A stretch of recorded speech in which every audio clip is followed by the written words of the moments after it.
have my headset on yet. I'm going to. Oh, there we go. Live. I guess I'll put my headset on for a second, but I am going to go. I'm rolling a cigarette. I'm going to go smoke it. And I lost track of the time. It doesn't really matter. And I have various things I want to talk about today. In fact, I have so much I could just go on and on even if people didn't show up. But hopefully the link works, and I will watch the chat, which I was just glancing at. So really a suite of connected subjects. One I've got up there, it's a little blurry. What is capitalism? Everybody wants to talk about capitalism's bad and this and consumerism and all these ideas. It's a big mess. It's like, well, let's talk about what it is technically. What does the word mean?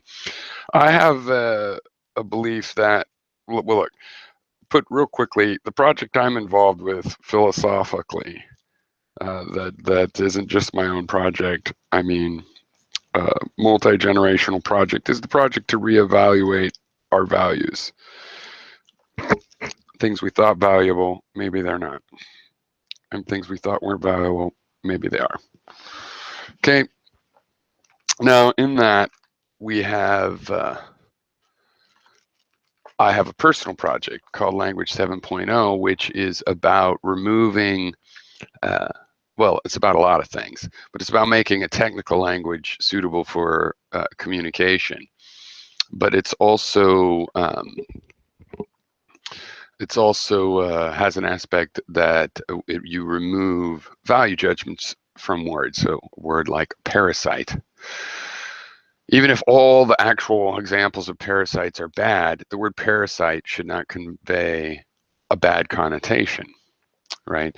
And I can show you examples of things that seem parasitic where it's not bad, like the fig wasp that has become symbiotic, even though it's obviously still a wasp and it obviously has this parasitic-like behavior. Instead of leading to the death of the tree, it helps the tree. So at what point did that become good, or is that still good, or it doesn't matter. Don't put the word good or bad in a word. Leave value judgments for the sentence. They're right there in the sentence. You're not going to have to write a whole paragraph. You can make a value judgment in a sentence, but just don't finger paint with words, right? And so that's what we need to do with capitalism.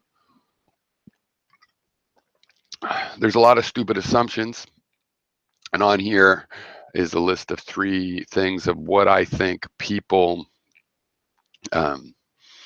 traditional ideas that people act on that capitalism might be. And I have one idea off to the side of what I currently think it is based on the meaning of the word capital as I looked into this over my life and recently. And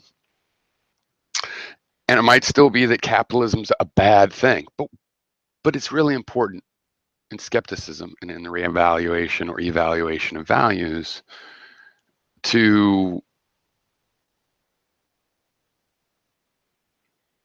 understand a technical meaning of the term.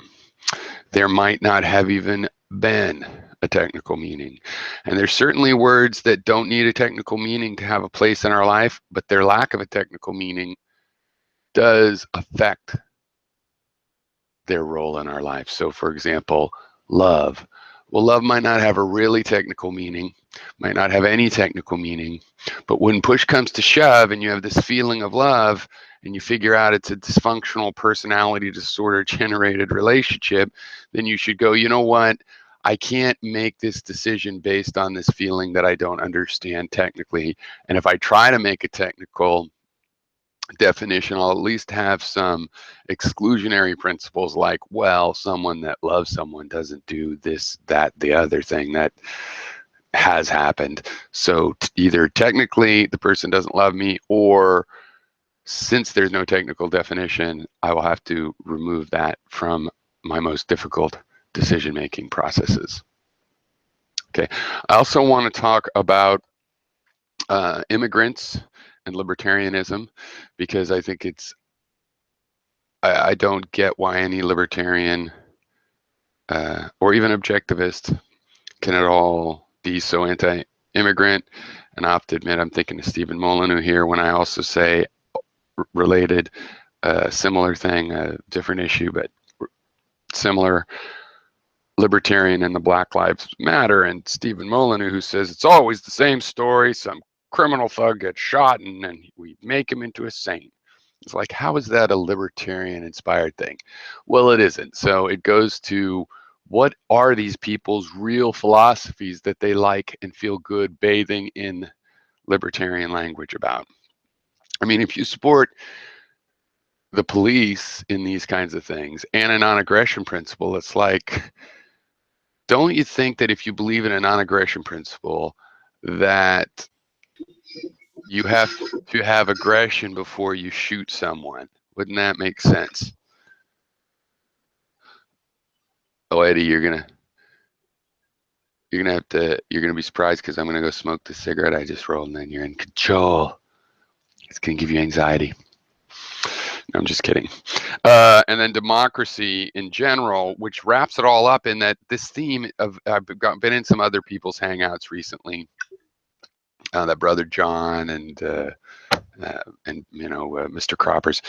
And I think one thing people just aren't getting, and it's not very subtle of a subtext here when we're talking about this thing of how I'm saying we should split the country up, is that we don't have to split the country up if we come up with a way to work it out. Now, there is no middle ground between certain sides of issues sometimes, right? Like, there is no middle ground between you don't torture or, yeah, you do torture. You don't just torture just a little bit, right?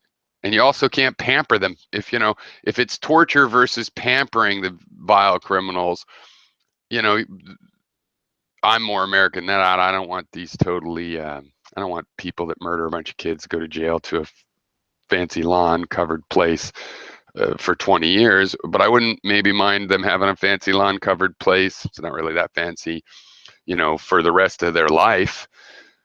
And somebody that's into torture and into butt rape as punishment for crimes is not going to go with that. I can see that. I can imagine. I've read enough fiction. I played enough games to put myself in the mindset of someone that thinks, fuck no, I'm not going to put up with that.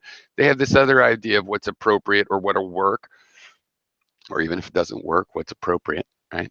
And it is diametrically unreconcilable from my own position.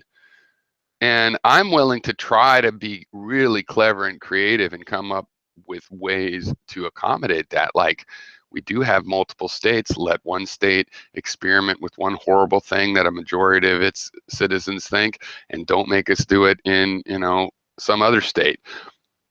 Something, but they're not willing to find any middle ground or compromise whatsoever. So I did give you controls, Eddie.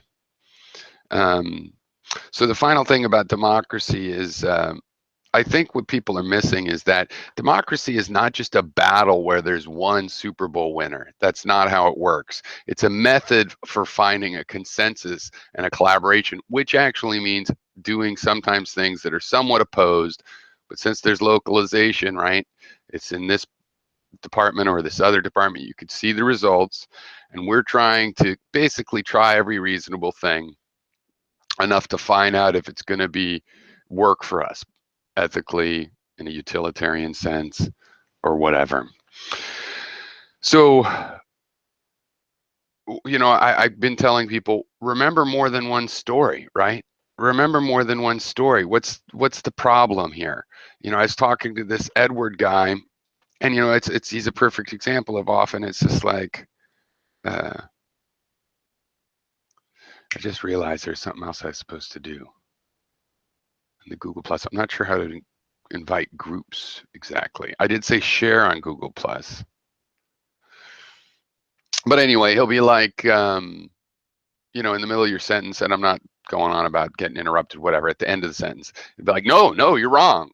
And then he goes and says what it is. And then he doesn't remember what I said. It's like, look, if you knew what I said was wrong, you are a conversationalist, you could save us all some time in the future by, remembering what I said. right? Remember, it's not just a matter of, oh, it's wrong, I don't have to think about it. No, you picture it and say, but it's wrong in your own mind. You say that to yourself, and then you have your own idea. And actually, by them standing next to each other in your mind, your idea will get better and better, unless, of course, it dissolves away because this idea is so good. But how often are you going to think that? Not very likely.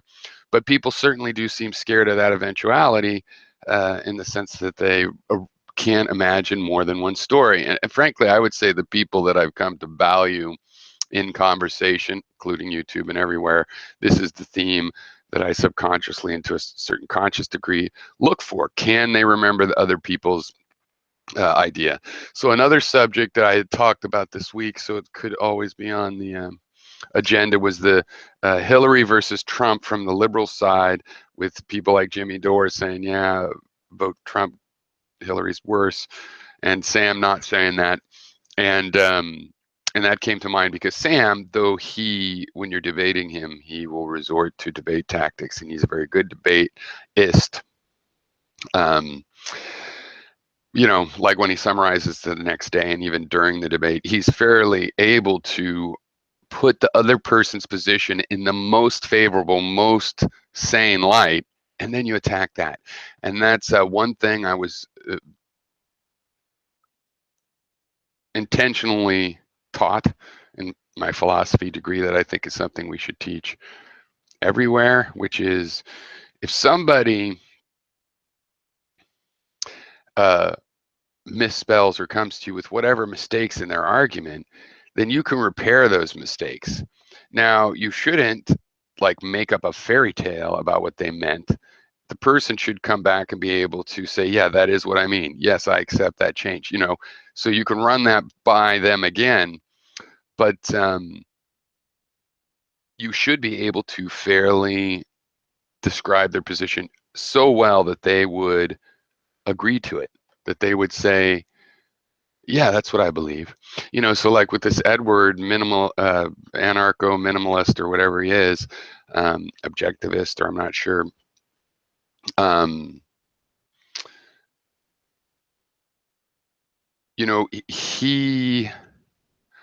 he should be able to um, see, not just remember that other people are opposed to him, but remember that the only way it's going to work in a democracy is if we figure out what that consensus is, if we have, however creative we have to get. Because it seems to me there's this weird thing of, again, I've been going on about it, about so I'm the wimp and the cuck liberal social justice warrior because I'm not afraid of women. I'm not afraid of immigrants. And also I'm libertarian. So even if immigration were to cause a problem, it's liberty. People ought to be able to move wherever they can go and take their chances. And if they get caught by the local coppers because they don't have the right local ethical system, well, that's just how it goes. That's a part of that. And so, I mean, and I believe Edward's one of the people that specifically said this, that they're worried Sharia might take over. What are they fucking thinking? The liberals like the underdogs so much they'd put them on the top. It doesn't make any sense. I obviously do not see a much danger of that. But if I did see a danger of Sharia law, right, overtaking, then how the hell are you going to stop just a mild liberal such as myself? Right? Sharia law is coming down the pike for you. If you can't stop something as crazy as Sharia law, you have no hope of stopping me. You're going to have to work it out based on my ideas, in which you find that there is some error. And you have some error too. And we're not in the future. If anything, we're in the past still. The present is more like the past than it is the future. Think about it. So as we go into the future, we're going to have all of these ideas, right? I don't waste a lot of time fantasizing about killing you guys off. However, I have the advantage of, obviously, in every new generation, it seems like you guys have more and more trouble with your side of the argument. So I could hope that maybe you'll just fade away. But as there will be no mass extermination, I imagine for the next 75 years, we're still going to be working together with this wide spectrum of ideas. And we should probably figure out what's really important, what's really not important. For example, when we say that the world's getting worse and worse and worse, we should be specific what we mean, because every statistic known to mankind is getting better and better and better. So, how are you doing, Andy? You have a mic today that works? Your internet's working? If you cannot speak, chirp twice. Oh, wait, how would that work? Let's see. We have, oh, he said BRB. Well, me too. So I'm going to, what did I do with my capitalism card? Mm-hmm.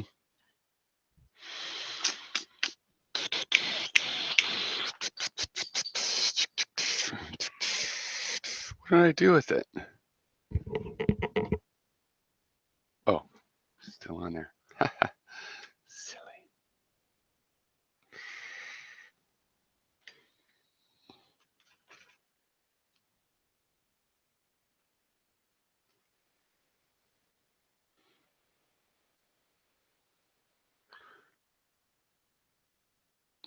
All right, everybody, you can join. I've been meaning to say this. I philosophically don't believe in promotion of this kind of stuff. I kind of feel like you just get in the river and float down. But a lot has happened in the 30 years I've been doing this kind of conversational stuff, so I can grow. Hey, Celestial Buffalo. Happy Sunday. In the chats, look, I'm monitoring the chat for a change.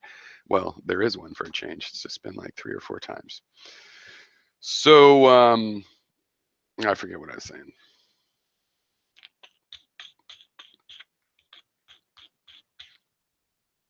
Doesn't matter. All right, so the room's open. Oh yeah, I was talking about, I figured I could do some kinds of promotion, like one, not just promotion, but so I can take part with expanding the conversation into the chat room. Would love to get people in there, so I'd like to watch that. It's hard to have a back and forth, but you can do question and answer kind of stuff.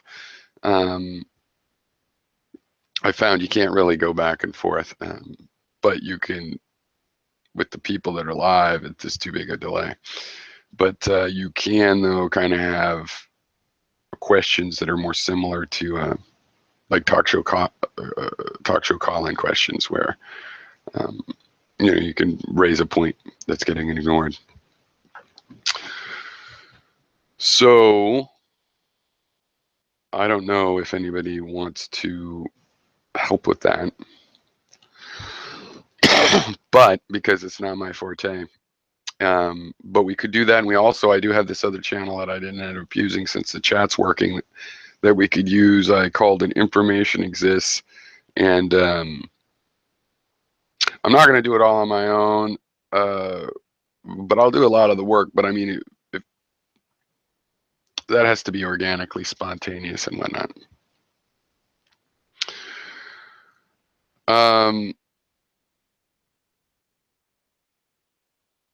Celestial Buffalo asks, what are my thoughts on worker co-ops? I'm entirely for worker co-ops, especially, production oriented, not consumer side, but production oriented co-ops. I think it's the future of how we're going to do business eventually. But I also think they'll have to outcompete capitalist companies more or less in the current environment, maybe less corrupt politically, but pretty much just as cutthroat, and I don't know what to call it, but 21st century capitalism is going to compete with worker co-ops on sort of the capitalist turf. And they might change the turf after they take over to what is more productive for co-ops. And in a way, I also think the way open source is an interesting new kind of concept. It's somewhat like a co-op, but it's fused traditional capitalism with that idea of open source, kind of a software co-op, and it has changed how that profit-making business thinks and operates, what it does for its self-interest is different. It's not better people or anything, but it changes. So for example, open source, billion-dollar open source companies are in the business of cooperating with other people in their ecosystem as opposed to eliminate them. They might want to grow bigger and bigger and think about being a monopoly, but they could never be a monopoly. It's inherently can't be a monopoly, so they end up cooperating just as a matter of self-interest. Yeah, and Stallman, um, it really is interesting because we argued a lot whether it's communism or not, and it's kind of is, but then you have this intellectual property, it's sort of this other sphere. We have this whole thing of mind versus body, and it sort of seems like a world of mind, so is it real Marxism?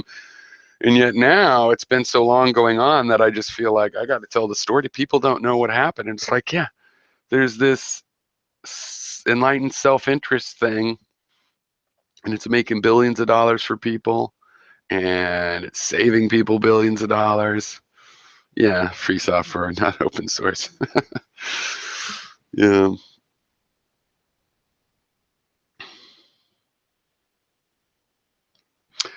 Well, I don't know. I mean, we needed the open source side of things because it is important for commercial entities, and it is important for certain kinds of products. Their creators would want them to be commercialized. So for example, um, I'm learning Polymer, a JavaScript system created by Google, and it's got a BSD license, which is basically, as you'll know, but anyway, to people, it's more or less public domain. I could take it, change it. I don't have to ever share it again with anybody. It could be totally commercialized. Now, um,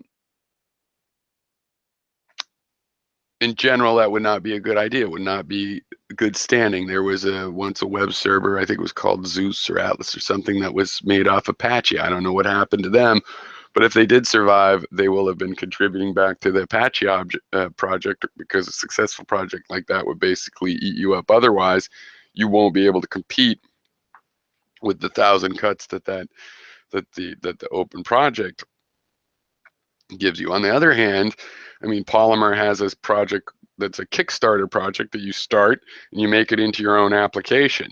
Should you not be able to use sample code? No, obviously you should. So like BSD is a very good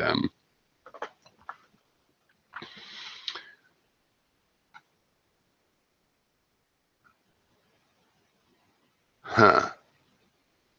Oh, I know what that is. So, but yeah, I definitely think philosophically, Stallman was um, on point. Eric Raymond's pretty much a right winger. On the other hand, it's the kind of thing where I wish we were in the world where our right wingers were people like Eric Raymond, because big of a prick as he could be and philosophically annoying, there's a level of honesty. And if he says something idiotic, it's because he is idiotic, not because he's just playing to the crowd. And I wish we could have that kind of division. So I'll take them both over what we currently have.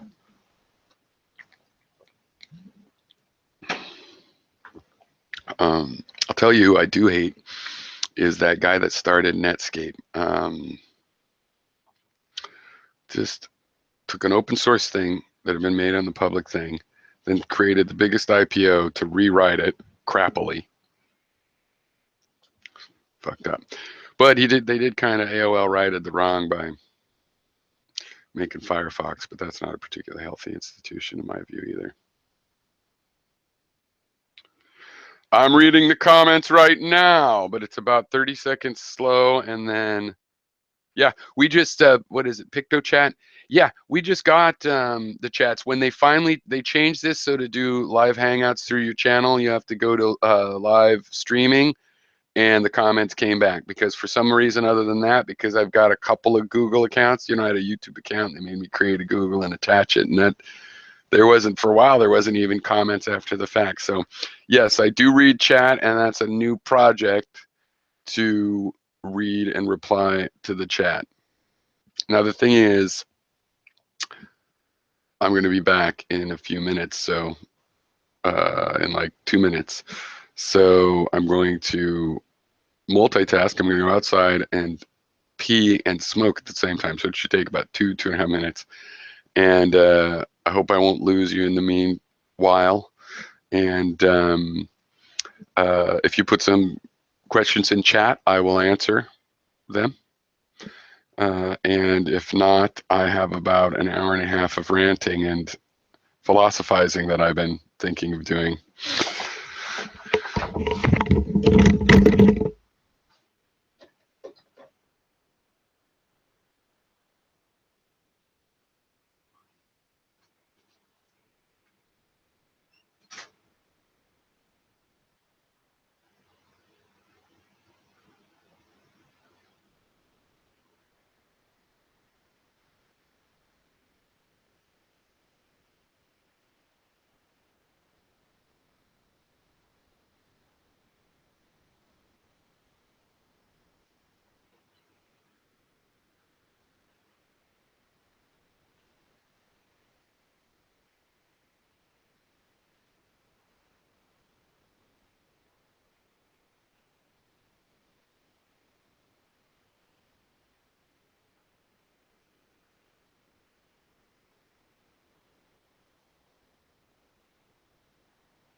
See, that didn't take very long. All right. So I should be here for a while now. So let's start and get into it a little bit more. I guess Napalm will say when he gets back. And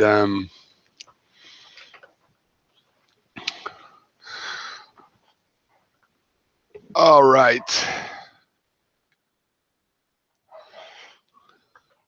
Reading some of these comments. Let's read through them. Let's do this right. I guess if I'm promoting things, you can watch me have a few beers too. No reason to. I know I have mixed feelings about whether the live video is better or not. Okay. Let me see if I can catch up. Great, people are commenting. Yeah, pee and smoke. That's right. That's all right. Multitasking. So what's people's okay on capitalism? Yes, because that's the main thing. I want to talk about capitalism because I've learned some things recently that aren't just my inventions that I think are worth discussing, but also have led to me having a pretty particular opinion now after a lifetime of wondering. So TruthQuest says to most people in the country now, it's more of an issue as to what their definition of capitalism is. The right believes in free market and Rand style, where anything that makes the capitalist, I don't know where he's going, probably makes them money, is okay. I think your comment cut off at capitalist. He said to the other guy, that's some guy with a lot of Greek letters. It's like A-V-U-Y-U. Give me an English translation to pronounce that. I mean, an English alphabet. I think we should move. We should move towards as much direct democracy as possible. Well, that's me. I don't see. This is another thing. I will harp on it. We got to optimize stuff, right? Optimize. We need a lot more direct democracy than we have now. I think, for example, I would like to have permanent polling places, or we could use part of post offices or something. And, people could, Congress people and whatnot could even put up polls that'd be official, a little more official than White House.gov petitions. And at least we could be collecting public opinion in an official way as a nation. And I think that would lead to, continual voting, that people could put an initiative on and it could go into law. It would take 2 years for it to get into law, but it wouldn't be setting up for the next election per se. There'd be a continual idea.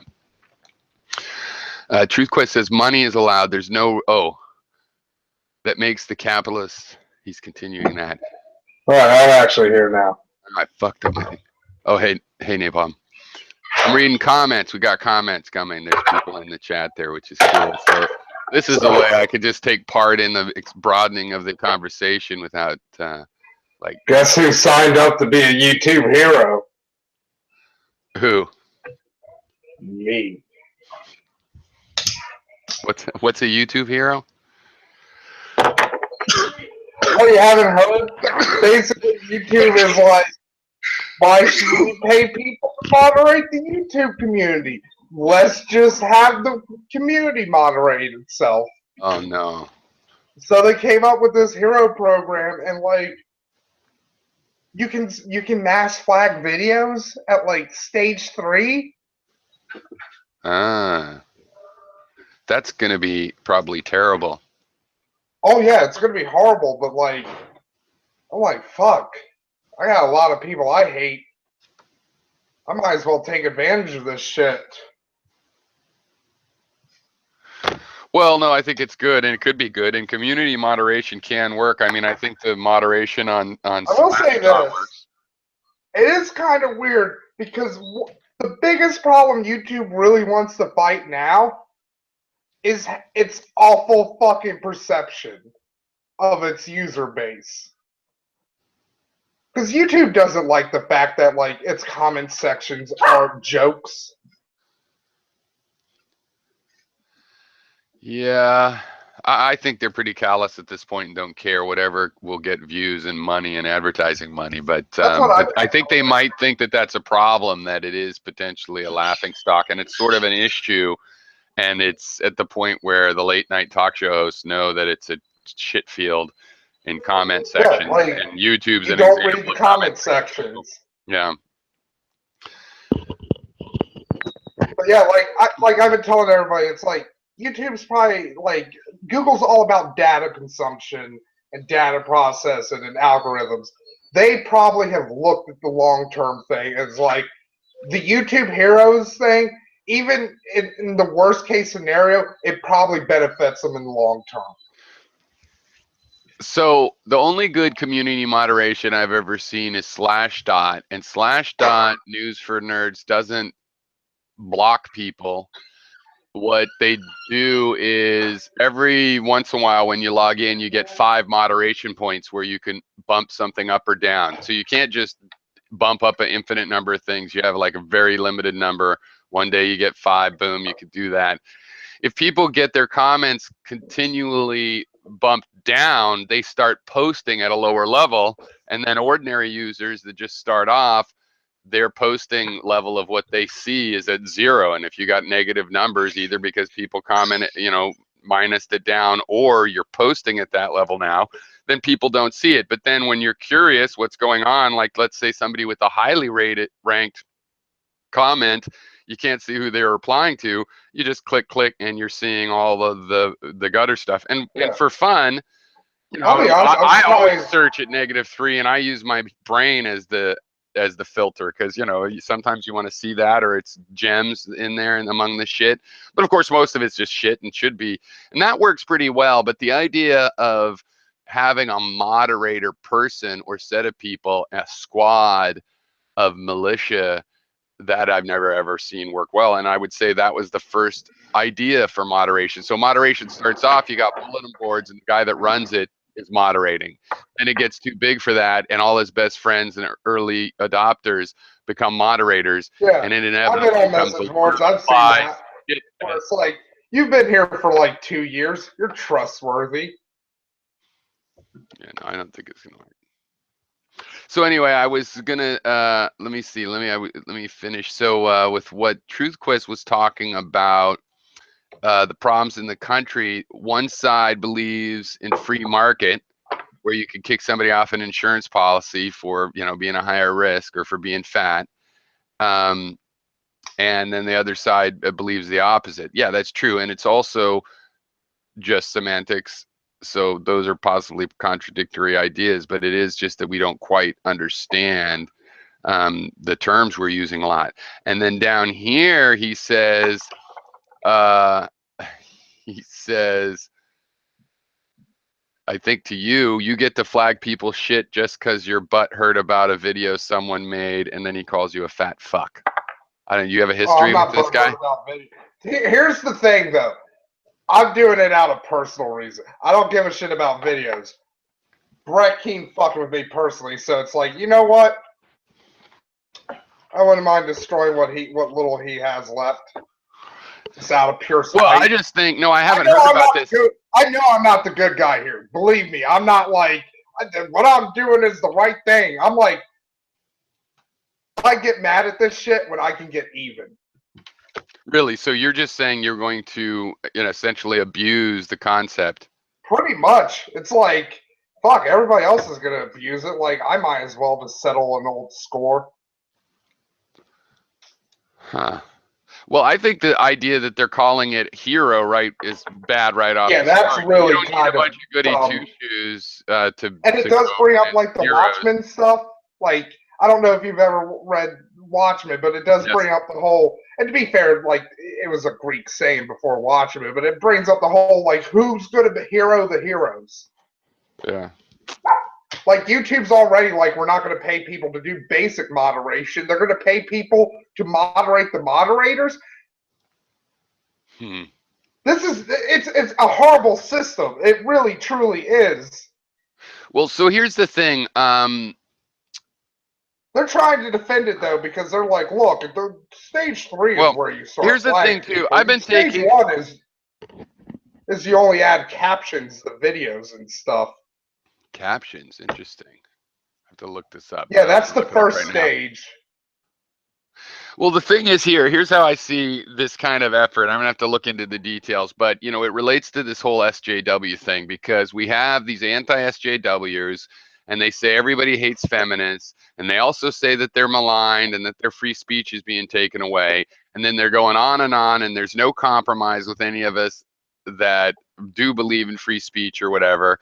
We don't get on the same page, even though we have different politics and whatnot. And then what's going to happen? Well, people like YouTube are going to come in, and you think a bunch of YouTube heroes, you think that's going to swing towards white knight or not? When, you know, they Honestly, won't care I what you think do it's to gonna Brett blow up Keane, in but what everybody's happens face. on, they don't care what you did to Brett Keane, but what happens on a big video that gets in the news because it's someone famous or whatever, how you do, or one of these police shootings. You know, Oh yeah, one I've of been the breaking it heroes going to down. come in, and they're going to come in and they're going to support my side ostensibly. So what do I have to worry about? Why should I even try to compromise? These guys have set up something where we have to stomp each other out, and this is the way the corporate world's going to help the modernism stamp out their actual speech, which is not cool. Because I've been breaking this down in my head of like who's getting fucked the most, like the ranting community and the great debate community. That they're fucked. Like Hmm. there's so much bad blood there and so many blood feuds. Like it's just gonna be right. And I like there's wonder if that's what they unpopular want. opinions flying there. So like anybody with an unpopular opinion is gonna be fucked. Or anybody who's ever made an enemy on this website is probably fucked. But then going outside of that, like bigger people like PewDiePie, like even though he doesn't fuck with anybody, like drama wise, people hate him anyway. So like his channel's gonna be fucked to shit and back. Hmm. And like you were bringing up the SJW thing, I think both sides of that like equation are gonna fuck with each other. Like the alt right and the SJWs are gonna blast each other in the face constantly. Well, yeah, nobody in the chat likes it, and it sounds like they've heard of it. And look, just because I'm gonna fucking exploit this shit, I don't like it either. I But want I'm to like, be clear. Look, we're not here to pass that kind of judgment. Obviously, I mean, I've put up with things that Vic oh said, no, don't get me wrong. People can but I judge think me. you're wrong I'm to not. take that attitude, even though it doesn't matter because and Brett Keane, in a way, I mean, if you're supposed to be the hero, taking out Brett Keane is his service to the world. So, but having said that, as if I'm not judgmental, no, it's wrong. If you're going to take part in the system, try to make it work so that YouTube could actually become a better place. But of course, it won't. So if you're going to fuck around instead, I get Maybe it. that will But if you're happen. going to Maybe take I'll end part, up doing that. try to. I don't know, but it Maybe won't like work. after I flag Brett, I'm like, well, I got this power now. Maybe I What do you should have be against good Brett with it. Keane? I mean, I know what Oh, everybody has, but like he went after a friend who committed suicide and stuff, and like did a lot of shit after they died to try to make it about himself. have you And talked directly to him, though? I mean, or do you just hate him? oh yeah, and I mean, I have too, but I'm sure he doesn't there's remember who I am. But I've talked to him many times over the years. But like Brett Keane. There's only two people on this site I truly actually fucking hate. Like one of them was Happy Cabby, and he's dead, so it's like no use in hating him anymore. He's gone. he is But dead. like Brett, yeah, Happy Cabby died like a couple of months back. Oh, Or maybe he didn't. Like there's some people who are like he might have not died, but it's like well, I'm really assuming. he had that a terminal condition. Yeah, cirrhosis. What a But weird story his like story like is. Amendum, like me and Amendum have like a big blowout. Like I don't hate Amendum. Like me and him have like a dislike for each other now and shit. But it's like I wouldn't like actively go out of my way to ruin his channels or anything. Huh. Brett, though, it's like you know what you drag my friends into shit. Like I could take you destroying my channels. I can take you flagging my videos. That shit's fine. When I noticed there was an atheist community thing starting, which was amazing to me because I'd always been an atheist and it always was quite underground. Brett was the main guy. He was at the top of the whole thing. He Yeah. had his book. He had his books, Somebody did argue with me. which he It's promoted like, as though they weren't self-published, and it all was very convincing. He seemed like the one guy that was legitimate. somebody did tell me, it's like, So to isn't make him a Brett's like living, not. current condition on YouTube like punishment enough for him? And I'm like, in a way, yes, but it also would just make me feel good to just walk over and kick his little dirt castle. Hmm. I'm not saying I'm the good guy here. Have I you am a bad noticed? person for Have thinking you these been things. watching our Lord and Savior's recent escapades? Trump. No, Rizzle Dizzle. His new channel is called Your Lord and Savior. Rizzle Dizzle, Snake Plisskenist. I didn't even know he came back. Yeah, I could give you a Nobody link to it. tells me anything anymore. No, he has been back doing videos every few weeks. He begged. Oh He's been God, I really e-begging. want to see what Well, I'll his send you views the on Black channel. Lives Matter is. He's That's probably gold. well, it's an interesting thing. He's been e-begging. He begged his way to Europe. Then he begged his way now, I guess, finally back from Europe. While he was in Europe, he did a lot of bumming around, worked at, woofed at a Montessori school and God only knows what. And on the other hand, he's way more humble in one sense, and yet his shtick is that he is God. So, but he's definitely more honest about his real I love situation. that. Like he's a lot more humble, but he also thinks he's God. So Yeah. he is a weird. Is he still like harassing children? Because I know that's what really fucked him. Because that's what fucked him the last time I heard about him. It's No, I like, didn't yeah, know he about that. kept going up to children and trying to tell them to say they're a proud N-word, and then like their parents found out and beat him up, and he kept being chased out of towns and shit for it. Wait? Are you thinking of the same guy? Oh no, wait, no, I'm not. I'm thinking You're of thinking of fucking Variable. yeah, Very of Last. Yeah, I haven't seen him for years. No, I this is always get those. I you'll always got recognize those this two guy. confused. You'll probably recognize this guy, but maybe not. But But yeah, I know Steak Plisskenus now. Yeah, because yeah, I remember him now. I don't know why I got him confused with Varian Blast.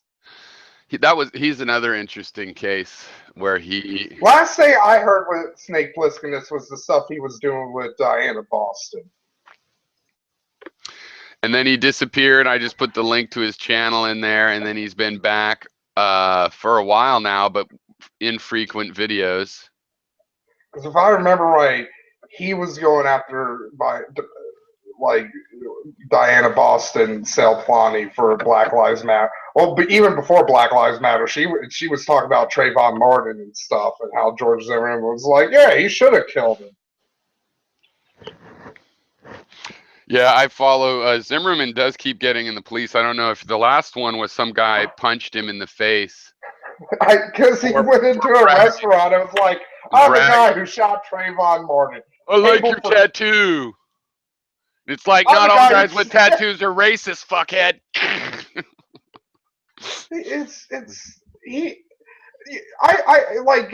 Every time I meet a racist person, I ever comment to him on like Twitter and stuff. I'm like, if black people were half as violent and evil as you think, George Zimmerman would have been eaten alive like a fucking zombie movie. You know, this is an interesting thing to me too, because I've long known that most people, the racism is not. They're not thinking, "Geez, I'm hoping I can get a chance to kill a black guy today." But what it is it's like, you know how some people, or maybe you yourself, react to a spider, ah, or a monkey, or I know I have an in-law, well, a brother-in-law's mother, or whatever that would be, who she's scared of dogs. I have a little tiny dog, yay big, not poodle size, and she's scared of that dog in the same room 20 feet away because in her mind it could do a ninja flip and chew her face off or something. And that's how these cops, we need to get 100,000 more cops on the street, hiring people that shouldn't be hired. That is actually how they feel about black men, old black men, big black men, small children, black children, boy children. They're actually that scared, like somebody gets around a bee or a spider, totally irrational. You could see with that one guy that got shot, and then he's in the passenger seat, and his girlfriend, longtime girlfriend, I think, maybe wife, was filming him as he's dying, bleeding there. The guy that did have a gun and told him he had a gun and then got shot. Yeah. And there's that overweight cop, and he's like, I told you not to move. I told you, man. I told you. He's like, you could tell this is a terrible thing for him as well. What explains that? Because it's not like, yeah, man, you shouldn't have gone for it. No, he's all like, oh, I told you. It's not my fault. What's going on is they're scared of a giant in their head. It's like it was an ape, and that ape can ninja through the air and rip your arm right fucking off before you have a chance to pull your gun with it. It's not only that, but it's like all of a sudden that ape can have a sword. Yeah, no, well, that's what I mean. It's like that. Probably what happened is like he probably wasn't thinking, like even subconsciously, it probably wasn't even anywhere in his mind. But as soon as that gun came into the equation, it was just like, bam, like triggers just went off everywhere. It's not even just triggers. It's basic like cognitive linguistics. You hear a word, when you hear gun, all sorts of things come in. You see a black man, all sorts of things come in. You start to have multiple of these words match up with each other, and in your mind, you're getting the idea of the situation you're in. Oh, black guy with a gun. So it's their panic. It's like, just don't panic, people, because I don't think most of these people want this shit to happen. And I don't even mean just because they're getting nailed for it some of the time. I mean, I don't think they want to go home at night and have killed a guy. I shot a guy. Yeah, they don't do it that often overall that like they're George looking Zimmerman for extra is like blacks to kill. He's the rule to the exception. He's like he's like the Bernie Getz. He's like the one guy who is like, I love shooting I agree. people. I totally agree with that assessment. Yeah, the Bernie gets that. Yeah, he did. And at the moment, I'm sure he was more frightened and not thinking about it and getting into his conscious mind, even if you could read thoughts, would be difficult to sort out. But it's true, I believe. My guess is that it would be true what you say, because I see him as having sat around fantasizing. When he said I should do patrol, this is a guy that walks around and every once in a while he's doing, some cop show move. Da-da, da-da, and he's pretending some guy's around the corner. Ba-doom, ba-doom, I got the key on you. And you could just tell that from his fantasy life of what came out in the trial. I mean, I'm not just projecting it in there. He wanted to be a cop. He wanted the cops Yeah. treated him like a They little compared him to loser. Bernie Getz isn't fair. Because Bernie Well, Getz is Bernie kind of Getz a actually weirdo. went out there to, provoke a particular Yeah, true. situation. Thinking about it, he Zimmerman, literally did. Zimmerman was in the same category, but he didn't like go someplace and I'm going to shoot somebody at 3 o'clock or Yeah, whatever. Zimmerman basically. Yeah, the only two differences is he didn't go there specifically for it, and he did happen to just shoot somebody who had like a screwdriver or something.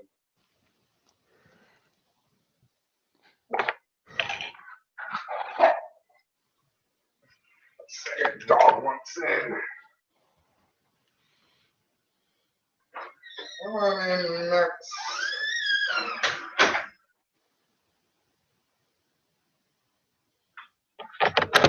Oh.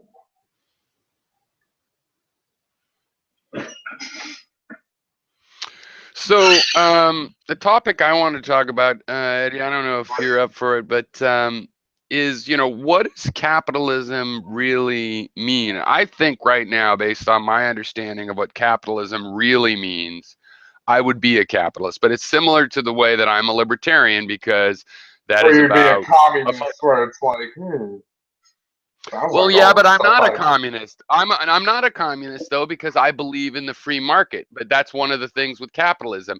Capitalism would like to say it was synonymous with the free market. In reality, maybe it has a particular idea of the free market, but obviously markets, free and otherwise, are part of a lot of, you know, systems and beliefs. I mean, there were markets in the Soviet Union. So it can't just be believing in the free market, though that's allowed to be a big part of it. But I also believe in the free market, so that would go with being a capitalist. But no, okay, so I want to run through this, see what you think of these. I thought about this.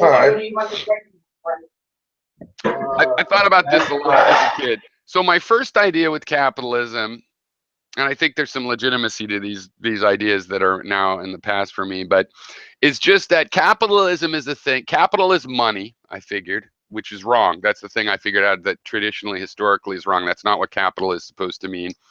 Money is a kind of capital. But so capitalism, what is it really? And what the capitalism people hate, or when you're saying consumerism and you're getting consumerism mixed up with capitalism, which again doesn't have to be related, even though maybe one leads to the other. They're still separate. It's a symptom other things can lead to. Anyway, so to say again, because I blabbling over it, people with money run things. I mean, I think that's one idea of what capitalism might be, that the people with money get to run things. The capitalists, it's not a monarchy where the people with the monarch title run things. It's a capitalism where people with capital run things. They make the decisions. Yes, whether you have a school, whether it's till 25 or 10 or 15, whether it's free or not, they get to decide that. And I think that's what a Yeah, lot of people think of capitalism when they're hating on it, especially. Okay, sounds like it. another idea that in my 20s, which is for years, this is how I thought of it, is that capitalism's the economic system where if you have capital, you get more. So that was kind of a cynical, negative view. But I think there's some truth to that too. The idea, it's like right now the companies in America have all this cash on hand and they're saying they want more tax cuts or something before they spend it. And what they're really saying is, we'll spend it if in reality you just give us more of it. It's like, no, we're trying to get your capital back into the economy. And they're like, okay, we'll do that as long as you give us more back, which is like, that's a one directional nozzle there. You know, that's a ratchet. It only goes in one direction. And so it's obviously unsustainable. That version of capitalism, if that's true about capitalism, for whatever reason, obviously it ends with revolution. And that's what we've seen. Basically, capitalism is a boom and bust thing. And during the bust, sometimes it doesn't come back and you have a revolution. And that's where communisms have come from, for example.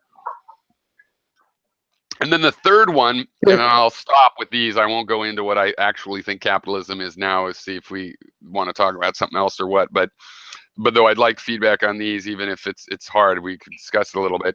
The third idea is just that capitalism is a philosophy where everything is for sale. No, Wipey, I can't be wrong because I haven't said what I actually think capitalism is. We're surveying what people might think capitalism is, including people that haven't Yeah, defined it Barrett's very just well. saying three different probable definitions.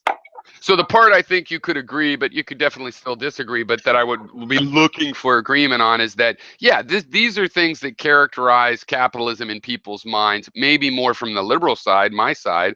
I mean, I could put capitalism is awesomeness, but I did mention it has to do with the free market and whatnot. But is that everything's for sale? This is what a lot of the SJW side, just to use that term, hate about capitalism, Which is that I'll be honest, I don't exactly believe in that one. everything is for sale. You don't believe that that's what capitalism is? I mean, I do get some really cynical views of just like when I see like companies talk about like, oh, fucking, we value human life and shit. It's like, then why don't you sell laptops for $1 bajillion to factor in human suffering with See, how here's the they're thing. made? Truth Quest says real capitalism equals very close to greed. And see, that's where I think there's this revelation based on what capital really is, according to Adam Smith and traditionally, and what economists even, what capital really is. It should be people that are greedy and pile up hordes of money to keep it away from other people, money they don't need for their own pleasure, which is greed. That's not capitalism, because capital is wealth that you're supposed to put back into productive activity. And if Yeah, you're they're piling up assholes. money, then that's wealth. That's not capital. You're taking what could be capital and you're keeping it as wealth. And a capitalist would believe that you should maximize your capital. Take all the money you don't need to survive comfortably and put it back into productive activity, making jobs and whatnot. TruthQuest also says everything goes. Yeah, well, that's an interesting thing there. I think our capitalists, people that self-describe themselves as capitalists, obviously the anything goes laissez-faire thing, that's what they think they believe. And yet it's kind of funny because like right now you've Yeah, got like the the Wall Street right people. the right saying, oh, it's politically correct. You're telling me what I can and can't say. But holy hell, if Obama and Hillary don't say the words radical Muslim terrorists or whatever, radical Islam, whatever it is they want them to say, oh, that proves they're assholes. So how is that not? Gary is totally invited, and when he's on, I mean, I think he notices the stuff pop up, so I don't have him in an invite thing. And actually, that's another thing. I published this on G+, but I used to be able to type in the groups, the Illusion Exists groups and stuff, and now it doesn't give me a place to do that. So maybe there's somewhere I'm supposed to go and do that. So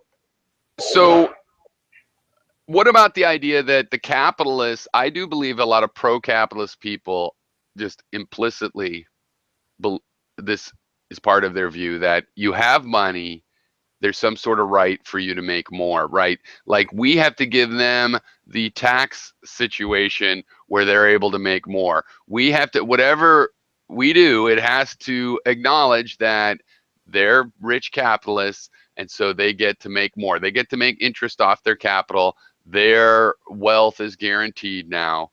And where that fails is people obviously don't want to admit they think that, because I think anybody could see that that goes to a dead end. Eventually, the capitalists have all the money. Yes, baby. Um, yeah, well, I just, I don't think you're Hey, looking at Gary. it. You're not looking at it right. First off, there's no way people aren't hoarding wealth. They're investors. Invest in the stock market. That's the same difference. So they are investing it in that sense. But the real point is the biggest failure of capitalism is that most of the capitalists didn't earn their capital. So if we just admit Yeah. that 90, 95, 98% of all the wealth is held by people who never went to work and earned it, never did any inventing, never did any innovating, never did anything. Okay, there's a ton of Getty money still in the world, Rockefeller, Rothschild, 300-year-old money still out there, ton of it. There's 1,000-year-old money, really. Well, I'm just saying that's Yeah. there's nothing wrong intrinsically with capitalism in a sense when you're saying I'm risking my own house, but when you're risking wheat silos you inherited or farmland in Montauk or something, right? You don't even live on it. You just mortgage the property, you buy stock, and you invest. That's hardly the same thing, okay, as some regular guy doing it. And this whole Trump thing is such a I mean, the fact that people are just so incapable of recognizing how big a ripoff it is. Just the idea that Yeah. we're not allowed to diversify, right? I'm not allowed to diversify my life, right? I can't say I'm Gary for people, right? So I'll do when I'm doing this or this or this or this. These are all separate Garys. Yeah. So when any one of those goes bankrupt, You didn't. Yeah. can't bother the other three Garys. Okay, Yeah. you just have to go after that Gary. Now, Yeah. rich people can do that, right? So they can have complete insurance against failure, complete protection, where the regular working guy, the regular guy who has to risk his house or something else to start a business, he doesn't get any protections at all. I mean, it's a huge cheat. And the biggest cheat is the fact that we give the money, we let people have money who never earned it. So until you fix that, the word capitalism can't mean anything but stupid. But if you do fix it, then you can have a real argument about incentive economics, about the idea of giving people incentives to innovate and do all this crap. But it really doesn't mean anything in the current circumstance where most of the capital is held by people who didn't earn it. And it's not really earning interest. It's not Yeah. like you're keeping up with inflation. It is profit making, and profit making is intrinsically unsustainable logically. If you're making, if you're automatically entitled to profit just because you have an extra wheat silo, if it's automatically entitled to grow, it can only grow by taking capital out of workers' pockets. It can't grow any other way. I mean, I just want to emphasize that point. If people Well, can't get rich, there's no everybody's on the same side. They're competing interests. The consumers, the workers, and the capitalists can't be considered all winners. So if the rich get richer, the working class has to get poorer, or the consumers have to get screwed. But that's the only two choices. so I agree with everything you said, and I think that there is also, like, I'm trying to get into a technical definition of the word capital, which will capitalism, which would get us in trouble because, like I was saying before you came in, it's kind of like the libertarianism, and I acknowledge that, but I'm not trying to change the word. But I think there's a better understanding. But I think this is interesting because it's a discovery that, like Adam Smith and all these conventional economists, to them, capital is kind of, it has a technical definition of wealth that's used in your business, right? Used for productive activity. So what wealth is, well, that's anything human beings create. So if that's true, then capitalists should be people that like turning wealth into capital. Well, They like risking yeah, but shit. there's no these words. That might be, These let me words just finish. That might be related to what you're saying. We're 4 or 5 generations into a lot of the wealthiest people, if not longer, if not 100 in some weird cases. And they don't believe in that, right? They didn't make that money. So there is no risk in the sense that they were just given it. You can't risk something that you didn't risk to get, I think, in a sense. Well, I mean, it's just beyond the point. I just don't think they should allowed to be double profiting from it. The very fact that they were given the money without not working is obscene, and the very fact that we're going to make them get richer on money they never earned in the first place is even more obscene. So it's just two obscenities. It's a double molestation. I don't know how you want to describe it, but well, what do you think about this esoteric thing, Gary? Separate capital from investment. The point is capital always gets invested unless you put it in your mattress. Well, yes. They're always investing your capital. Right, but like when they say the American businesses have a lot of cash on hand, it's in money markets and kinds of low yield investments that are still investments, but it's not very productive.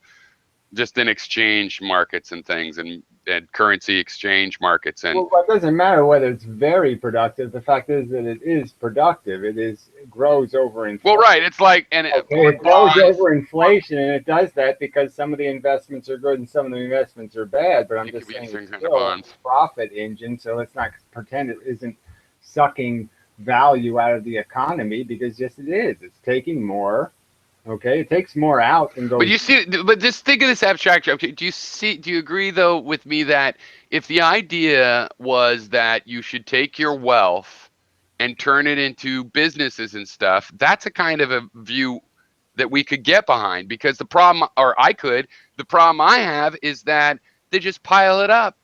They're just Well, piling I it know up. it's the same thing. I'm just saying that the piling it up, investing it in a CD, even it's still, I'm just saying a money market is still an investment. It's just a safer one because it's like diversified, but it's no different. But the point is yeah, I'm never going to be a big fan of the venture capitalist attitude. This whole attitude that we're here to exploit each other is, in my opinion, just a grotesque attitude. So the very idea of the entrepreneurial crapola is, in my opinion, just kind of perverse and disgusting. I should get paid more than I'm worth. Oh, well, I don't think so. I don't think anybody should get. I don't, I'm just saying, I don't think that on the surface end you should get $5 million, and I don't think you should get it on the profit end either. I don't think anybody's entitled to this um, uh, obscene better treatment. Well, I think everybody could be getting about twice as much as they get now, no matter what they're doing. Or It would be more than twice, but I'm just saying the rich are a lot more expensive than people realize. So I'm just saying yeah, the two sides of it, the welfare whores and the lazy rich. I mean, they really right. are just entirely See, destroying civilization. I mean, they're just eating it up and killing it. well, see, that's the sense in which I'm more liberal than you on this. Is like the rich could be spending all that money on their private jet, and I'm waiting to complain about that. I just don't like that they have it sitting in fucking investments that are actually empty pieces of property that nobody can buy because they own it, and and bank accounts and things that aren't even making that. I mean, Jesus, you're rich and you go to a resort. That's That's not I'm even a good locked guy. up, I'm not going though. to get annoyed Yeah, about you're that. not. All that stuff is already mortgaged, and there's derivatives and all this shit. They've already, um, um, used that money to as leverage. So that property. So that property has I probably guess been that's true. So invested you're three saying all times. those investments are out there working in other people's Well, I'm just businesses. saying that That's there's not the no such problem. thing as dead There really wealth. isn't hordes of money. It's more who controls it. Exactly, and even that part of it is just another whole thing. Like we and Well, I me, guess that's true. me and You're you are right. not allowed to do that, right? You're not allowed to be, to mortgage your house for $500,000, right? You're not allowed to do Yeah. that. Okay, but the capitalists can. They can take $100,000 and turn it into $500,000 because they're given all kinds of latitude to play Or their. a million if they're a Well, bank. well, well, I'm just saying, if they're, yes, exactly. If they've got the connections, they can get the money. All right, and again, we know that that's money makes money. So Well, okay, let's stick here for a second because I'm actually changing my view because you're right. I have been looking at this angry at this hordes of money as if it's under a mattress, and it isn't. So it really is the different issue. Um, yeah, it's almost like there's too much investment in the economy. Frankly, like I look at China, right? They have all this huge investment, building buildings nobody's living in, doing all this. They're very active and very busy, and all of that is based on leverage. It's not based on any real capital somebody actually owns. It's based on a bunch of borrowed money that if something goes wrong, all the banks go bankrupt because this was all on. These are all Was under. actually recently, sorry to butt in, but there's recently, I think, an entire city in China just stopped. Like, every business just collapsed at once because it's just a domino effect. Yeah, no, their whole economy is built out of just all facades of efficiencies that don't exist. I mean, they have a lot of great technology. They've done a lot of great things, but yeah, they make too much of everything, and so they have no way that these industries can be competitive in the world because they can't. They're making too much product. They make too much steel. They make too much everything. Yeah, I think it was a steel town, and it's just like we Yeah, I mean, the got too steel much. industry is just so dead. I mean, China is making more steel than the whole world could use. It's just It's insane. They just, and you know, they can't do the unemployment thing, so they just say, well, it's cheaper to just keep people employed, so keep making steel, even though nobody's going to buy it. Well, look, okay, And then, like somebody when in the the steel comments. plant closed, like all the bank and stuff closed because they were completely dependent on the So workers in YP the restaurants. And YP in the comments says, no, the wealth is not under a mattress. It's all in the economy. Why do you think the state is so fucking rich? Okay, I know that point has been made to me before. Emotionally, I mean, I'm not totally giving that up. I think it has been a mini revelation here that I should tamper back this idea, but it's still the same thing that you're saying, Gary, or where Gary's gone. Gary was saying, which is it's who runs that money. There's still a hoarding going on. Okay, so it's not like, but it's true that it's not under the mattress. It's not something to panic about, like it's been removed from the economy. Yeah, So well, that's something I want to remember hoarding is as I very, bitch about this. But it doesn't mean I'm, because what you're saying is like hoarding. Okay, what about this great statistic of if Trump had just taken the money he would inherit and did normal interest, he'd have more money than he claims to have now. He has done a slow burn of a huge amount of money and then is walking on the stage with Americans going, yeah, he's got to be smart. He's a billionaire. And it's like, that is a kind of, that is hoarding. And it's an illusion where if you have enough money, you can play like a playboy, and then suddenly you're one of those NFL stars that retires to the fucking gutter in the streets because you well, you blew know, it all. look how easy the game gets to play when you're all, when you finally get to some point where you do have power in the stock market, because then all you have to do is buy a stock and everybody else will buy it too. And Yeah. you know, so, I mean, you're guaranteed to win because you buy it and everybody else will buy it. So, Well, this you is know, the real so thing, the you can't group thing. possibly lose because every stock you buy, everybody's following what you do, so you win. So you know, you Well, can't. this is a pet peeve of mine right now is that human beings they insult me about my relativism, but they're actually relativist where they just want to do whatever the society agrees with and they know that's the gravy train. If they all have a delusion and they all knew it was a delusion, they don't care. Is everybody else got it? Boom, and then they go. And I mean, that's kind of always the problem. And it is a problem with having stock markets for sure, because I mean, which of our bus isn't directly, obviously, 100% scientifically because of that, because of a bunch of weird emotions that go on before everybody has to face fucking reality. For Well, years, I'm just for saying, 10 years. it's all doomed to. It's going to crash again, right? So that cycle will not be broken because it was all made out of fake. The wealth is not legitimate wealth, but it's a substantial amount of claims. Okay, so the rich have claims that have never been greater since, you know, Europe's emperors. Okay, in terms of the Right. number of people who claim to own, and obviously those claims can't Well, be do you paid think back. it's Those true, claims Gary, that can't be paid, and so yeah, it's just do you think it's it's just as also Big Pop true? says, as soon as the cascade of bankruptcy starts, it's not going to stop. Do you think that it's also true or not that that the rising tide and that the poor are getting their little teeny tiny trickle down. It's not a fair share of what's the productivity, I'm but just saying, like they're all living longer and getting a little bit of penicillin and because when I was a kid, you could work at Dairy Queen and have two kids in a house in suburbia on a job at Dairy Queen. So well, you know what an issue I'd like to talk it about is a is they different used world. feminism to Different fuck that up. world. Okay, it's just a different They world. used feminism to Obviously, fuck that up. why? An interesting issue is that they did use feminism to fuck up our wages. That's one of the things they use by getting an extra, not double, but a lot of women started. So right away, boom, 10, 20, 30, after 10, 15 years, 40% of the workforce. And they use that to make it so, yeah, you can't just work at a local restaurant and Well, do okay. I think part of that was necessary for the big. Send your smart kid to. If you go from like the 40s to the 60s, I mean that was the real industrial revolution, in my opinion.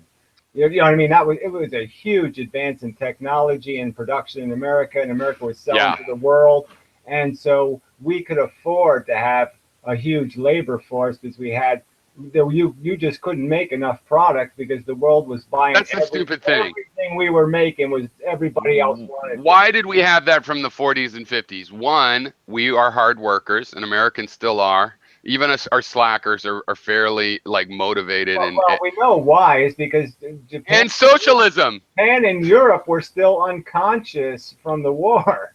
Yeah, I was about to bring that Okay, up. that's Like true. Yeah, every other industrialized nation was pretty much in ruins.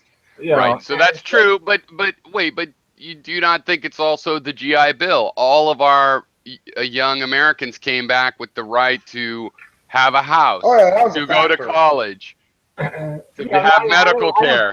I don't think that necessarily made us more productive, frankly, because that just created the baby Oh, you're a boom, and a bunch fascist. of losers like me were produced to, have nothing to do now.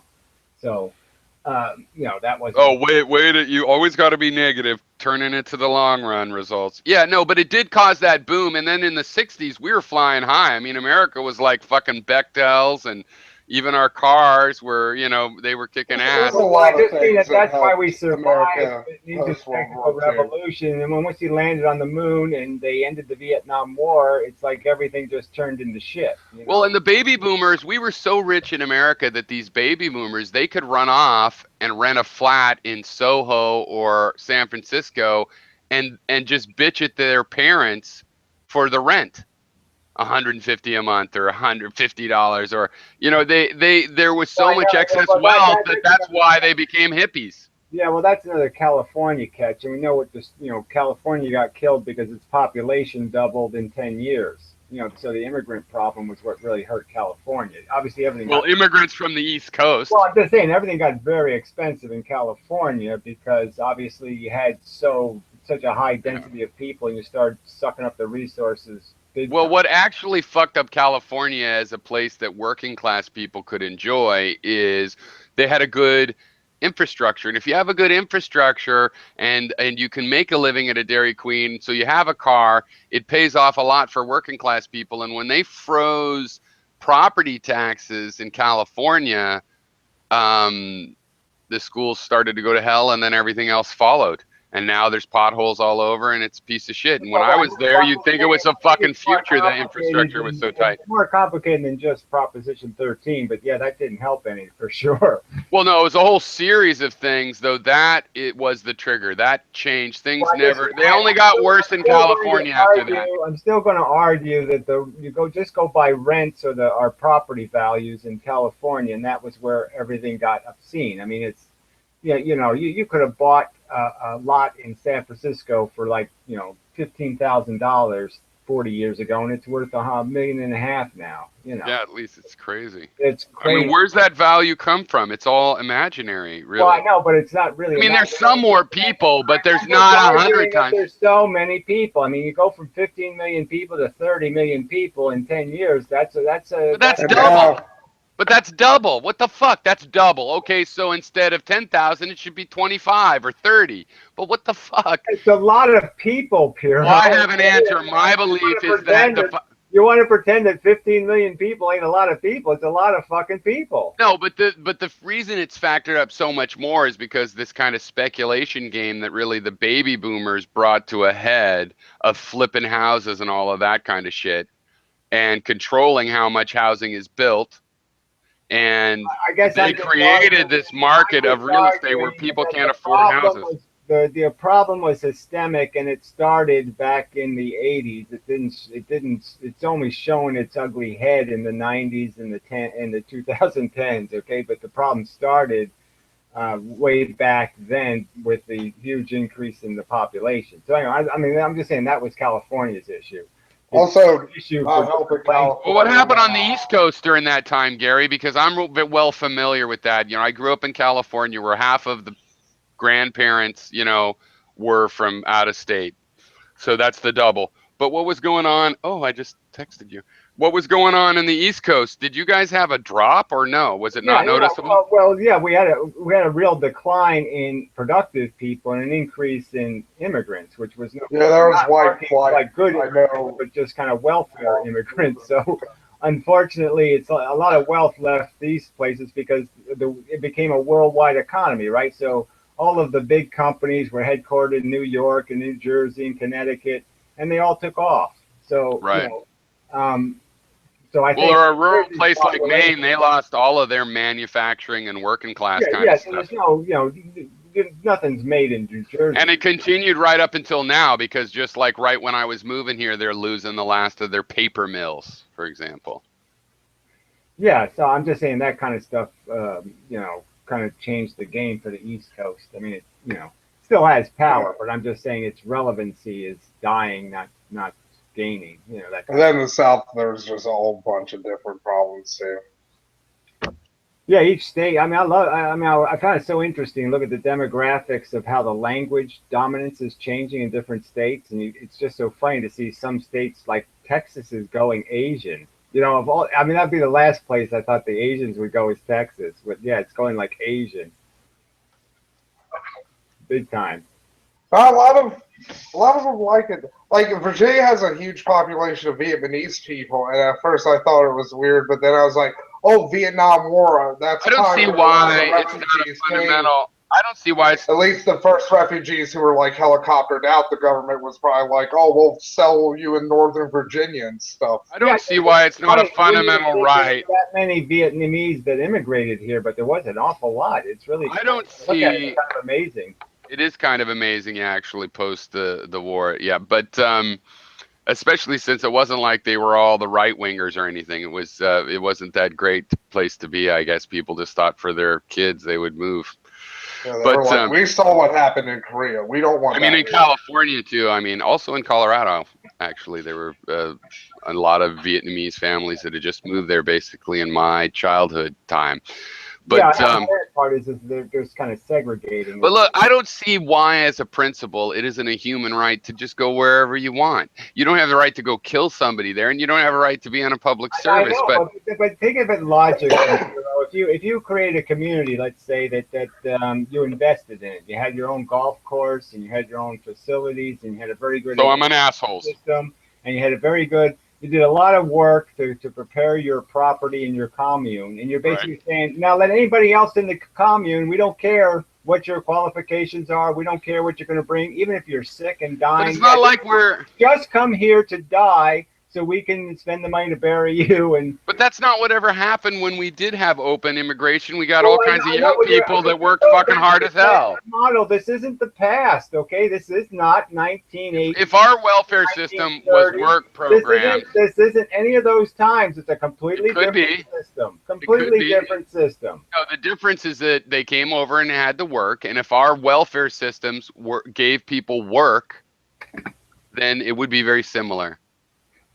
Well, I don't think it would be very similar because I don't really think our welfare system gave them work back then either. So you're still No, it talking didn't. as if they were They got regular work. as if they were getting something. And no, we were taking from them. We were exploiting the fuck out of them big time. And that was kind of terribly unethical, actually. The sweatshops, the child labor, all of that shit was real. It really happened. And that's what made immigration profitable. But when you have immigration in a society that now has, created a minimum wage and created payroll taxes and created a workman's comp and created all this shit. Now you have an infrastructure, and you really have to have an obligation to pay something in before you get something out. Hey, here's a change of topic possible. What do you guys think about this idea of some of the extreme progressives, for lack of a better term, or just some people that aren't conservative, is my point, saying that progressives would be better off with Trump? We could fight him. We'd have some of the Republicans on our side, and the right wingers would be out, and instead of with Hillary, the left wingers will be out of the game. Well, if you could win the PR war, I'd say that was worth doing, but you're not going to win it. So if I could win the logical argument, just say, well, look, why doesn't somebody ask Donald Trump why sanctions wouldn't be a lot better than $1 trillion fence? So Right. I'm just saying that if that isn't dealt with, Trump can be a huge disaster. I mean, we start wasting our money not building Hoover dams, but building goddamn walls. We're really done for. So that's an interesting point here, is that Okay, because part of Trump's point is they'll pay for it. And why will they pay for it? Because of this huge amount of money they're making off the United States.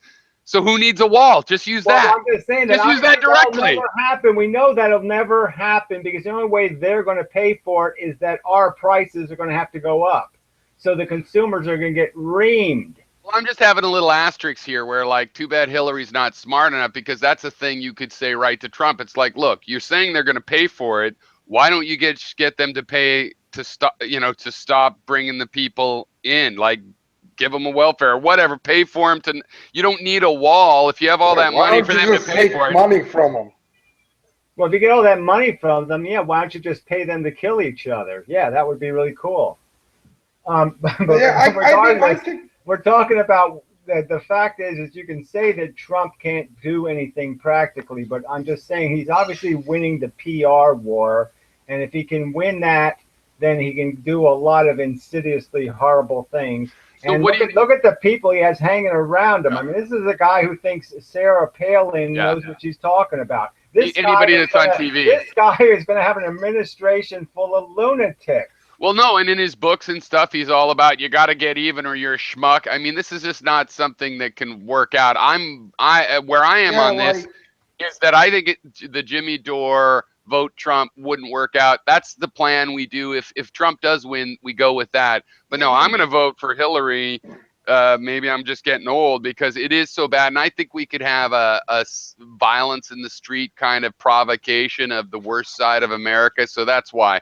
On the other hand, I do think, some of this stuff is overblown. The Democrats have been complaining about the SCOTUS thing, and that's why you got to support them forever. They've done nothing. We see the results. On the other hand, what do you guys think about the Supreme Court? Because there's one missing already and another two going.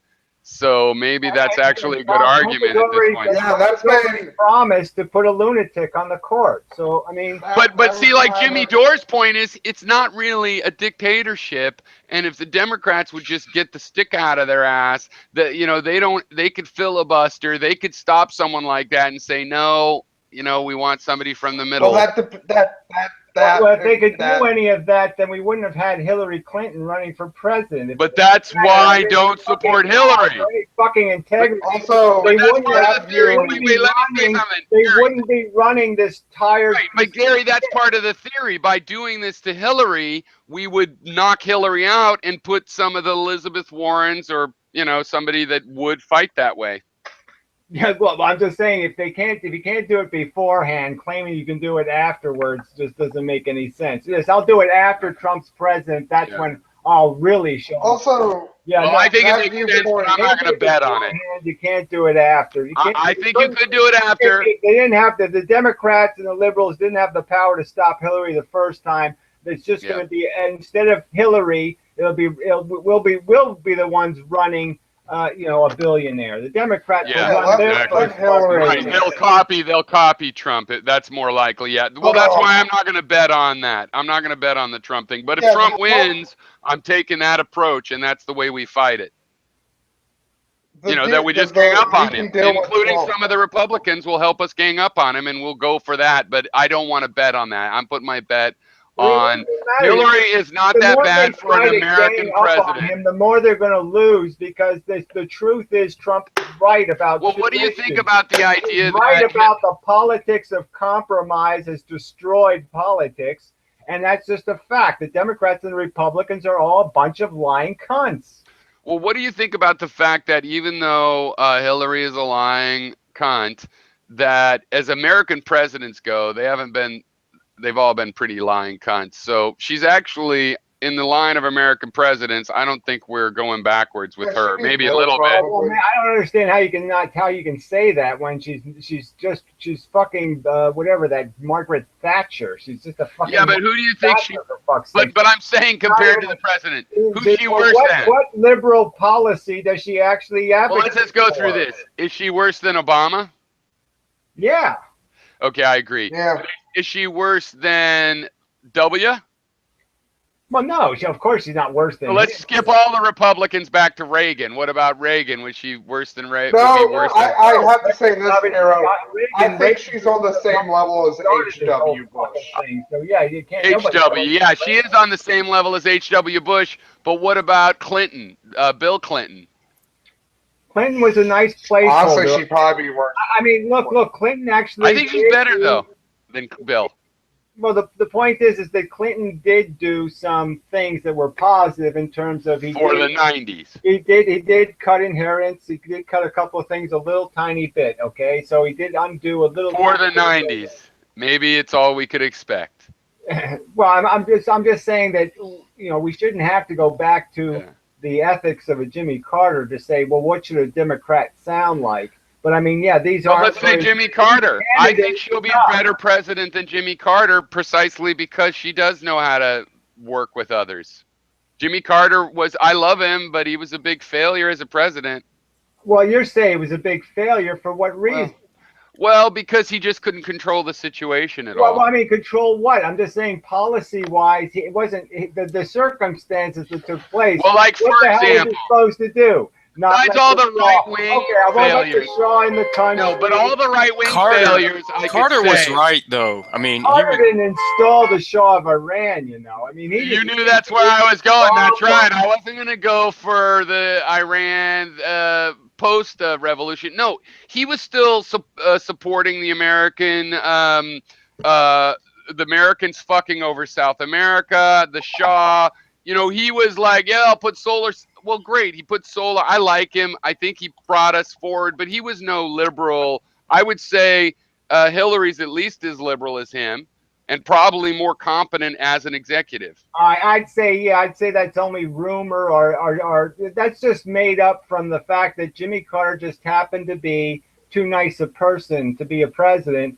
And so he wasn't, and he didn't play the aggressive game of self-promotion. He didn't protect his own reputation. But the fact is that for the circumstances he was in, he obviously did a lot better than his predecessors. I do feel bad because Reagan I totally cheated to win the presidency. His predecessors drove us into the fucking toilet we're in now. Well, what do you mean they cheated? The whole Iran-Contra thing? Yeah. I heard that at the time, and it was a big conspiracy theory.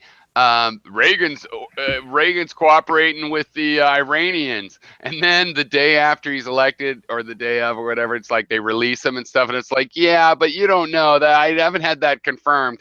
And then the Iran-Contra scandal comes, and my conservative relatives still can't handle talking to me about it.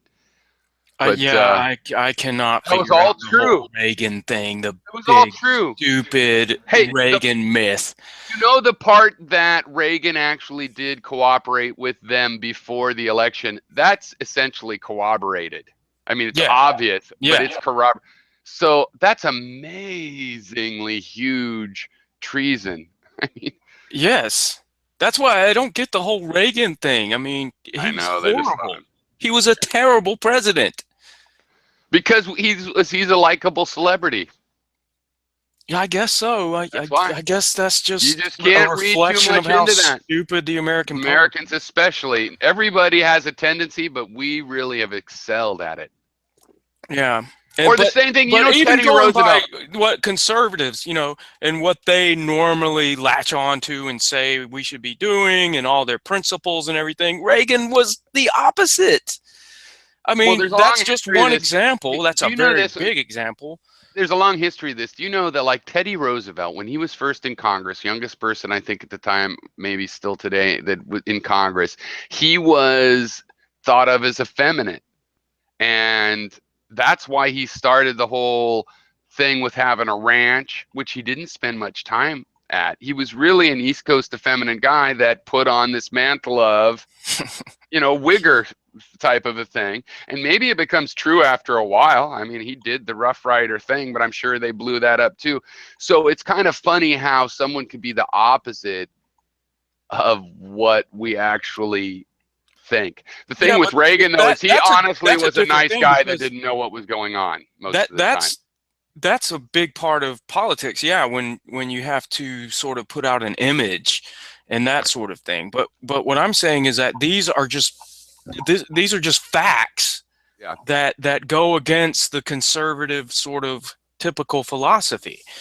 Like Yes. they always talk about the debt and everything. Well, the whole debt run up the debt shit was started with Reagan. Yeah, it's such hypocrisy.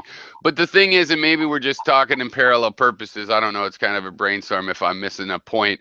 But the thing with Trump is his billionaire thing gives him also his, Scrooge McDuck gold-plated belt buckle thing. It makes me think less of him like how petty and weird. If I had $1 million, I'd have an underground, space station on the moon or something. And so I'm not impressed. But the actual effect is just like Teddy Roosevelt being an outdoorsman. In the mind of Americans, they're like immediately they see that, and he's a self-made man. He's a billionaire. And how stupid could he be? And yes, he got his billion from daddy or his million or his whatever. But other guys got millions and they became murderers and dropouts and drug addicts. So he's obviously and that all works. And that's why we're looking at 50%. Though lately, I've been wondering if Hillary and her friends in the press have been overplaying how neck and neck they are, right? I think she might think that, yeah, it's neck and neck enough. We want to scare we know demographically we win in America right now, but we have to scare all of those demographics into voting. And all of her ads have been scary and little girls watching him say, I hate that fat bitch and stuff like that. So maybe maybe that's why they don't seem very concerned, but I am a little concerned. I see that we could have Trump. Yeah, I'm very concerned about it. Oh. And what is the latest on the polls? I mean, aren't they basically, even if you look at it in the electoral sense, I mean, they're kind of neck and neck? They're neck and neck. What's going on now is a couple things. If you look at the Electoral College, she's still 70 ahead, but the ones that have to be considered toss-ups make it go either way. But she's got the kind of lead that makes it seem like a lot of wonks are going, yeah, no, because state by state still. On the other hand, I just saw the latest poll I saw, I think was CNN, but I saw it on CNN. I think it was a CNN poll. She's like 2% when they do the national thing, 2% of likely voters. She's ahead 2%. And that's, I don't know, usually when you see people like this, that is an indicator that people are going to drop on her side.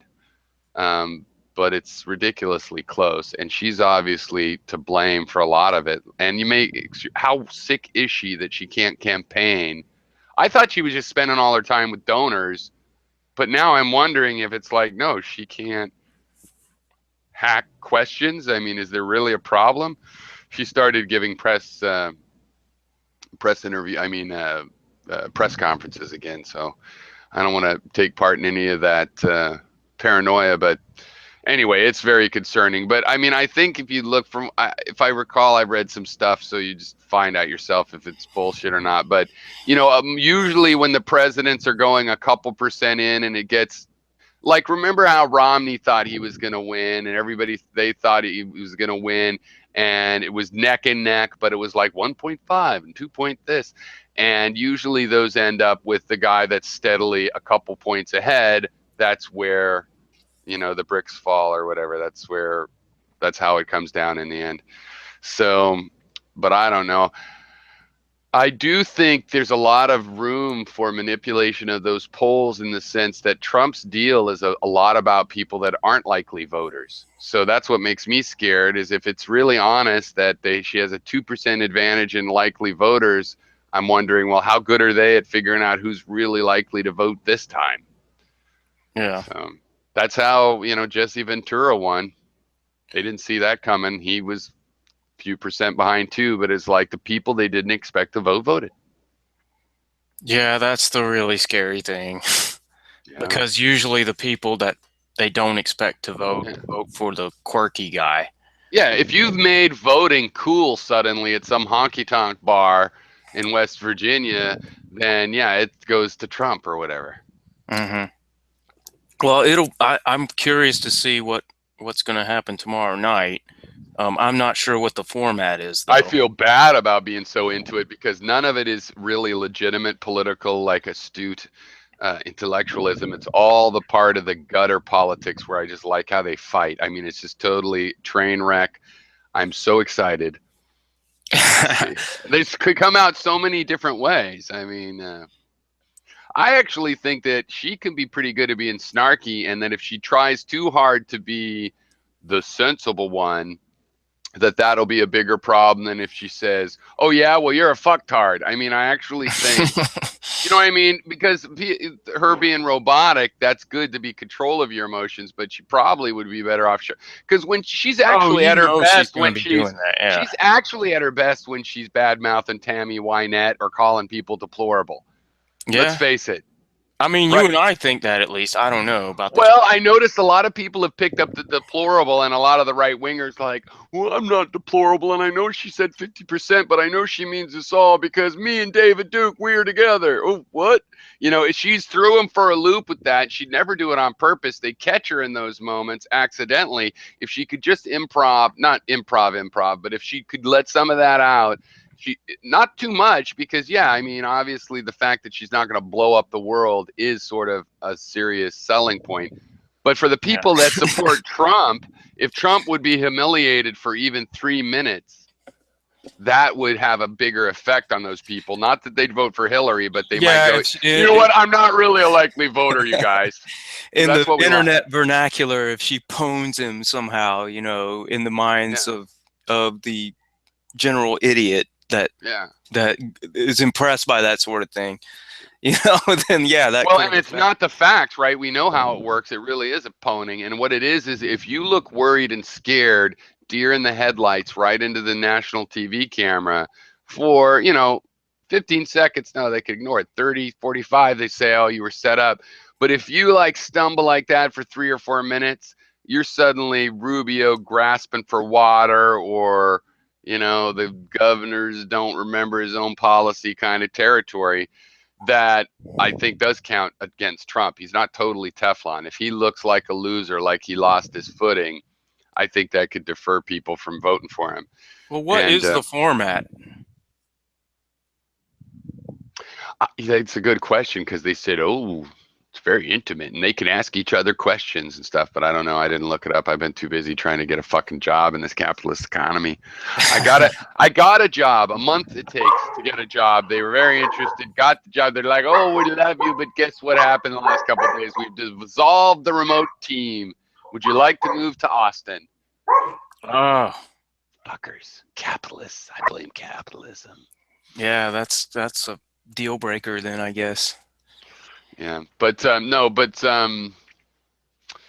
yeah, I think it should be very, very fun to watch. Let me put it that way. I hope it's also interesting. Yeah, if I think you'll probably see Donald Trump have a couple of slip-ups where he'll say something kind of dumb, but for the most part, I think they'll have him so well prepared that he's not really going to fuck up that big.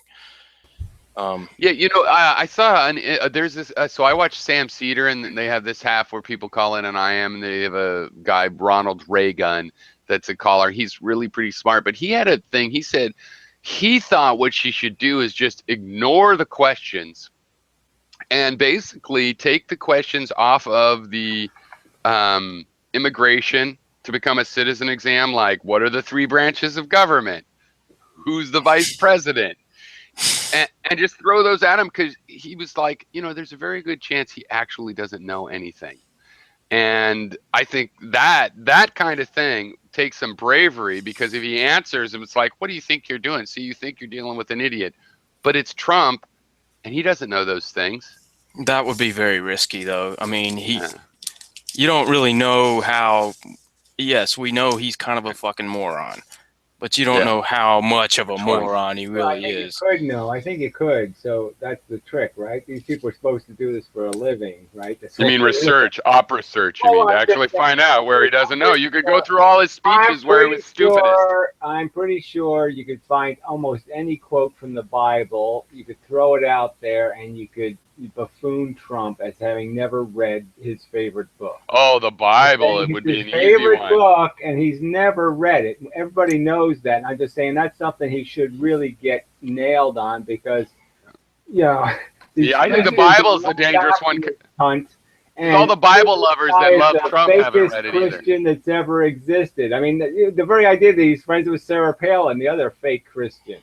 Well, maybe you could come up with some kind of quote from the Bible that sort of sounds like it's sort of a liberal sort of idea or something, Well, and I'm then just throw saying, that at him and that's see if how he you agrees get with him it or on it. not. I'm just saying, that's how That's you true. get him on it. Well, you say it's your favorite book. What Now part you of the guys are making Bible me don't you? nervous, though. I don't Well, want her why to don't talk you about the like fucking part where Bible. Jesus said, and then why don't you like the part where Jesus said, Backfire. and why don't you like the part where Jesus said, Jesus burned down your Wall Street. That's what Jesus did. Do you think he did something else besides burn down Wall Street? What do you Well, I think think Jesus stood for, Donald Trump? Do you really think he stood for capitalism? He you know thought what? it was a One good thing she could idea. do. Well, one thing she could do is if she just put it like, as an aside, and I don't think you've read the Bible, and I don't think you know the Constitution. I don't think you even know the three branches of government, probably. And then if he took the bait, have some of the more tricky questions that even you and I might get wrong, to throw in there if he begged for it. Get him on the Scalia thing. That's not He her said he's style, going to though. put a man on the Supreme Court that's the same as Scalia. So I would just start going through all of Scalia's decisions and say, well, do you This think is a national Scalia had audience, that one Gary. right? They don't Do you even know think who had Scalia that is. one right? Do you think Scalia had that one right? I don't think the voters that are supporting Trump know who Scalia is to begin with. Well, I'm just saying he's already promised to put a duplicate, a clone of Scalia on the court. That's what he's promised. You know what would be lovely is if the moderator had a series of questions that were basic citizenship questions that he asked both of them. Oh, that would be nefarious. He'd have to almost be in on it. That won't happen. None of this will happen. We'll be lucky, but it's kind of funny too because if you really like someone, then when I really like someone, I should say, the way I root for them is different. It's like I will end up saying they won even if everybody else says they lost, and their mistakes I'll be like, yeah, but it was, there's an explanation. But with Hillary, since I don't have a lot of confidence in her, I'll be more honest about who won, and yet that makes me more of like rooting for my home team. I hope she does well. I hope she does so well. I go, yeah, that's right. You are not a totally, pretty smart, accomplished woman. That's great, Hillary. I want to feel better. So it's like, that's why I'm saying I feel guilty about it in a sense. I don't feel it's a very healthy political feeling that I'm having that I want to see this so much.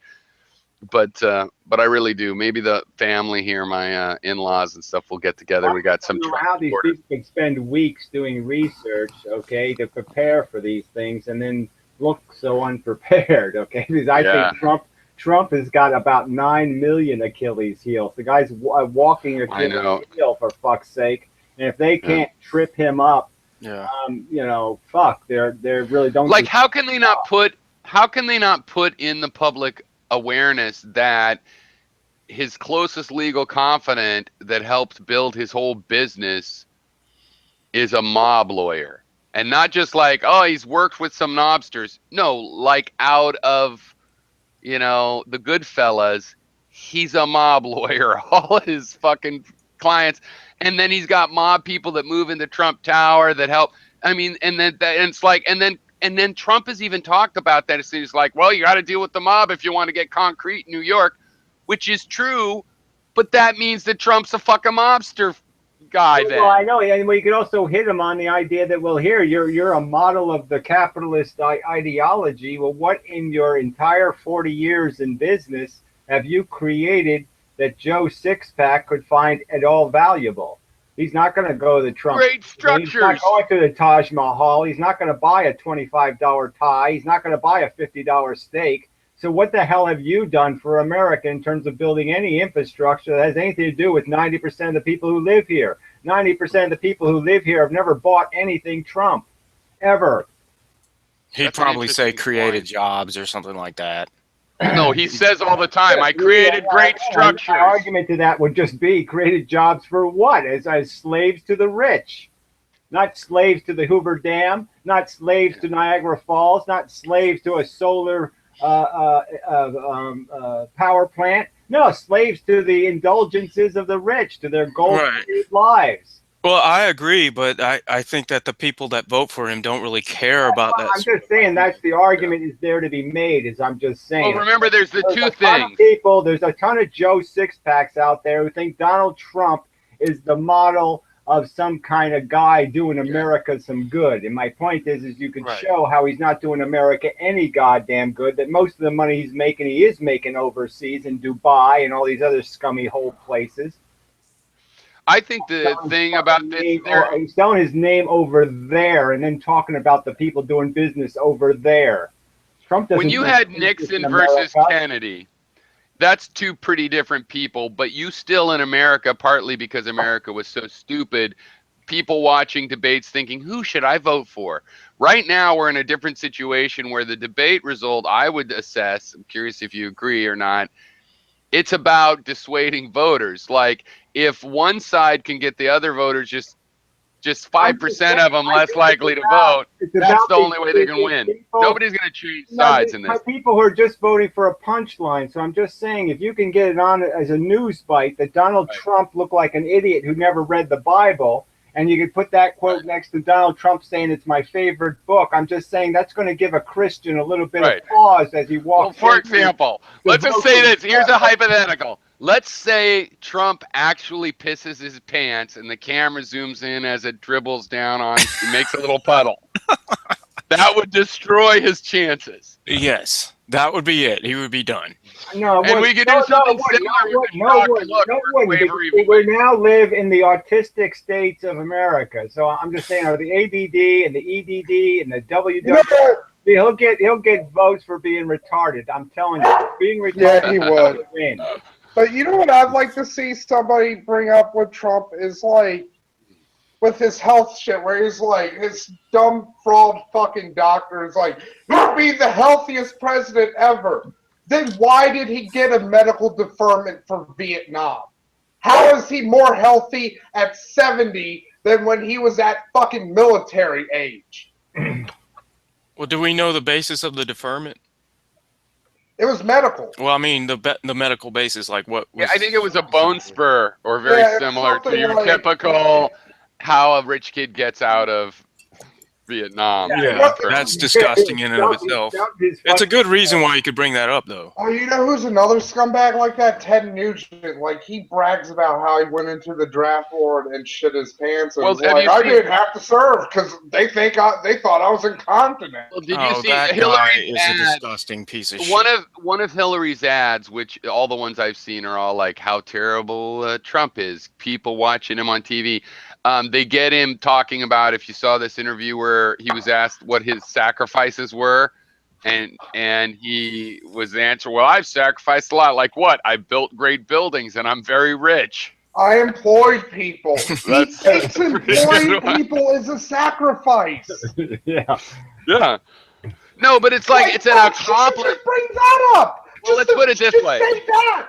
I wouldn't give him people. I wouldn't give him credit for that. I wouldn't want to even give him credit for that. But let's say these are accomplishments. He's mistaking accomplishments for sacrifice, which is exploitable because it's like it's an the only reason why the only reason why we're having this conversation is because the two-party system, and Diane Coulter or whatever her name is, she's fucking right.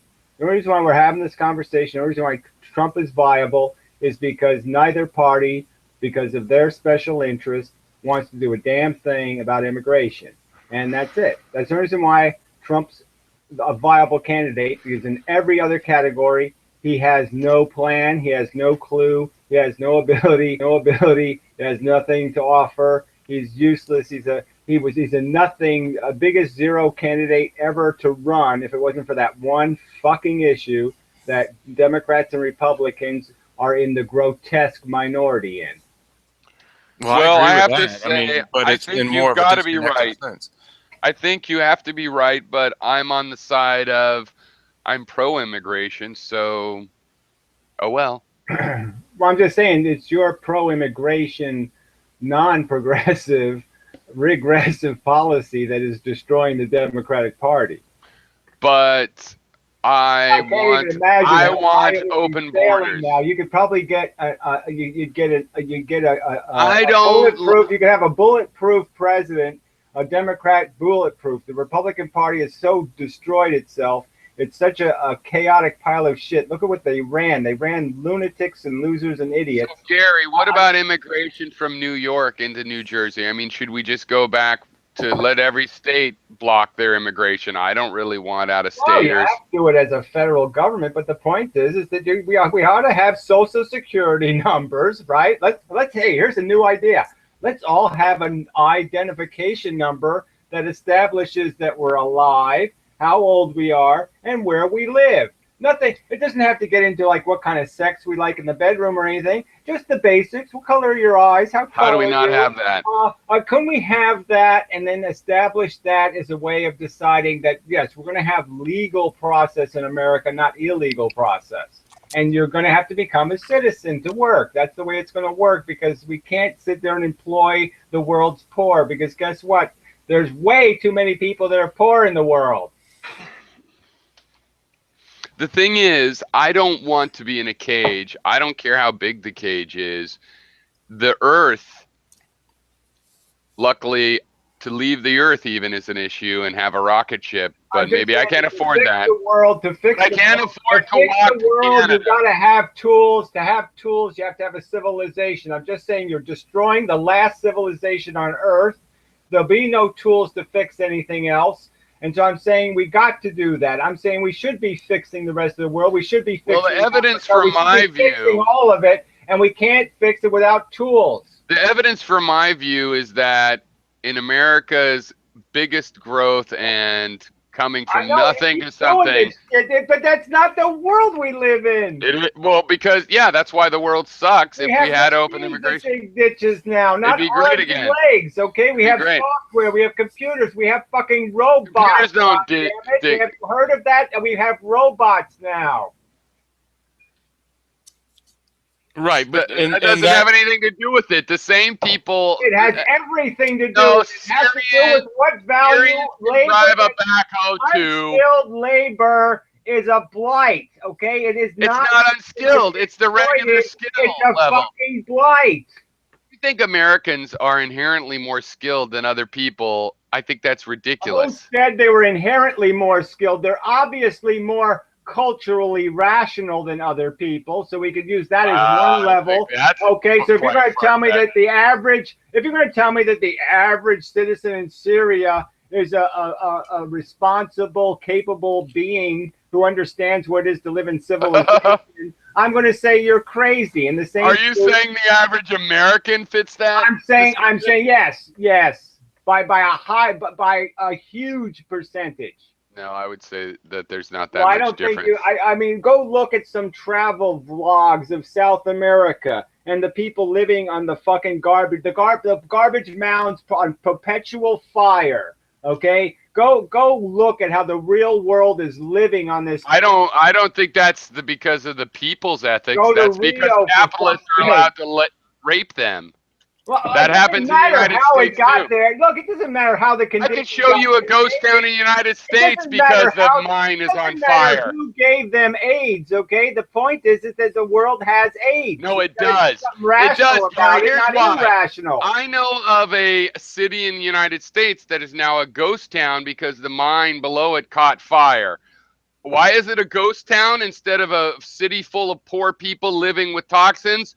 Because the government made that company pay to move those people otherwhere after they ruin the city. And then in these towns you're talking about, the government doesn't make the companies do that. The American companies, the foreign companies do that. You're just assessing blame that has nothing to do with fixing the mess we're in. So the boat has holes in it. There's all kinds of problems on this lifeboat. And your solution is let's just keep pulling bodies out of the water, and we just aren't going to worry about it. And I'm saying until you fix the goddamn boat, you can't save anybody. No, my solution is drown. Can I have a try at my solution? Drowned in your fucking liberal bullshit.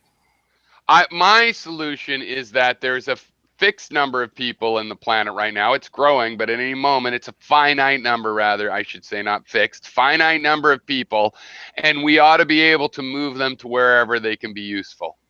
And they don't immigrate where they don't immigrate hoping to not be useful. You're making the argument again that they are not a mess. That they're uneducated and unskilled, unprepared to make a contribution that's required of them in the current world that exists. Right, I totally disagree with that. I think you can build a country as great as Australia out of a bunch of criminals. That's not the argument, right? And there were criminals from what? The greatest empire in the world. So it wasn't like they were the greatest criminals of all. The greatest empire in the world. From Therefore, poorest countries on earth, the most ignorant people from Babylonia or something, and put those in Australia. No, Gary, I get what you're saying. I fundamentally do disagree, and we just, we don't have to agree to disagree, but we have to realize we just disagree. Yes, I believe that the raw material of human beings brought into a culture like America will change what those people are like, and that if we got American productive, hardworking American ideals again, that's how you build great stuff. Poor. The American poor, only 3% of them leave Poverty Island. 3% of them escape 3% escape Poverty Island. That's but you don't understand. Successful you are with the problem that exists already. With people who speak English, with people who grew up watching the same TV shows you did, those people you can't even fucking save. I don't think and that now helps. You're talking about saving ones who are even more disabled. No, that's not how I see it. What I see is that when there's a lot of people that stay in Syria, even though there is a war, and try to wait it out. The people that flee that kind of situation, it's a selection bias. For people that don't usually do that to go to the same kind of environment. They want a job, they'll farm, they'll do whatever. The statistics, okay? The new immigrants, 70% of them end up on welfare. 70%. That's our fault. That's our fault because of our public policy. Again, you just keep evading the facts. The facts are that I'm not evading the fact. We need to change. It's not sustainable. I know. We have to change how we think of our public infrastructure and safety net. But it's not sustainable because the whole entire process. How is that going to fix it? The unsustainability isn't going to go away because you're going to rethink something. You have to actually do something. What are you going to do? Well, you don't make things sustainable by kicking people out of the country. I'm not arguing for kicking people out of the country. I'm arguing for keeping people out of the country. So yeah, I give everybody who's already here, immunity, and I would just say over a 2-year period, let's say, okay, you either become a citizen or you get the fuck out, okay? Because in 2 years, you're not working in America without a social security number, and that's the game. So you got 2 years to play the game or get the fuck out. Well, we're already doing that in a lot of ways. I mean, what do you mean we're doing that? Come on, we're doing that. Fuck you. Do you know what most illegal immigrants are? Most of them are people that are here too long according to their visas. Most of them now, coming in the last 5 years, end up on welfare. Gary, Gary, we talk about a lot of speculation, whether it'll happen or not. So I think it's fair for me to want you to know that, as I said, I believe that you could have work programs. So when you have aid to people, you have a work program, and that work then gets done so that it will make that a productive expenditure if those people work on the infrastructure, from everything from making sure there's no hypodermic needles in the parks in Chicago, all the way up to pouring the cement for the sidewalk, and for skilled people, help them register as a doctor. Workfare, okay, and then you'll pay them $12 an hour so they could pay somebody $8 an hour to take care of their kids, and you'll say that this is a rational economy. I'll say it's irrational, nonsensical, a huge waste of fucking resources, and it's culturally degrading. No, I don't believe in subsidizing private sector wages. I think that's counterproductive. Well, regardless, I don't think there's any point in subsidizing wages. So, yeah, that's a loser all the way around. But Yeah. you know, the idea of making work isn't a great winner either. You're forcing. Well, I don't think we're making this work. idea that you're going to glean productivity is just a lie. You're There's not going a to lot gain of stuff. productivity. It won't be productive. Gary, it's not make work if we're honestly stuff is falling apart. There's a lot of stuff that needs to get done. Yeah, Ordinary it needs to be stuff. done by people who are competent to do it is the trick. Well, how competent do you have to be to go fill in a pothole? Yeah, it's more complicated than you think nowadays. Well, no, because there's a foreman. Everything requires you to use machines that can kill other people or kill yourself. There's huge liabilities to being any kind of worker because we have real tools now. You're not sitting there with a fucking chisel in a ditch, okay? It's a different world. You have to have a different skill set. On city streets, there's just guys in a truck, and two of them jump out and fill it up with asphalt and then run a machine, flat, and then there they go. You want to give those jobs to workfare people, so you want to employ. I want to have twice as many people that are actually making a living. Gary. Construction workers. What I'm saying is, I want to have 3 times as many people doing that. Right, and who's going to pay for it? The welfare budget. The welfare budget. Who's going to pay for it? The same people that are paying for the welfare budget now, taxes. People are getting taxed out of their house. You get double taxed out of their house. The thing is, you fucking get roads that don't have potholes. Well, regardless, that's something that's your priority. I don't think that should be a priority of civilization necessarily to worry about fucking potholes when it's in $40 trillion worth of debt. Yeah, because civilization is no way as civilized as me. Well, I'm just saying you gotta. I said it as clearly as I think in a metaphor. Okay, it is like a lifeboat. Our lifeboat is a piece of shit. Now, if we're gonna really try to do anything good in the world, we have to go back to rebuilding the empire. We have to make it so the boat can actually save somebody. It's a shitty, crappy boat. We need to plug it up. We need to shore it up. We need to build a fucking civilization where people are growing up to give a shit about their country and quit thinking about government conspiracies and liars here and liars there. We are a mess as a civilization, and we're not going to be made better by importing a bunch of people with values completely inconsistent with our own, who basically wouldn't mind taking the whole country and stealing it for Islam. What a segue. Well, they have more passion than the average American. That's a goddamn fact, right? At least they give a fucking damn, where the average American doesn't give a fucking damn. I don't see any evidence that the average immigrant that is Islamic is wanting to take over the country for Islam. Well, let's go find their communities where there are 50% of the population or 60% of the population.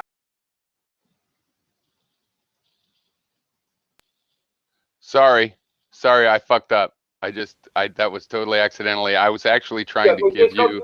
Just go look and find all the communities that now are more than 50% Islam, okay, where they have moved into communities and taken them over, and now they're trying to change the laws into Sharia law. So don't tell me they're not perfectly happy to take America if they can.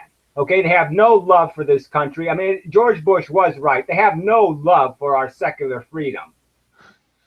They would love to. They would love to put a prayer tower right on top of the Washington Monument. They would love it. But that's not going to happen. Is the point? I've talked to people that are like, "Yeah, Sharia might take over." I'm just saying it doesn't take too many. It doesn't take a huge degree in mathematics to do the mathematics of the demographics. And the fact is, it's going to happen. It's happening right now. They're growing. Americans are dying. Period. That's silly.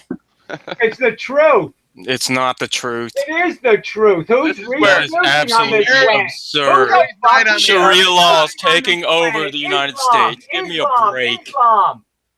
That is ridiculous. Yeah, it is. How is it something my mom would say? You really think the religion of Islam hasn't grown over the last 10 years? Not that much. That's not. By a percentage of human population, you don't think it's the fastest growing, now the biggest religion in the world? You don't believe that's true? I don't think. Well, the fastest growing religion is actually non-religion, I think. No, it isn't in terms of population. It's by percentages, right? That's so there's absolutely 15 atheists, and now there's 30 atheists, and so they say, yeah, well, look how much the atheists are growing because they were a tiny population. So yeah, it's really easy to double a small population. I think there's more Buddhists. Well, yeah, but the point still remains that's still the fastest growing one. Well, I'm just saying it would be a lie to say it's fastly growing. You could argue that it's not really as effectual. Growing isn't really the concept of atheism. It's really whether people call themselves one, and usually they're nihilist anyway. So that's not. According to Christian, well, I said non-religious. According to Islam, Christianity is still the absolute. I'm talking about the human population as a whole. I'm just saying that Islam is rising fast. Okay, it's on the fast track to be the king of the world. Huh. You mean not by convincing us, but by having so many kids? The same way the Christians won. Yeah, that's right. Not by being rational, but by being capable of making lots of babies and killing your enemy. Yeah, I don't think they're in danger of taking over the world as long as there are countries like the United States around. Well, there aren't going to be countries like the United States around. That's my whole fucking point. Your boat's going to sink because you labeled it with a bunch of liabilities. You haven't you're not importing assets. You're importing deficits. You're assporting insets. Wait, why is the United States going to not be around, say, in the next 10 years? Well, I say it in the next 10 years. Well, the next 10 Trump. years, look, who knows what's going to happen with the world economy? So it's really going to get ugly. And what happens when things get ugly? The fanatic religious cunts go wacky. So it was like the Christians in the 90s. Remember the late 80s? The wacky Christians in America were all over the place. Well, all that shit's coming back. They haven't left. It is. Well, no, they've left. Coming to a head. They're not nearly. They're voting for Trump. No. Saying they're not. They left though because look, we got trans. Powerful as they were in the Falwell, big. Yeah, we got gay marriage and stuff.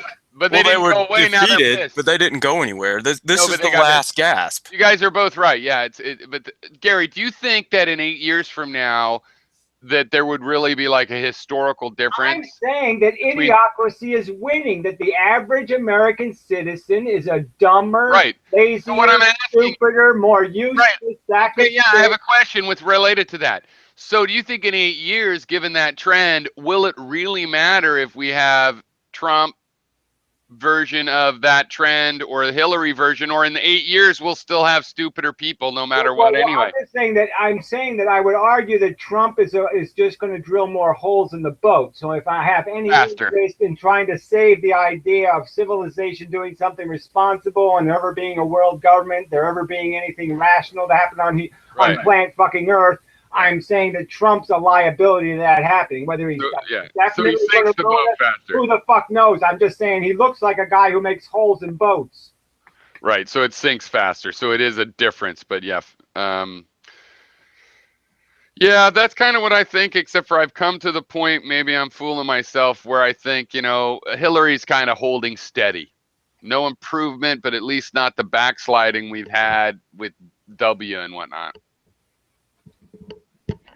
Well, you have to defeat the mentality that's behind the whole thing, in my opinion.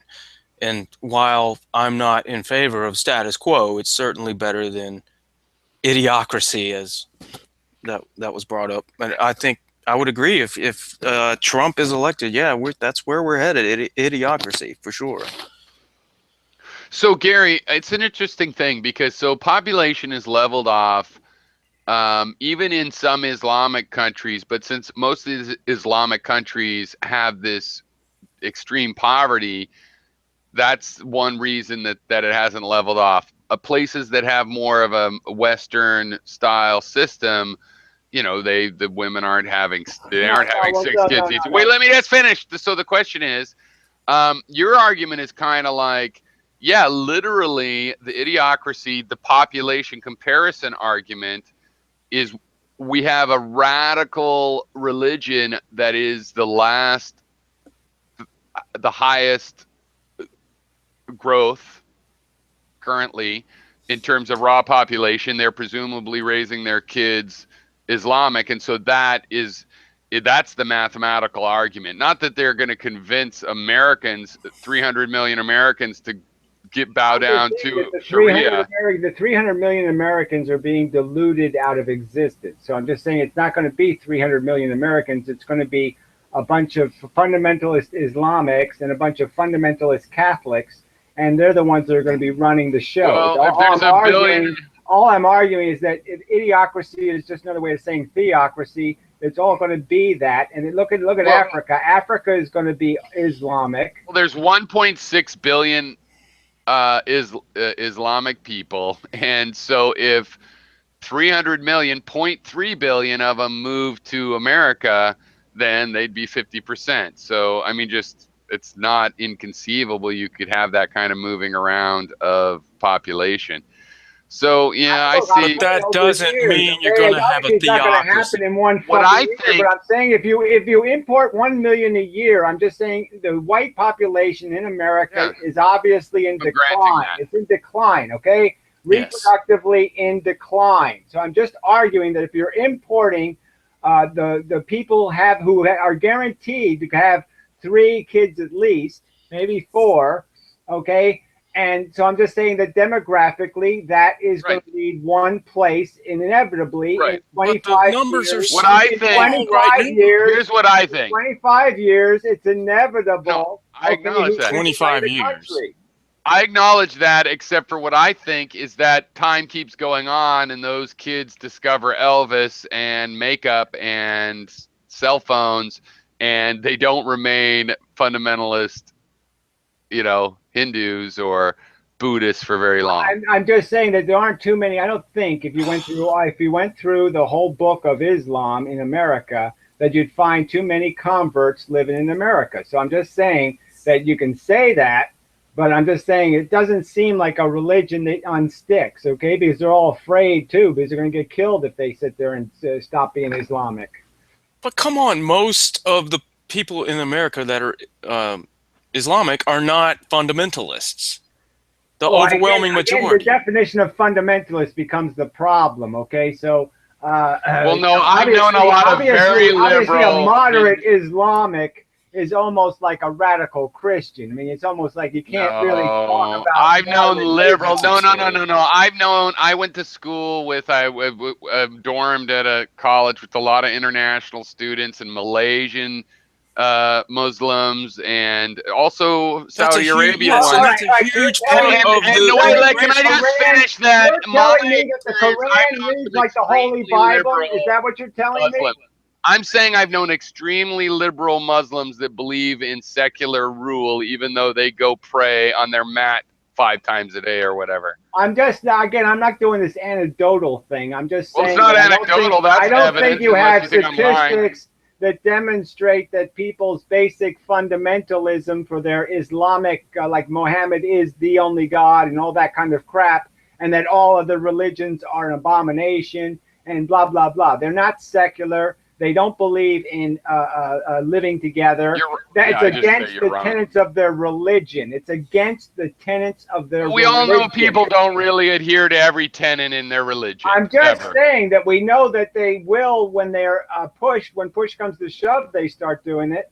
Yeah, but you're not arguing push comes to shove. You're saying that they already want to take over. No, I'm saying that we're going to live in poorer times. And so when your push comes to... Bad times are a-coming. But aren't you beyond, Gary, being pushed and shoved into some stupid thing that your Christian family would have done 200 years ago? Like putting somebody in gallows because of witchcraft? I was never a believer, so of course I'm obviously not an ignorant cunt. So yeah, you're telling me I sit there, let's compare Gary to ignorant but your cunt. great-grandfather was a believer. So it seems like to me, it seems like I'm saying the same thing's going to happen to them. All of my ancestors. The same thing's going to happen to them. Nuts. I mean, I'm just telling you, they won't do that. And Islamic will not do that. Oh, of course they do. So you don't think Islamic children ever grow up and aren't devout? Aren't devout what? Muslims. Like there isn't kids that are like, fuck that bullshit. I'm just going to go marry this Jew. Yeah, they don't do that. That's right. They don't do that. That's ridiculous. Wait a minute. You're saying no one that's Islamic? Do that? Well, how many by percentage to Jews? are Catholics or any other religious affiliation, how many Muslims go off Muslimism and become Christians? How many? That's an interesting question, but how would I know? That's pretty obscure kind of statistic. I I'm wonder just if saying that I bet you the statistics are consistent with what you can presume just by what you see I in the think in the culture. United States, it's You probably can the other see way it around. in There's the probably way more culture. Christians that become Islamic than the other way around in the United States. Yeah, exactly. Christians are becoming Islamic. Well, so then what was your point? My point is Islam doesn't become Christian. I'm saying the Quran is not the fucking Holy Bible. First off, the two books have almost nothing to do with each other in the sense that fucking Allah was nothing like fucking Jesus. Why should we give a shit though about that? Why should we give a shit? It's the definition of idiocracy. I'm just saying it's the first. No, it's IQ, not. It's the first IQ test. Is religion? Yeah, it is. A religion is the first IQ test. If you believe talking bears exist, you're an idiot. If you believe fucking talking prophets exist, you're an idiot. Okay, you believe in a 2,000-year-old fucking religion, you're a fucking idiot. You don't belong in any civilized country. Yeah, but that's not what idiocracy I kind of means. want to believe It in is talking exactly bears, what though. idiocracy is. It's goddamn putting No, a it's not. a religious fanatic might as well have idiot tattooed on his fucking head. I like talking bears, though. Like that guy Bering. Ah, the wit. Yeah, I'm just blown over. This is really an interesting thing, though, because I bet there's some statistics, because I know they track statistics on, atheist and religious affiliation fairly well now. And I'm just arguing I wonder for what the what trends makes a are. great civilization, okay? And what makes great civilizations is not religion, and what tears down great civilizations is religion. Alexander was destroyed by the religious kooks. All of Egypt was destroyed by religious kooks. Rome was destroyed by fucking Christianity. That's all it can do is destroy. What were the greatest civilizations? I just named some of them: Rome, Alexandria, Egypt. These were, hugely successful civilizations. They had religion though. The entire time. They didn't have anything we would call religion. They had some sense of a notion of an idea that, oh yeah, well, it's nice that they did it, but they didn't have a religion. The temples were all taken a little bit. Some people might have believed, but there was a Santa Claus element too. Oh, yeah, a lot of people. They were just nice stories. A lot of people supported temples in Greece. It seems like we're redefining things. I'm just saying, I'm not redefining. Wait, I'd like to talk about this. The Romans really believed in Zeus or something. They didn't believe in any of that shit.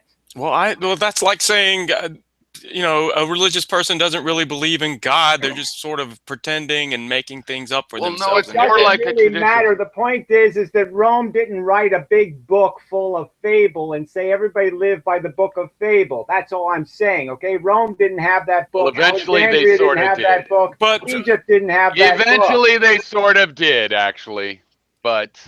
Well, they only did after they got destroyed by the religious coup. Why would you? Yeah, why would you even have the whole concept of? All right, so you just can't make a distinction between what makes civilization and what destroys civilization. So you think what destroys civilization is being a little bit cautious about the character of your country. So all the countries now that have low immigration, like Japan, or we could go back to some of those Middle Eastern companies Piro was talking about that aren't reproducing. Well, why aren't they reproducing, Piro? Oh, that's right, because they have extremely closed borders. They won't even let an Arab immigrate into their country and become a citizen, because guess what? Citizens have rights to the oil, the non-citizens don't. Okay, so these countries aren't giving their prosperity or their civilization away. They're clinging to it.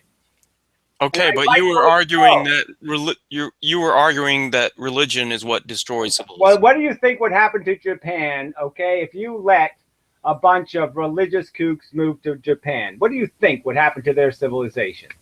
Do you really think it would help Japan?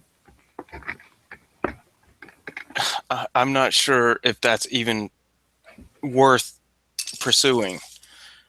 Oh, so the idea of cultural assimilation, being able to speak the same language, being able to That's a different being thing. able to constructively work with other people, being That's able a to different civilly live idea. next door to them, having a civilization where everybody doesn't have a gun and everybody doesn't expect to get into a fist fight with their goddamn neighbors. None of that matters. You're all over the place. No, that's exactly what civilization is, and that's exactly what all this diversity destroys. You were saying specifically that religion destroys civilization. Yes, well, I'm saying religion is an icon of fucking idiocracy, okay? It's one of the key components of recognizing an idiot. Well, there are a lot of very, very smart religious people. Oh, Joe, name one. Okay. So you're saying that there are no, if you're religious, you're automatically an idiot. Of course, by definition. You believe in a talking bear, you're an idiot. I don't think So that makes sense at all. What about that that biologist that he's a big time Christian, but he discovered the genome, the human genome.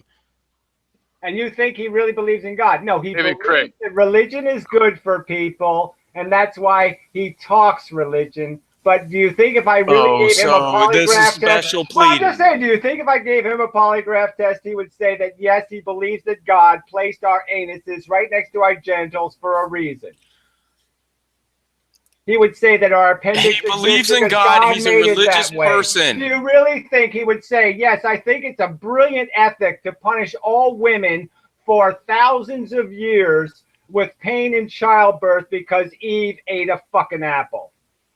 No, but You're getting into specifics. He's Excuse a me. religious person. I'm Is a just saying that Christian. you're one example. I'm saying first he's a hypocrite and probably a liar because he's too fucking educated to really believe that God. Well, that's circular reasoning that on your God part. I think what it is, I think what we're micro. seeing here is, Gary, that you just don't get that, everybody has some ideas that seem way out there and probably are And why way out should we there. respect that? Why should any rational person I don't know, respect you want me to- irrationality? It's fine to push why, back against why that. should I any would say- logical person say, yes, let's be illogical? That's Well, for fine. whatever don't- reason, that- wait, can I say Infinity? Okay. For whatever reason you think that I should take your physics theories seriously, that's your answer.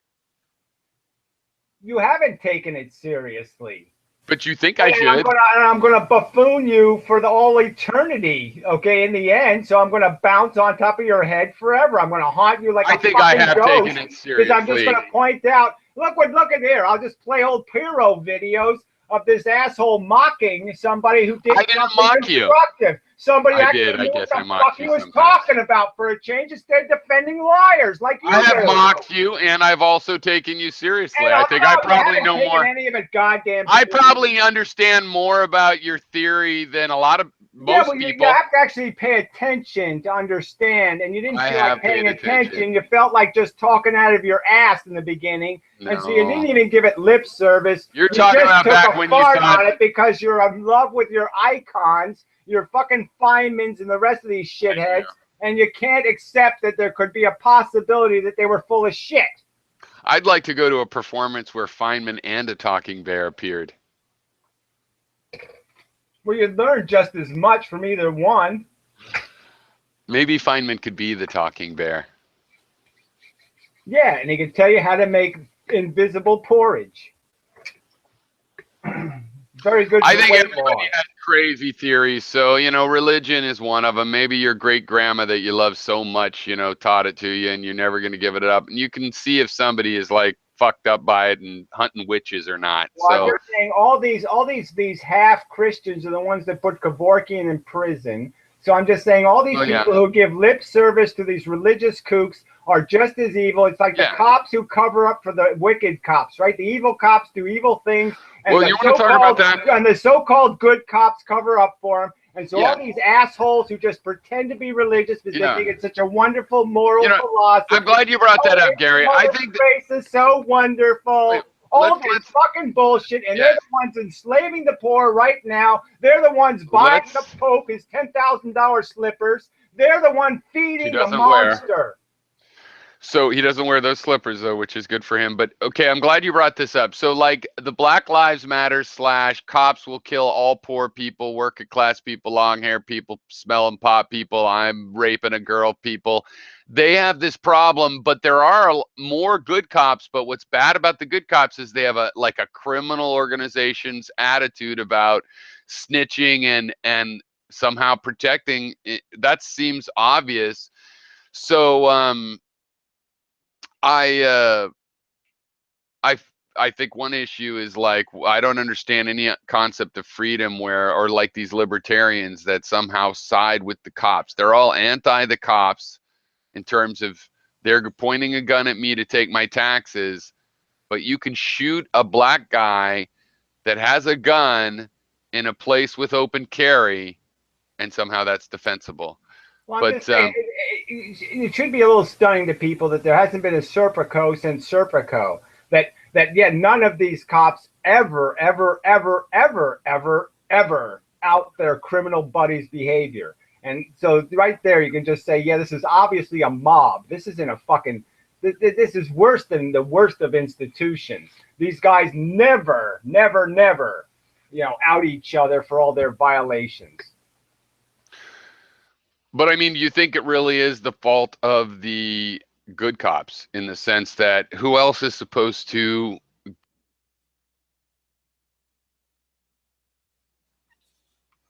fucker? Yeah, I But was about to do that. but anyway, I mean, do you think? I mean, because I'm kind of at the point. It's like where you blame the voters even more than the politicians, because it's like we have enough democracy. You could be doing better than this.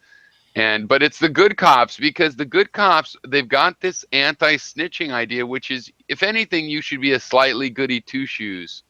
I'd rather have an ordinary person probably, but you should be a slightly like one of the pro rules people. You don't, if somebody violates the rules, you don't cover up for them. If somebody in authority violates the rules, you should be Serpico. I don't understand why we don't we obviously demand that. the whole job of being a law enforcement. We should separate all these jobs anyway, and we should have a separate investigation branch of government, right? We should. Okay, we have to have a branch of government that isn't owned by the Democrats and the Republicans. It has to be a separate branch that investigates all public officials. Not owned by the county or state. All public officials are subject to their sting operations.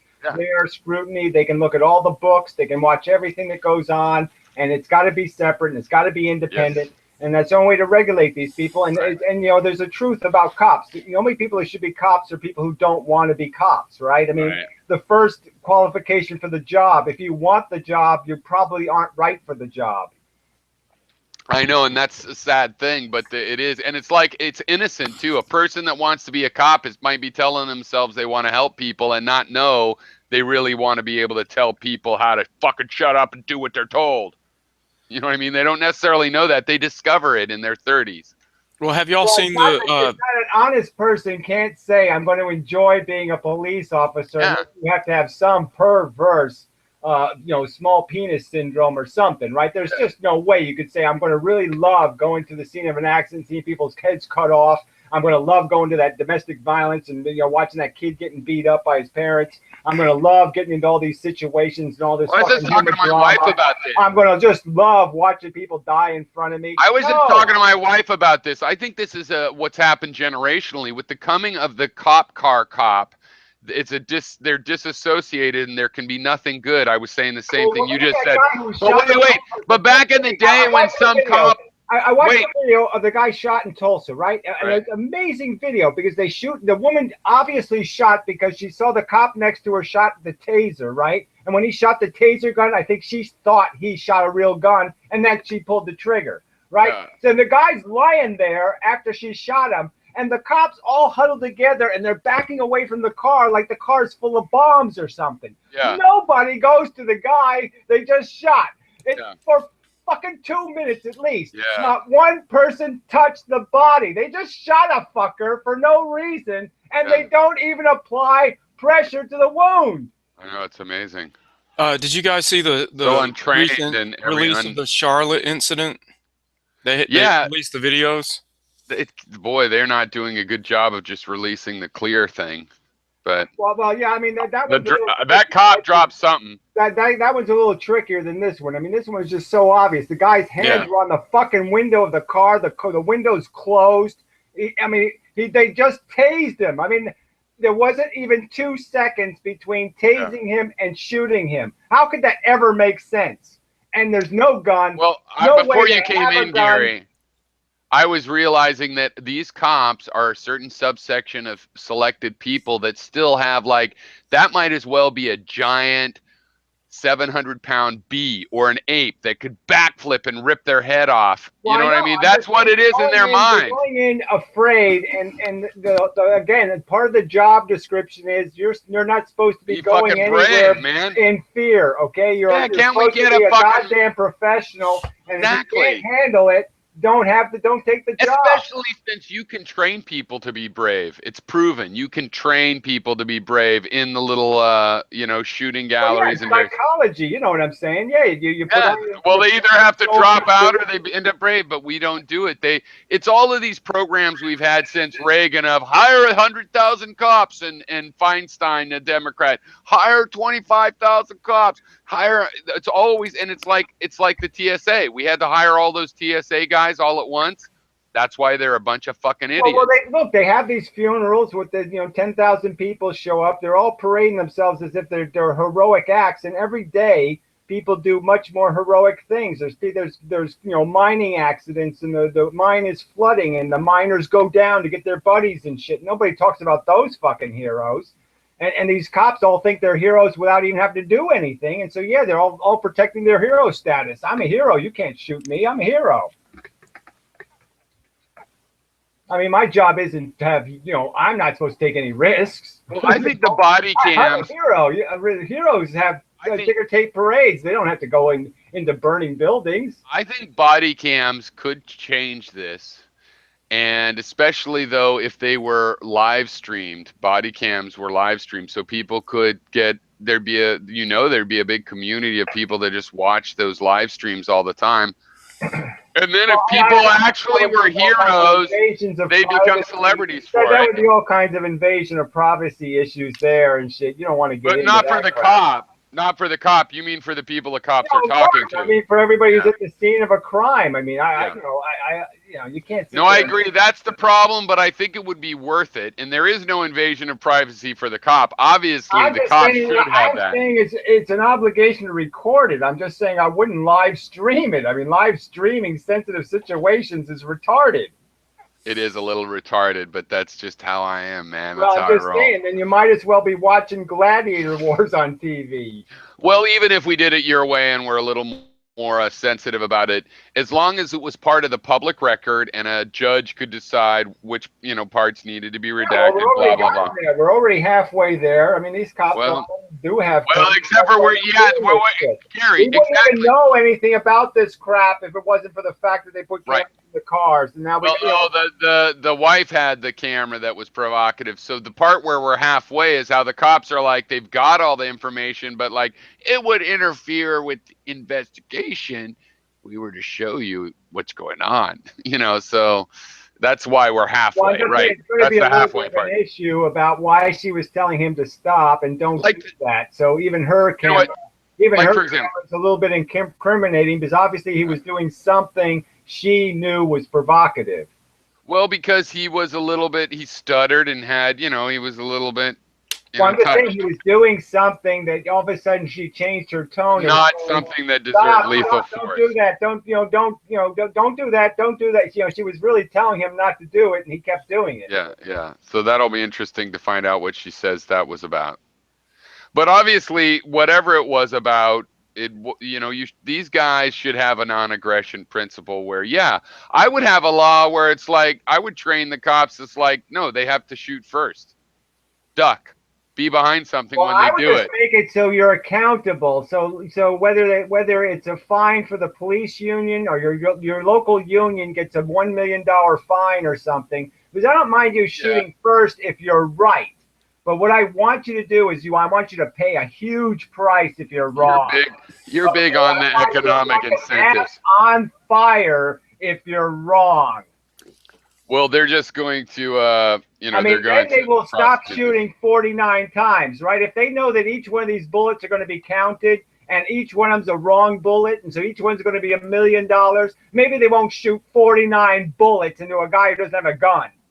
Well, that's true, but I just think you can do more positive training. You can train I people to know. be I'm more just saying you brave. can train people to shoot people in the fucking kneecap, for Christ's sakes. Why Yeah, the whatever fuck happened to do we always that? gotta kill these people? Why Gary, can't am we I fucking wrong? shoot 'em in the Gary, leg? Am I wrong? When we were younger, the whole rifleman loving guns was a lot about shooting people in the leg and getting them out of there, and then you're gonna limp forever there, Jed. You know, and it's like the whole idea now seems to be like you might as well Yes, not shoot headshots somebody unless everywhere. you want to Right, assassinate them. headshot, headshot, headshot. I'm just saying, right there, you're not a professionally trained police officer, in my Well, opinion. If you're aiming your gun at the man's fucking head, okay, you're not properly trained. the way I remember it was like this. Okay, I was raised to shoot guns, and it was like you should never point a gun at a man unless you're prepared to kill him. But the idea was so don't point a gun at anybody. That's a big decision. But then it became therefore if you point a gun at a guy, make sure to kill him, which is totally different when you have a professional. I'm just saying that statistically, I think one of the most disabling bullet wounds you can get is from the belly button to the kneecaps. You know what I'm saying? Like the bottom of your torso, because it's the most painful and it's the easiest one to hit a bone. You know, which really disables people. You know, hitting bones really disables you because it's really painful. And so yeah, they should be shooting people in the fucking hip. Shoot them in the ass. Right, the hip will fuck them up and stuff, but exactly, they could live Well, and yet they'll be decapacitated. You're just trying to disable them. You're not trying to kill them. You're not doing the judge and jury thing. I know. Why is it? But look, preparing them for trial is disabling them. So you disable them and then you can arrest them. But Gary, see what I mean? They invented this taser where they could have a non-lethal gun, even though it sometimes is lethal, but basically, okay, non-lethal. And yet they stopped using the gun itself in a non-lethal way because it's generally if you know what you're doing, obviously you know where you can shoot that somebody will not die even if they lose a leg. I almost prefer, frankly, being shot in the leg than some idiot trying to doing this electrocute me thing. But whatever. I'm just saying, I don't know how effective tasers are, just in the sense that they never seem to be able to use them properly. I mean, it seems like more of a crowd control device. You know what I mean? Like you got a mob or something, you want to shoot a few of the mob leaders, and so that's kind of what a taser. So I don't know if a taser would be appropriate in these circumstances. And like I said, I wouldn't even mind if somebody's resisting arrest and they shot him in the leg. And a few people even died from that. I'd almost say it was okay because that's so much better than what they're doing. Well, and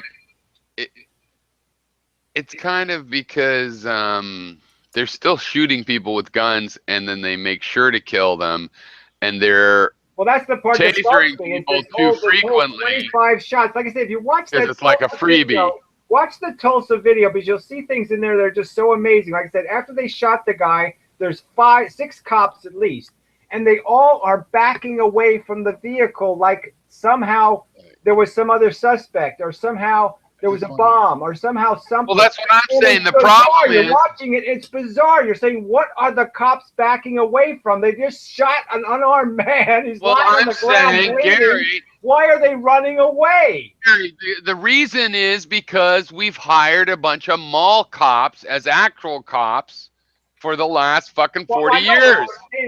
You're saying to yourself, this psychology, now we've whatever had mall that cops psychology teaching is, the new. It shouldn't be manifest in something called a police officer. A police officer shouldn't be doing what those cops were doing. Well, no, this is what I was saying to my wife. The way I put it to my wife is, look, who do you want as a cop should be somebody it's like, well, he was 270 pounds, but there were 4 of us. We were only 180, 130. But 4 of us know how our expertise is. We know how to restrain a man that's a little bit bigger than each one of us when there's 4 of us. And that should be the kind of person, which is not my favorite kind of person, but it's like a wrestler. Really, I was thinking like of all the sports, somebody that likes wrestling and realizes you're not going to die from wrestling, you wrestle them down. That's what the cops are supposedly still trained to do. I don't see why they don't know that even if in the Well, they have older, all these weapons too, right? Even the old weapon of pepper gas. I mean, pepper spray, for Christ's sakes, gives you yeah, enough of an advantage in a fight where you're able to get somebody's arms and tie him behind his back. I mean, especially if you have 4 people and one of them can do the pepper spray while 3 well, I'm tackle. just saying that Yeah. they should have Well, these. they're panicking. Well, look, They're we know that panicking. cops aren't really trained. They are I mean, cowards. These new cops cops. get 6 months training. You know what I'm saying? They don't No. get trained properly. So They don't even get 6 months. I just read an article in the New Yorker, and it was like, no, some of these counties and towns, they have 2-week training sessions. Well, I'm just saying that's obvious. One of the biggest problems. These Weeks. guys don't even know how to restrain a human. Right, because obviously, if you put these people through even a 6-week boot camp that was really well designed, they should be able to learn to be brave about And they should situations know like what this. their roles are. So they right, especially when they have like 2 cops. And this, like, again, this scene, they have 6 cops, and they couldn't do any better than shoot the Crazy. guy. I mean, I'm just Yeah. saying that, it's ludicrous. They should all know how to restrain. Like, okay, we're going to restrain a guy. You're in front. I'm behind. Yeah. Blah blah blah. They should have that. There's all guys figured out that ahead of like time. that kind of stuff. Like the same You say, guy. okay, are you taking lead or am I taking lead? You make a decision about who's the lead guy, and then you restrain the fucker. Yeah. Well, look, I knew people growing up that would be like loving to know, here's how you do this, and look, here's a pressure point in your wrist, and all this stuff, like with some sort of ninja James Bond stuff. And I always thought, well, that's stupid. I just want to go hang out by the river. But the fact is, if you had somebody that honestly was like, hey, here's how 6 guys can take over even a 350-pound, muscle-bound giant, that's who you need. And they've got none of those guys anymore. Plus, they don't have bravery, obviously no training, and it's gotten way out of hand because they are basically exactly the wrong kind of people. The most overpaid, unskilled job. And on the news, they're acting like, oh, of course they thought their own life was in danger. And it's like, as far as I'm concerned, look, I don't want any police to die, but you are being paid to put your life in danger. So do that. And make sure nobody else dies. Yeah, well, I'm just saying that we know that they are so far from that when we know they put 42 bullets in somebody on their cell phone. I'm just saying that what they're doing is just insane. You can't even come up with any explanation. Why do you need to shoot somebody 14 times when he's sitting in his car? Well, our military has the same thing going on. When they killed those sons of Saddam Hussein, I would have rather seen them on trial. And I don't see why. They blew up that house. Do you ever see the picture of that house? They blew up the house those guys were in so much, all the houses around it were blown up with bullet holes. It was dissolving, as if you could demolish a building just with, 30-millimeter bullets or something. Small cannons. That they did that, part of that's just because it's so much easier just to do it with that Apache helicopter than to do it. Yeah, but is it really? I'm saying, like, I know there's fucking crazy guys out there that want to risk their life going in and getting them alive. I say pay those motherfuckers to do that kind of shit and then put them on trial, humiliate them. Well, I wouldn't have bothered with any of that crap because, frankly, I think we're the ones humiliated. I'm just saying this shock and awe thing that we've seen in our generation, it's matured in the politics, is ridiculous. It's the most tiny dick to Napoleon kind of thing that there could be. There's no other explanation for it. And now we have a bunch of wusses that are scared of any random person. Like, okay, you want to know the most ridiculous one? What about that autistic guy? Their defense was, we were trying to shoot the autistic guy, not his 70-year-old caretaker, the black guy who's lying on the ground with his hands in the air and got shot, but survived. It's like, and the cop that was like, why'd you shoot him? I don't know. Well, I know because you are scared of bees if they're black men. I think we diagnosed that. I'm just saying that they got to fix it by having a completely different psychiatric test for cops. I mean, this idea of being ex-military gun nut should not quality over quantity. The first qualification to be a cop is, I'm a gun nut. I like to shoot shit. I go hunting. Yeah, exactly. That didn't make you a good cop. Right. The gun as your tool is not the main thing. You can be trained to do that. You need, well, what I was going to say, I got cut off. I was saying back in the day, in the 20s, 30s, even in New York, where it might still have been dangerous as a city, where a guy's walking along with a baton and no gun and he kind of knows the people on the street. I could see how a kid could grow up and say, I want to be the cop. He says hi to everybody and brought me a candy. You know, but it changed with cars. To have decent cops, I think actually you would need to have them walking around the neighborhood, sort of having to be cool with everybody, and you know what I mean? Yeah, I don't think so. I think you just need robots. So this is one of your robot things. Well, okay, robot is another thing, but I mean, no, I think that you could have a law where the cops have to live in the neighborhood they protect. What about that? No, I want drone cops. That's even better. Drone robot. But cops. can we talk about that second? I want to talk about the drone cops. That's interesting because I always am fascinated how RoboCop was actually an optimistic vision of Detroit's future. But don't you think that cops that had to live in their neighborhood would automatically be a little better about it all? Well, this idea of neighborhoods being anything cohesive in the first place, I just don't see.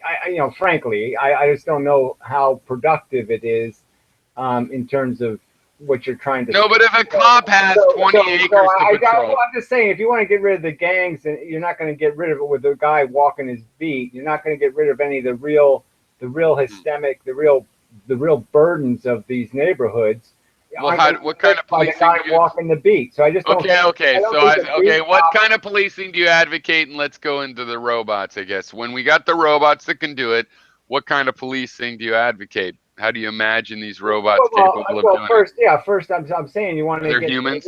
First, you want to Behind find it? out what laws are the most productive in enforcing, right? So you don't want to be doing this silly thing like, okay, well, we'll let the dealers run free, and then we'll just arrest the, Well, the Johns and the hookers, What if it's the vandalism and by stuff? harassing people with these stupid laws. But yeah, I would say, I just like the idea of a drone cop. A Coke machine comes up to you. There's a guy who's talking, who's actually sitting in his office somewhere. And, he just lets you know that, you're in violation of 14 codes and blah, blah, blah.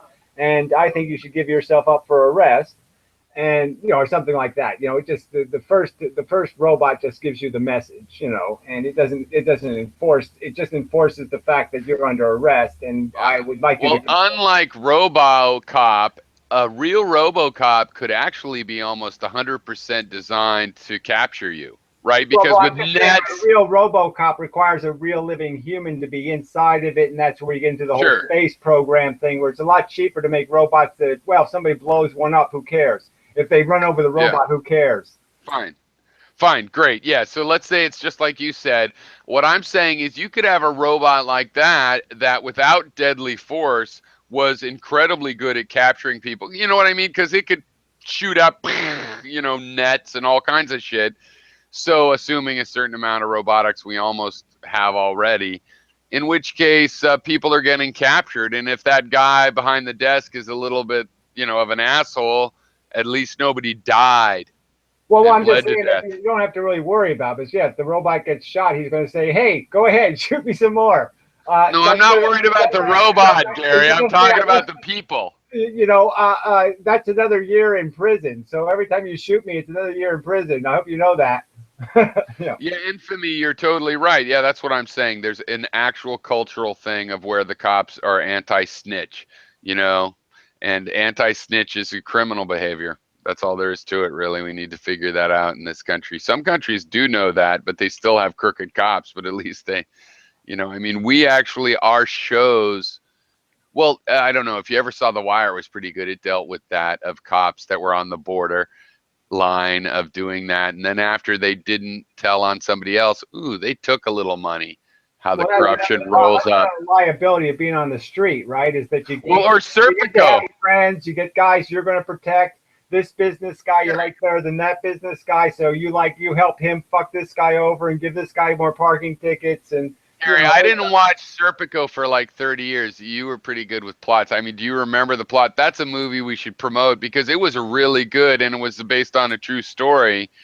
But what happens? I know he was honest. The real game, right? I mean, he just kept seeing all the corruption before he didn't even get to be a cop.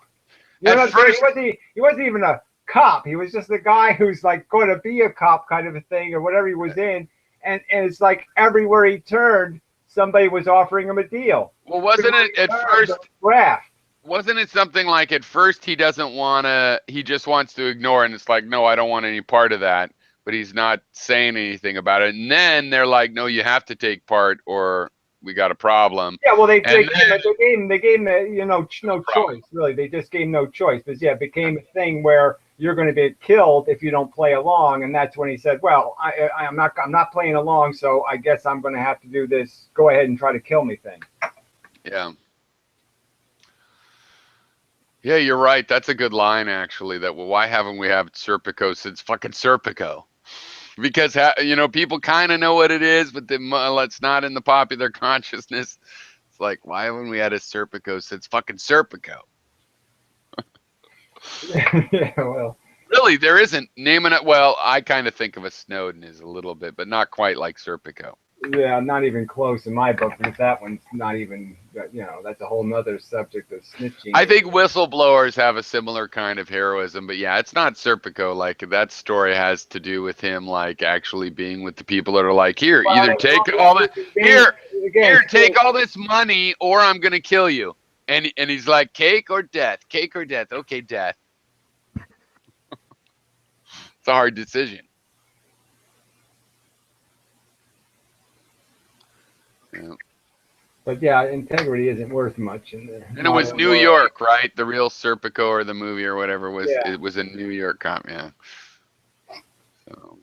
So you're probably for stop and frisk. It's unconstitutional, Well, I'm actually not. So you Okay, can say I'm for creating civilization. So I'm not for stupid laws in the first place. I'm not for putting people in prison for stupid shit. I'm not for contriving problems or making problems. I'm not for, it's like even alcoholism. There's a certain point where you have to have a better response than, well, we'll take a person who's already in trouble with their alcohol. We'll now give them no way to get to work.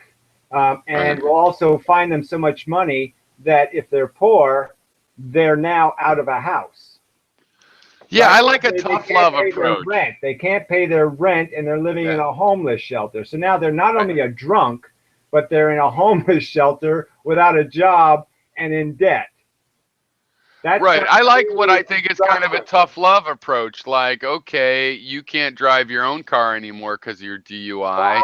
Well, there has to be public infrastructure so you can at least go. I want sanctions that are equal. So in the sense that I would rather you put people not debilitating. I would rather you put people, anybody, rich man, poor man, you put them in jail for 2 weeks, or you do something else. But these sanctions where the rich man can afford the penalty and the poor man can't. It's like these taxing cigarettes, right? Rich people can afford to smoke, poor people can't.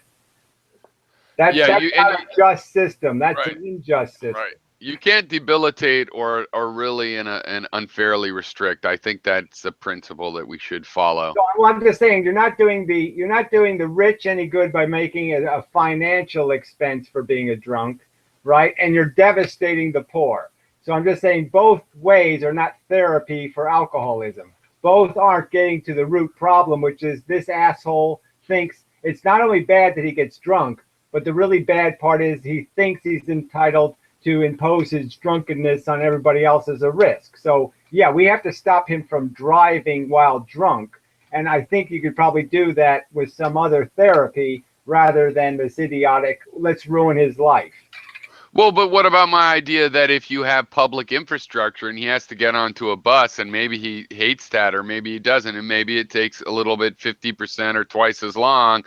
But I mean, I think that's fair. The problem is we don't give people functional options. And if we're going to decide that, look, we have decided you need some correction in your behavior, that's always a judgment call. I mean, there's a lot of examples where we know it's for real that somebody shouldn't kill other people. Judgment call. I'm just saying that this happens to be one of those laws that's just really obvious to me that yes, everybody has to be hurt when they do this because they have to know how devastating the implications are of taking this risk. Well, DUIs are an example of where the rich are really still quite privileged. That's what I'm just saying. That you got to have a therapy that's more effective in the first place. I don't think it's effective, but second, it's got to be fair, and it's just so unfair the way the system works because the rich guy gets off and the poor guy gets ruined.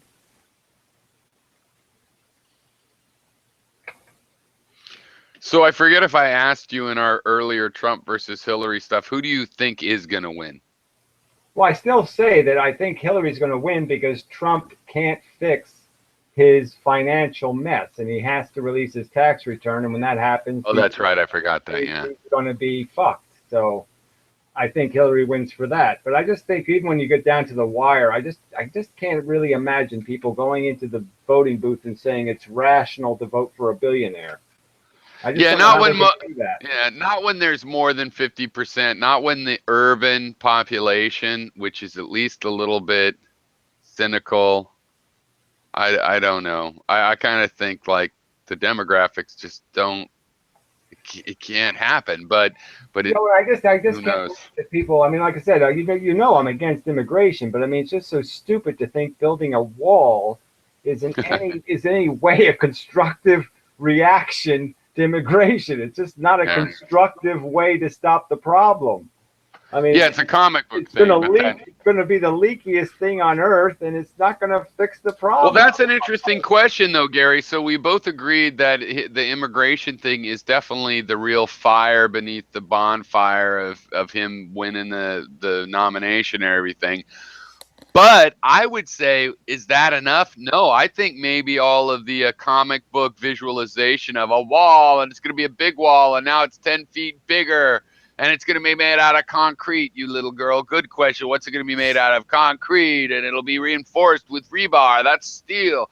That is also, I don't think it's just the immigration. Well, just even think about capitalism. That visual. Capitalists vote for Trump when he knows that first Trump made these offhand remarks about defaulting on the debt, which to a capitalist would be like the biggest crime ever. And that's their money. Look at how much money he's going to waste on this idiotic wall that will produce no real industry for any of us to make money off of. So that's a big loser. Well, at the presidential level, when he says, that's what Trump doesn't get. Trump actually, one thing is he's not the bankers. He has fucked over a bunch of bankers, and so he doesn't get that at the presidential level. Those are the bankers. If you default on the debt, those are the motherfuckers that aren't getting paid. Well, I'm just saying that any capitalist knows that you can't do that. And then this whole idea of repatriating $2 trillion from multinational corporations. I mean, like I said, anybody who owns stocks has to kind of understand that $2 trillion will come out of the stock market. It's not going to come out of anything else. It's going to come out of your fucking Apple stock is going to take a hit. You're going to get poorer. Okay, you're going to pay those that $2 trillion is not going to be repatriated for free. It's going to cost you $2 trillion in capital. That's in the market now. It's not going to $2 trillion will come out of the market. So I'm just saying, even a smart capitalist should be able to figure out that that's a no-winner. That's the Trump might as well say, I'm going to tax, I'm going to tax anybody who owns stock. And we know he couldn't win if he said that. Yeah. Well, that's the funny thing, though. So why are so many Republicans and whatnot lining up behind him then? When it's obvious that most of their funders know that. Well, I'm just saying that because the conversation politically hasn't gotten to any of that stuff. I mean, all the interviews are weak, and all the commentary I've seen on the news is all this stupid shit about demonstrators or hecklers, or Donald Trump has feelings hurt today when somebody implied that his hair was a wig and blah blah blah. I mean, they're not dealing with anything. What do you know about this? And Infinity, you too. I mean, do you know about this? And not to leave you out, Infamy, but you haven't said anything in the voice, so I mean, but also in chat, I guess. Did you guys hear? Or is this too subtle? Is this too much political People magazine politics? But how Mark Cuban, the billionaire from Shark Tank, is going to be in the front row at the debate, and the sort of whole, face off of that, and how Trump said, "Oh yeah, well I'll have Jennifer Flowers in the front row. What do you think about that?" on Twitter? Did you hear that? Well, again, I did not hear it. these are all the No. side stories that I just don't think have any value whatsoever. I mean, the fact that some They're covering it on CNN though. some dopey billionaires think Hillary. Well, Mark Cuban, do you know the Shark Tank, this investment show? It's been on for a while, so it's another reality TV billionaire, but he also is actually an investor. He has some decent businesses. But anyway, he was kind of for Trump. There's some quotes of him because he was just like, "Oh, whatever," and he's sort of a showbiz billionaire, so it made sense.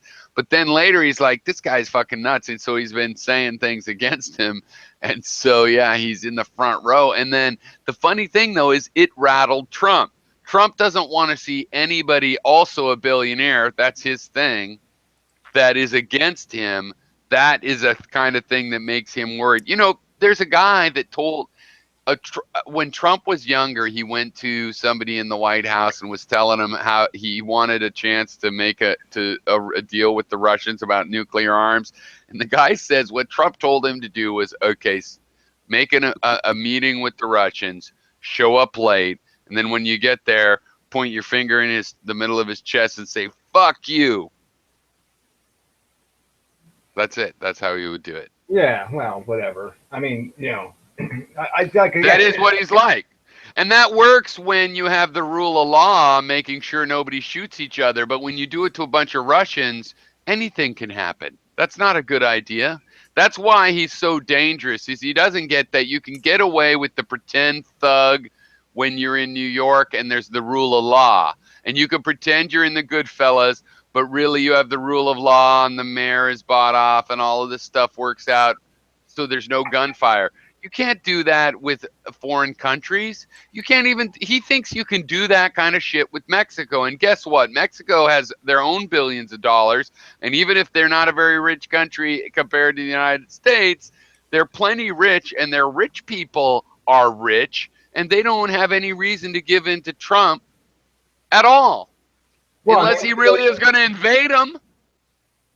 Well, I'm just saying, yeah, they have no reason to. It's not in their best interest, obviously. I mean, there is the economic thing we were talking about, but yeah, that's a grain of truth. In keeping a bunch of money coming into Mexico from the. Well, yeah, there's an economic thing, but I mean, when it comes time to say "fuck you," they have political lives as well, where a lot of Mexicans would like to hear them stand up to an American president, and then they'll get reelected. And guess what? They'll still be rich, even if their country loses a couple $100 million or billion. You know what I mean? They'll still be rich. So in the end, you can't face off with these kind of people that have their own thing going on. Obviously, Trump is threatening them in the sense that he's implying that somehow he's going to tax the Mexican businesses. In some way to pay for the wall. So I'm just saying, obviously, the Mexican rich would say, that's like us, like the Mexicans saying to us, they're going to tax our stock market, or they're going to tax our Wall Street, or they're going to attack our economy. So obviously it's provocative. Yeah. So you're not going to get any, I mean, the first step in negotiation is what? To be a complete asshole? I mean, that's the Trump philosophy, right? I'm going to act like a complete asshole before I even make a deal. I mean, how is that making a deal? Well, it's obviously showmanship. It is. He knows better than to make a deal that way, right? And he can't have intimidated every single person on the other side. I mean, maybe he thinks he'll sweet talk him afterwards, like he went down there and tried to show that he could do. And actually, that president looked like an idiot, right? Because he took Trump seriously, and then Trump, right at the news conference, was like, "We didn't really talk about the wall and who's paying thing," and the president was like, "Yeah, we did." It looked. I watched some South American news and stuff, or Central American, Mexican news, and he had a hell of a time, that president, after talking to Trump. But and then Trump came right back up here and was like, "Don't forget, I hate Mexicans." It's crazy. Yeah, well, I don't think he agrees with you at all. I believe you're right that he's exploiting this issue that you think is real. A lot of people think is real, and there's a grain of truth of an issue there to look that where it's serious. But I don't think he believes really almost any of it. I mean, if he built a wall, it'd just be to give contracting deals to his buddies. I mean, I don't think he actually gives a fat fuck about that or anything else. Yeah, no, and especially from his, like I said, from his point of view, none of his businesses have anything to do with Yeah, no, I mean, I think he would be regular working class Americans. What has Donald Trump done for you? corrupt He hasn't done about. anything for you. No, he's one of these guys that imports workers and gets nailed for doing it illegally to work at his Palm Springs clubs and stuff. Well, I'm just saying, he builds golf courses. And he has to do? What is anything Donald Trump's making money off? He has those kinds of deals. Regular human beings, none of it. It's the opposite. He has deals with these kinds of places in Ukraine and Russia and stuff, where he has actually a lot of reason to do things diplomatically that are really just so he could have a fucking casino in Kazakhstan. Yeah, well, I'm just saying that's all he's doing. So yeah, I've said from the beginning, he doesn't give a shit about immigration. He just knows it's an issue to exploit, and obviously you just exploit with a non-solution, which is a wall. Isn't there some way to have done this? Because, okay, he made all of his clothes and stuff in China and whatnot. He's gotten caught importing these guys, I think it was from Poland, to this Palm Springs store. And he's like, well, it's really hot down there. White people won't work. And, Americans won't work. And he just gets away with that. I don't see why Hillary, and like you're saying, these 50 to 100 people that are supposed to be op researching him, how the fuck can they not? I mean, he is trying to be a protectionist, and he's the guy that benefits from NAFTA and from being able to do business in the Ukraine or any violator of human rights. Well, even the idea of protectionism itself, right? Even that subject should almost be a non-starter, because we know that it's a world economy, whether you like it or not. And yes, you could pay an extra $50 for your iPhone, but do you want to? I mean, because that's all protectionism will do for you. It'll make you pay more for everything. It won't stop the labor who made it. It'll just make it more expensive. Well, that's why I believe it'll make it hard to sell anything produced in America. So American fruit, and all of California. California makes a huge amount of money exporting food. All of that businesses goes to hell. Does he account for any of that? No. And so nobody pushes him on these subjects like, well, exactly how is the economy improved if we can't sell our products in the rest of the world because we've decided to tax theirs? Right. I think it can be damaging to your economy, like NAFTA has destroyed our manufacturing, but there should be other ways to deal with it. I personally, you have to have a global solution. You can't have, you just can't do this. I'm just going to pretend I live in a one little universe over here, and everything is going to work out just fine, because that's not how the real world works. You're going to and also, I mean, I would like to manufacture things in another country and help that economy. I don't want to go poor and be impoverished because of it, but there's a balance somewhere in the middle there where it's good to go to a country and help it develop, and then they send you something that they're able to develop. Again, that gets kind of tricky, because it does end up just being another one of these exploit the cheap labor thing and exploit the ignorant and all that kind of stuff. I'm just saying the idea of civilization requires people to be responsible, to have children and educate them to be citizens, and to educate them to want to be participants and to be productive and not be just takers, but be givers. It requires a whole psychology. And that psychology is just lost on everybody. Just doesn't understand that that's what it really does. That's the root of civilization, is what you think. I think the difference between exploiting and just good development is, besides doing it environmentally and a lot of other details, is like if you go to Africa and go get copper, you need to let them also have the place that turns it into copper ingots, and then it turns it into wire, and then they make copper circuitry. Rational argument. I mean, let them have engineers. Get into the rational arguments that can be made that there's certain places that only robots should work, and Africa is probably one of them. Africa, in big parts of Africa, are just they're just not sustainable places for life forms to exist unless they like to be eaten alive, because it's just not an environment where people are going to be healthy enough to work enough to be productive enough, and you're always going to be better putting the plant almost anywhere. You're better off putting it in fucking Antarctica than you are fucking Africa. I mean, big parts of Africa. It's undevelopable.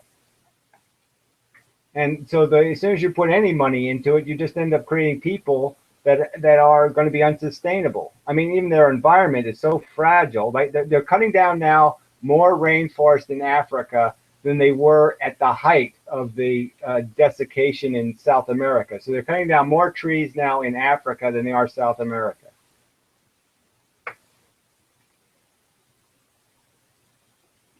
Right. So the desert and desertification is the problem.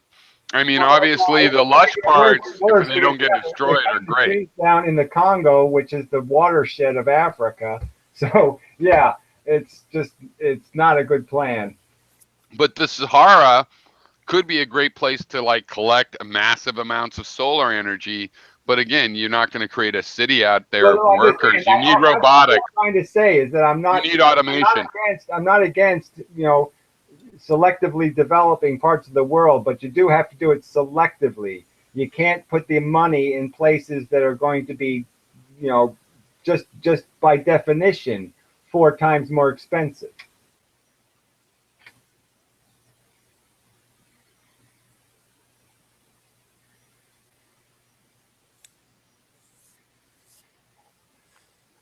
Says I. Anyway. I wasn't even supposed to do this crap. Stupid room. Stupid people. Stupid I know. I got you to stay a long time because I consciously thought, hey, I'll keep Gary. I won't piss him off. I do know the difference. Stupid annoying damn rooms. Not that I didn't piss you off, but I mean, there's a line. Well, I guess there's not a line in the sense of like a skateboarder. Yeah, there's a line down the, not a border line. But a line. You're gonna find a line down the stuff. Rooting session, right? Section to kick Gary. I've got to. No, I said don't kick Gray. It's kind of funny. Gray Manham. Don't kick Gray Manham. I kicked Gary like once. Was it? A week. I think no, I didn't. Only one time. I think in the history of mankind you've done it once, but I thought more than once. I mean, you did it at least. I'm pretty sure I kicked 5 days. At least twice. You kicked me out of Hate Club. So I kicked him out of Hate Club once. This is true, and I kicked him out of this room once. Gary left the last time. I didn't kick anybody. Oh, that's right. I thought you kicked him. You said, "Oh no, I didn't kick him." I didn't kick it. Okay, fine. Technically, you're right. I don't want to. You were also technically wrong because it's been twice total. This is true. Actually, it was in Hate Club. Yeah, it was in Hate Club. That's so long ago. Yeah, well. Oh my God, so many people. Everyone there was a dick. Jeez. So, hey, Napalm was bringing up that he is a YouTube hero. Do you guys had heard of this? I don't know what this is about, but moderators for YouTube. Oh, he's a YouTube hero. That's bad. I've heard a little bit. Harry, have you heard about that? YouTube heroes, that is bad. The moderator thing. Basically, it's this program by YouTube that will allows you to access like flagging tools and shit. Right. And like, one of my prank callers. There's like a lot of things in the TOS that people can use to sort of flag other videos so that they can get more points and shit. Yeah, I'm like, on the surface, I haven't looked into it at all. I mean, on the surface, I like the idea of having, some sort of moderation system. But I mean, obviously, if they're just going to find something that's even more reckless and casual and unaccountable, that the system exists. As long as there's accountability, as long as somebody who does something wrong or malicious can get called on it, and his account gets blocked, and he gets. But it sounds like a gold star system for people that are like hall monitors that are totally unaccountable to anybody, probably in the end. Yeah. Oh my God, it is like hall monitors. Yes, YouTube hall monitors. That's what it is. I'm gonna write you up here. I never heard of it before, but then I typed in one search and he was describing it. But I also sounds ridiculous. Plus the name Heroes. What is a hero about? I don't think they're going to have this. I don't think Google's going to be stupid enough to let a whole bunch of channels get wiped off YouTube by a mob of reckless. Basically, it's because they want you to get rid of negative. I think it was called negative content that they don't want on the site, and it's their way. And it's their way of allowing you to sort of the community to police itself to an extent. But do they mean negative content stuff that causes controversy or what? Well, I'm sure they mean the stuff where somebody does the Nazi thing and the black thing or whatever. So like there's like a bunch of rules in the TOS. Like for one thing, you can hit people for things like sexual humor. It's weird. Like there's like a lot of stuff in the TOS. Like they don't even like it when you talk about wars or like natural disasters. It's and violence, crude language, shit like that. Depictions of violence. Do you really think they're going to take the drunken peasants off, or they're going to take any of the? There's so many of their high-profile channels that live on kind of gross behavior. Those aren't that high profile though compared to what they're really going for. Yeah, they could probably. Yeah, I mean, I could see them killing the drunken peasants. They want Tobuscus and people with millions. I really don't see it happening.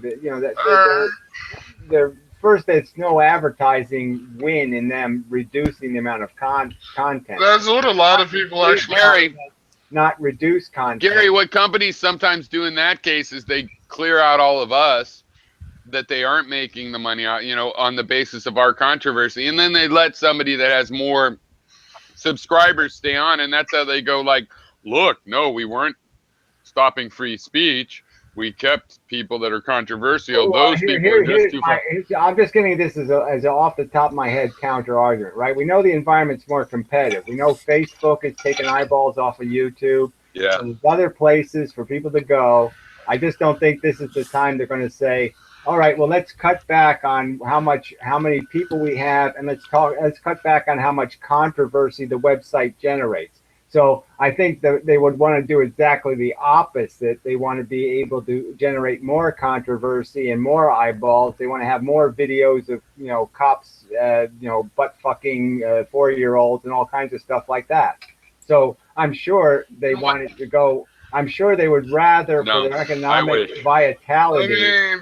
I wish, but why did they take away responses if that's the way they think? They have always been anti-controversy ever since they started, and there was all the controversy. They've been trying to dampen it the whole time. Well, I'm saying that they knew that nobody clicked on those response videos. So as much as we think it mattered, like people actually did do, network each other's videos, everybody already knew whose side everybody else was on. So the controversy was viable, but the response videos were kind of meaningless as a way of giving the controversy any life. So I think you're thinking of it from our point of view. From their point of view, a lot of people promoted their channels through response video spamming even, and that's more of a reason that they took it away, and they didn't care about us that we needed it. First, statistically, they knew that only meant that your channel went from 200 views to 700 views. To be honest, it didn't make the difference between the 700 view and the 7 million views. To be honest, what they did had nothing to do with response video. So they knew that the ones that were going to be the real winners didn't need response videos. If you're going to be a real winner, to be honest, how it went down was they had the version 1 API and it had responses, and they were rewriting and wrote a whole new one, version 2, and they just never re-implemented it for the reason Gary said, which is they saw it just wasn't in their benefit click monetization wise. But that ultimate, sucks because it was important to us. I mean, that was the main reason I was using YouTube. I know, but why should it ultimate, even have been important to us? Like I said, I'm the only one left of the old school, and I'm apparently the only one still capable of making response videos. I make them all the time. I don't know why everybody else quit making them. The lack of the ability to put my icon on their channel has nothing to do with me making a video. I Because just never understood that. here's why is because I mean, in the long run, why is that happening?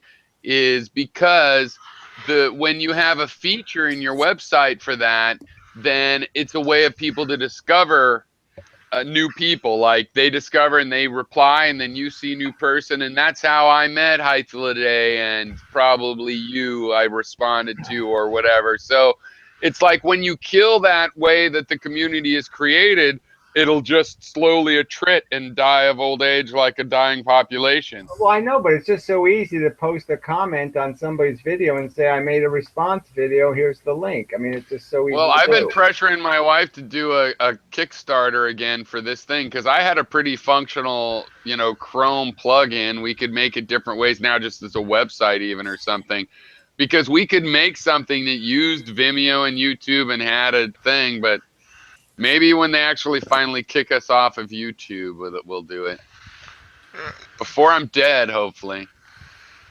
Or somebody else will start it. I just want to use it. I don't really want to make any money. I wish it's ridiculous to me. I think the YouTube was, for us, it's never been better than when it first started. And you could say anything and reply to anybody. And from our point of view, it was like a Twitter or a Vine thing. I mean, 5-minute videos, that was pretty quick, right? Now they got 30-second or whatever. But you know what I mean? That seemed like you had to get your idea out and it was a conversation. But in a global sort of real time, on demand, mixed with real time. And that was the best it got. And it's just declined since then for what I use it for. Though there's some good things have come from it. Like, I like, what's that atheist one?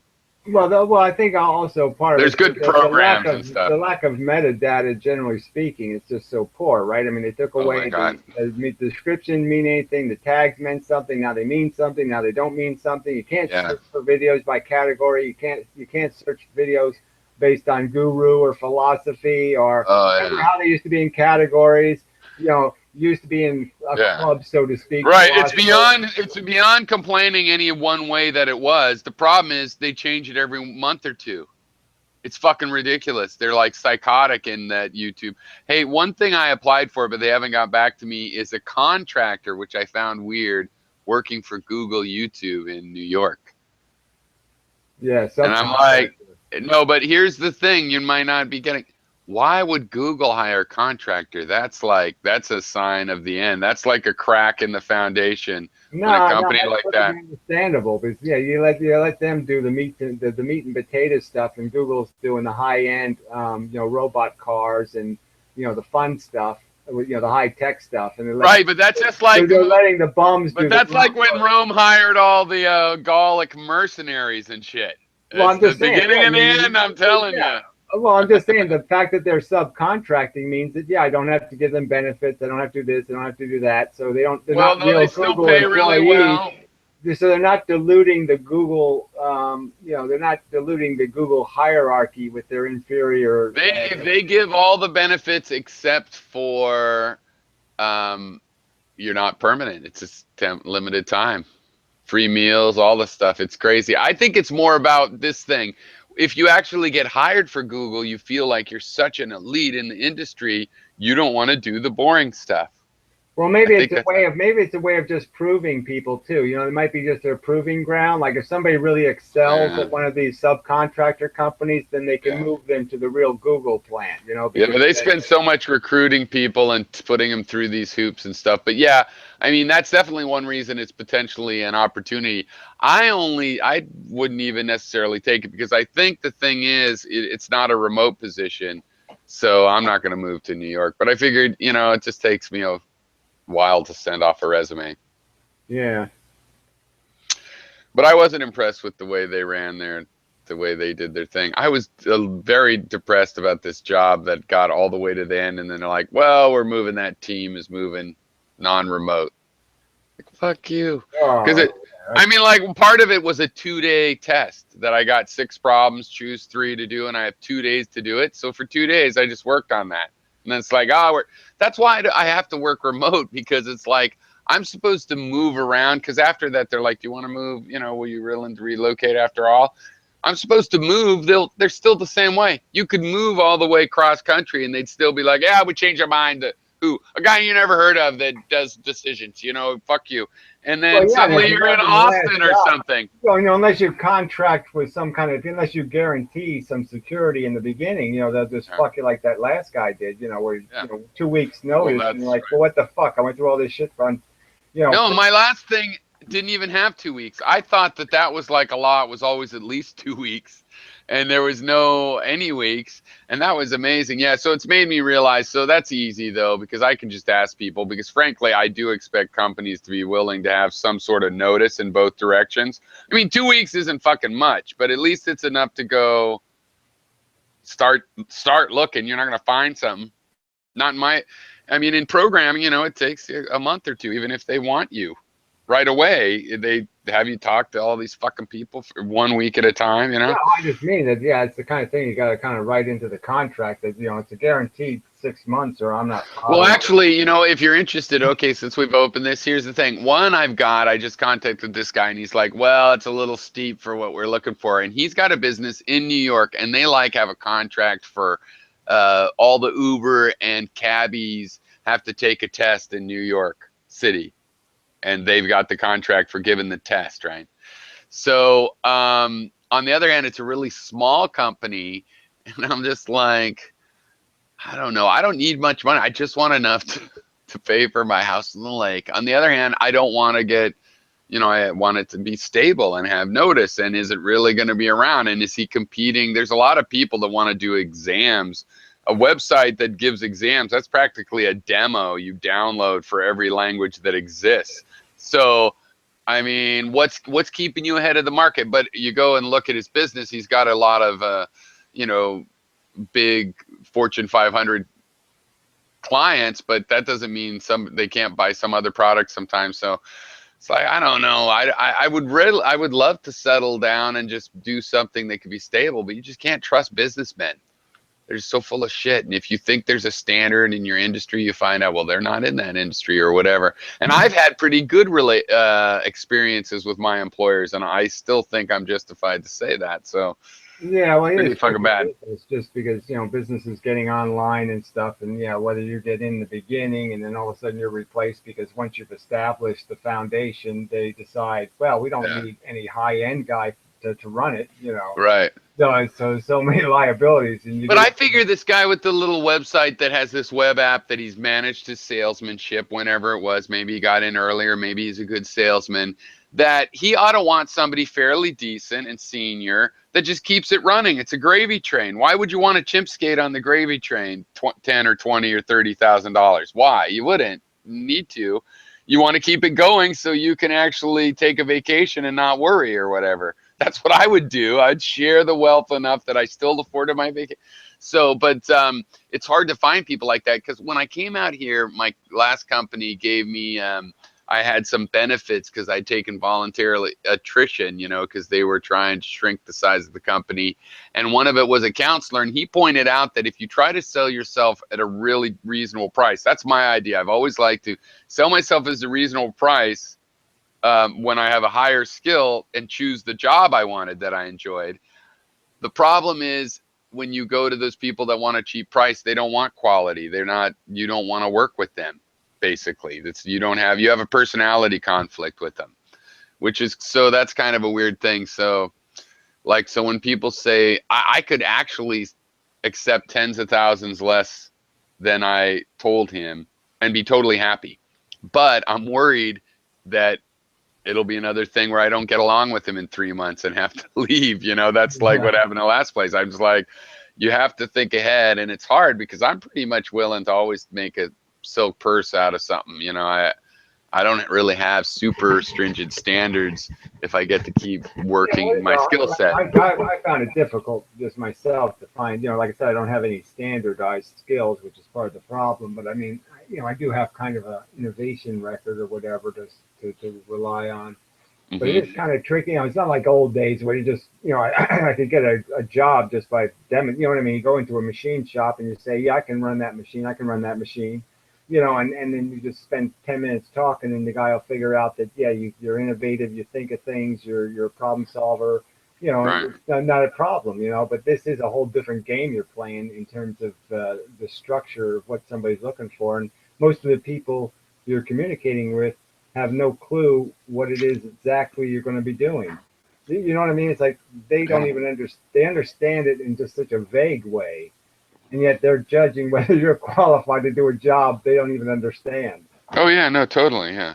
I mean, No, and that's the thing that happened with that last employer too, is that the guy I was working for, he could say whatever he wanted to the other guys because nobody, not only did they not know, but the last thing they wanted to do was to find out yeah, no, whether what he was like talking I about said, was true. just like it's like the Weird higher ups aren't intellectualism. smarter ups, so they don't even Well, understand the okay. job, and you're like, well, how can you be judging? There's also a potential of age discrimination as you go along, and if you just keep looking for positions and people are like, well, why isn't he doing something else at this or that? So I found out I'm not at that point. I'm senior enough that it sort of fits my age, but that's where it's going. So it's like the only thing for me, I'm trying to convince my wife of this especially, I have to have a website. It doesn't even have to be super successful. We could be selling chocolates, getting 10% off the orders and Amazon affiliate things, whatever. I don't trust Social Security to do it all. We want to keep covering, basic things. And the only thing is because it's a reputation sort of thing, like we were talking about how the whole market goes one way or another, or people buy stock because someone famous bought a stock, that they are not going to keep hiring me. I'll be just as good a programmer when I'm 75. And if I need a job, I mean, I'd much rather retire, whatever this is. But if I can't, I would like to still be able to work. And no, they won't let me. I know it. They won't hire me in another 15 years. If I don't just keep my job, that'll be it, right? If I lose my job at 64, I don't think it'll be very easy to get another one. The only solution is fuck that and have our own business, a co-op or something that does something online where we make money, ideally in a positive way. That's in a co-op with other people that are doing it. Because I mean, that's the open source. capitalists suck. Bosses suck. It's not a good system. It's slavery at the workplace. I don't know why we can't have democracy throughout the whole life of everything, personally. If you don't want me to vote at what goes on in your company, don't hire me. How about that? You don't like how I voted? Okay, well, fire me. And whatever your constitution says, you get the revote. That's what you'll get. I don't see any point in saying that, but that's exactly what you'll get. Fired. I mean, people are going to be perfectly willing to do the white only. I mean, there's lots of people perfectly willing to go back to white only and, to live in a sheltered and protected universe. So that there's plenty of people willing to do that.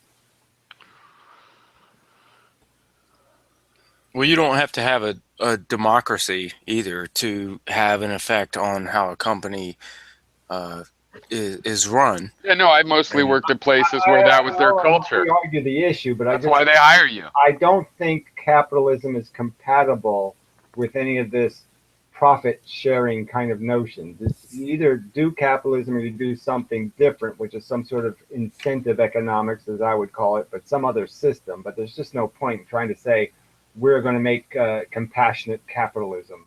I mean, it's a Bushyism. It just doesn't make any sense.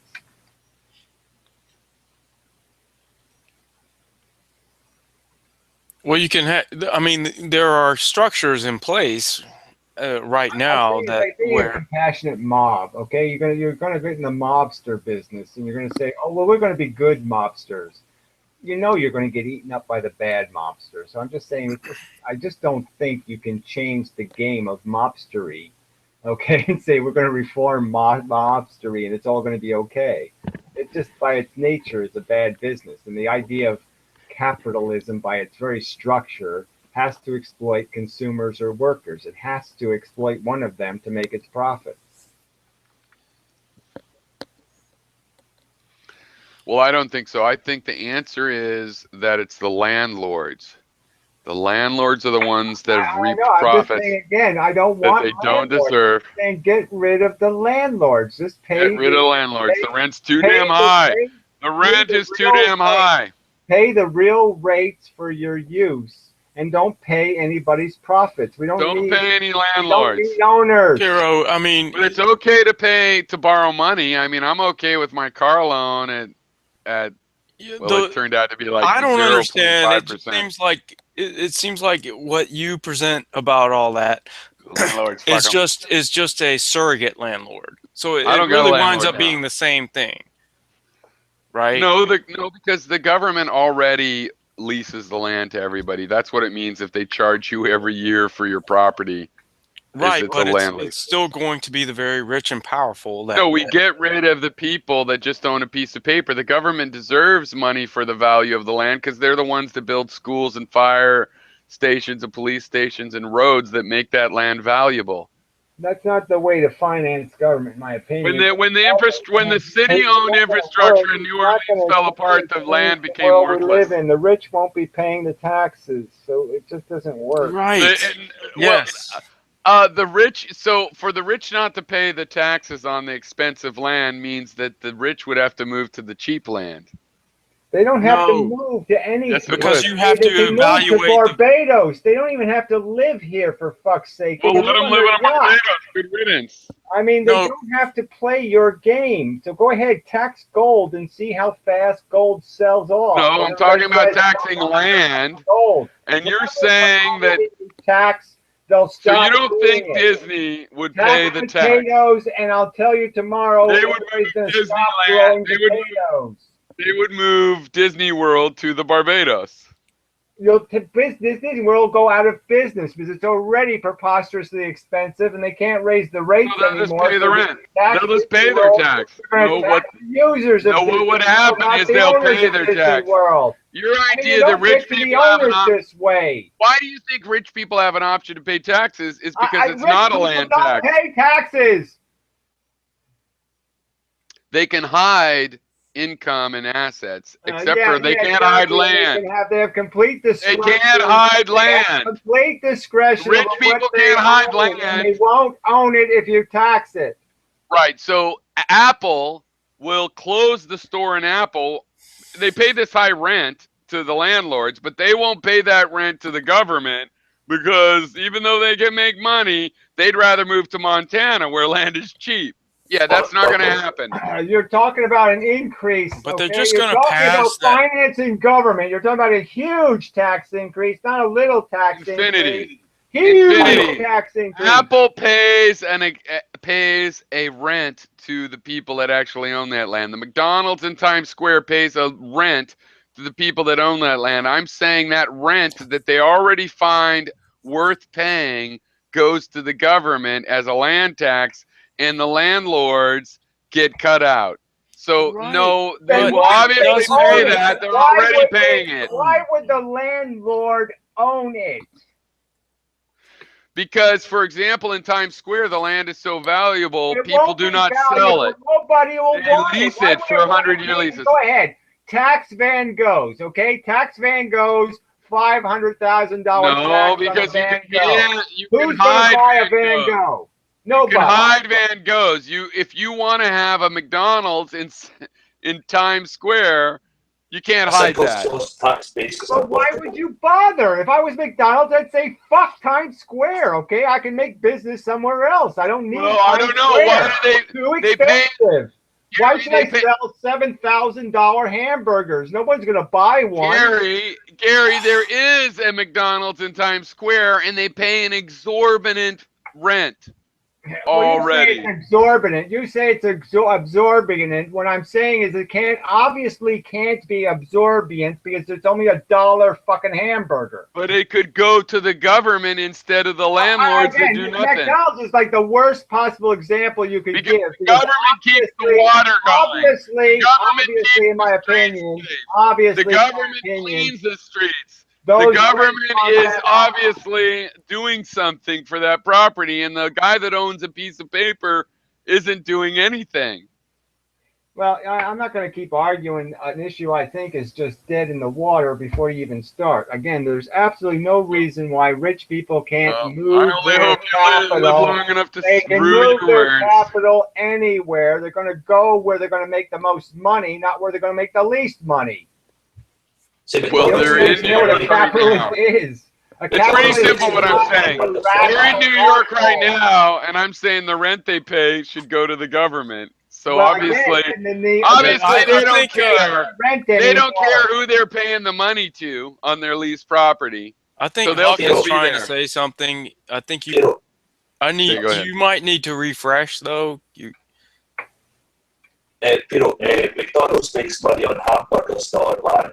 If you rent a finite, you tax the land and they make $1 billion on the hamburgers, then you're not taxing the important thing. Okay, Huck, can you shallow tax base. Huck, you need to refresh. Yeah, Huck, you need to refresh. You got a stutter in there. I could barely hear. You have like a lot of static. Yeah. Well, I'll make his point for maybe. You're not going to be able to make enough taxes off $1 hamburgers.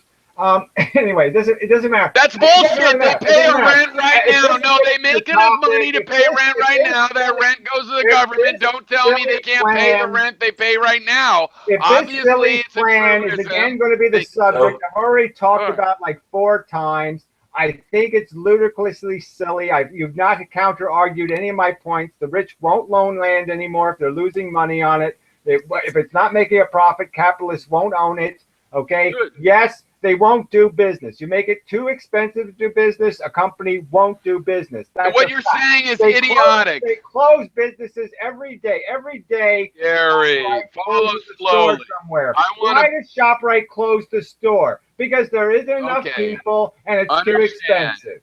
Understand. I am advocating a system. Okay, go ahead, Huck. What happens if you got an Apple store beside the McDonald's, where one is selling €1 burgers and the other is selling €700 iPhones? How could you tax them the same based on the land? Because it's up to them whether that's a profitable place to do their business. But stop. Right now, wait a minute, I want to finish what I'm saying. I'm going to say this because this is idiotic otherwise. Excuse me. Right now, there is a McDonald's in Times Square. They do not own the land. They lease the land and pay a rent for using that land. I am saying that there's no reason the person with the deed deserves that money. That money should go to the government. So you guys should all be smart enough to realize that's the same amount of money either way. So the only thing I'm suggesting is cut out the landlord and grant that the government is the one that is responsible for that land remaining valuable by keeping the city safe, the water running, etc., the fires put out. So there is no more money by putting their rent into the government. There is no more money cost to McDonald's. The only people you can complain on behalf of are these poor people that have the deeds that somehow get cut out in the future. All right? Right, but the profiteers are still going to be profiteering, and they're going to pass that cost from the federal government on to the people that they're profiteering. It's like they pass the rent on now, right? Yeah, but just exactly no. Yeah, difference. but you're making it more. You're making it more extreme. I'm making the government makes money off of it instead of random people that own deeds like Trump. Yeah, but now there's no risk involved. No risk for who? I do this the polite way. I mean, I just would like risk. Go ahead and first off, the McDonald's in Times Square. I'll bet you if you want to bet like your first year's salary of your new job. I bet you it loses money, and it's only there because it's great advertising. So that's why it's there. It's not even there to sell hamburgers. It's there to advertise McDonald's. But regardless, again, the point is that you're any tax on business is a tax on consumers. Now, if you think that somehow it's going to be the rich people who are going to pay this tax, you're daydreaming. The tax is going to be paid by the consumers, not the Taxes, rich. yeah, tax comes from flowing around the economy. The point is where you should capture it is on the land, because the wealthy I'm people, just saying, you're not. excuse me, it is a truism that wealthy people You're will not going buy to the more capture expensive. it from the rich. You're going to Wealthy capture it people from will the buy more consumers. expensive land, All right, and whatever. therefore We've pay already more. done this argument. I think you're Okay. ludicrous. There's just no Right. point in talking to you because Yeah. you're just The gonna point keep- is, But is you guys you're are gonna keep ludicrous, selling- because if rich selling guys this wanted the bad cheapest, idea, like it's hello, not a bad if rich idea. guys It's a wanted the retardedly cheapest stupid land, idea. And if rich guys hold wanted the on it. cheapest land, why aren't they buying the cheapest land now? Because they like fancy land. Because everybody rich wants to buy fancy land in Times Square. So if they can afford it, they'll pay it. And if they're not paying it to Donald Trump and they're paying it to the IRS, couldn't care less. But the problem is, if you take the same model to a mall in Kentucky and you charge the comic store the same money as you charge a McDonald's because of the size of the land, then you're obviously doing a small business a disservice over a big business. Well, yeah, I mean that's part of the Henry George system, is that you pay for the value of the unimproved land. And if somebody builds a big giant skyscraper and makes $1 million on an acre, and you build a little tiny, I don't know, hot dog shack, you would be paying the same amount for the land. But yeah, if that land that's the is worth, problem. The problem not a comes in problem. with the. It just, no, that's not a problem, because it just spurns development. Somebody's going to have to, if you have a profitable uh, office building next to a It's hot dog stand, guess what should happen according to the way the economy works? That hot dog stand should be torn down, and you should build a it's a fucking. problem in the sense that it's the same old situation. It's not the same, because the government is making all of the money that these billionaires like Donald Trump, or that guy Durst that killed those women, his family. Why's he got hundreds of millions of dollars? Because he holds on to deeds. He's never done a fucking thing, and he still keeps getting income all the time. That income should all 100% rightfully, morally go to the government, Well, it who depends actually on. makes New York a good or a bad place to live. Just like Chicago failed, Detroit failed. It's no longer a good place to live. Your $1 million property in Detroit's worth shit all because the government failed. So give the money to the government, and the government has an incentive not to fail, and we will have enough money to run our government. But the only thing they're doing is solving the property thing with a single tax base. Do you know what I mean? Yeah. Like I said, if you've got a comic store that's 100 square feet and a McDonald's 100 square feet, the McDonald's is obviously going to make millions compared to the comic stores. So So then that's why the comic book stores have to move somewhere else, and all the fast food stores will be in that part of town where it's attractive for fast food. So you're going to have multinational city centres, and do you think that's a good thing? Just like now, right? I think it's a good thing if the money that is taken out of the productive work goes to the government instead of private parties. That's what I'm saying. What is going to happen is you're taxing the land, but you're not taxing what's been produced on the land. So one person sells gold, the other person sells dresses, and they're both paying the same amount of tax. Do you need a progressive tax base and a wide tax base? Otherwise, but I think what happens in this situation is if there's a more valuable use for the land, right? Because if you have Silicon Valley, part of the reason that could happen is because there were parts stores and places you could go get the materials to make new kinds of computers, resistors, and electronic stores. And so the value of the land going up as a place you could have a software company, yeah, that might drive a few, local restaurants that can't raise their prices out of business. And that's the way it's supposed to be, because there's something more productive to do on that land.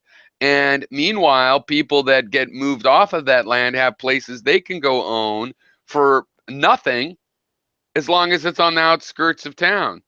So that's elitism you're not going for? It's not elitism. It's certainly not any worse elitism than we have now. If you want more steps to the solution, fine. It's not like that's the end of society and we have utopia, but it's better than now. And frankly, I will cop to more than that. Yeah, I think that it's unfortunate if a place gets developed and then you can no longer live there. That happens now.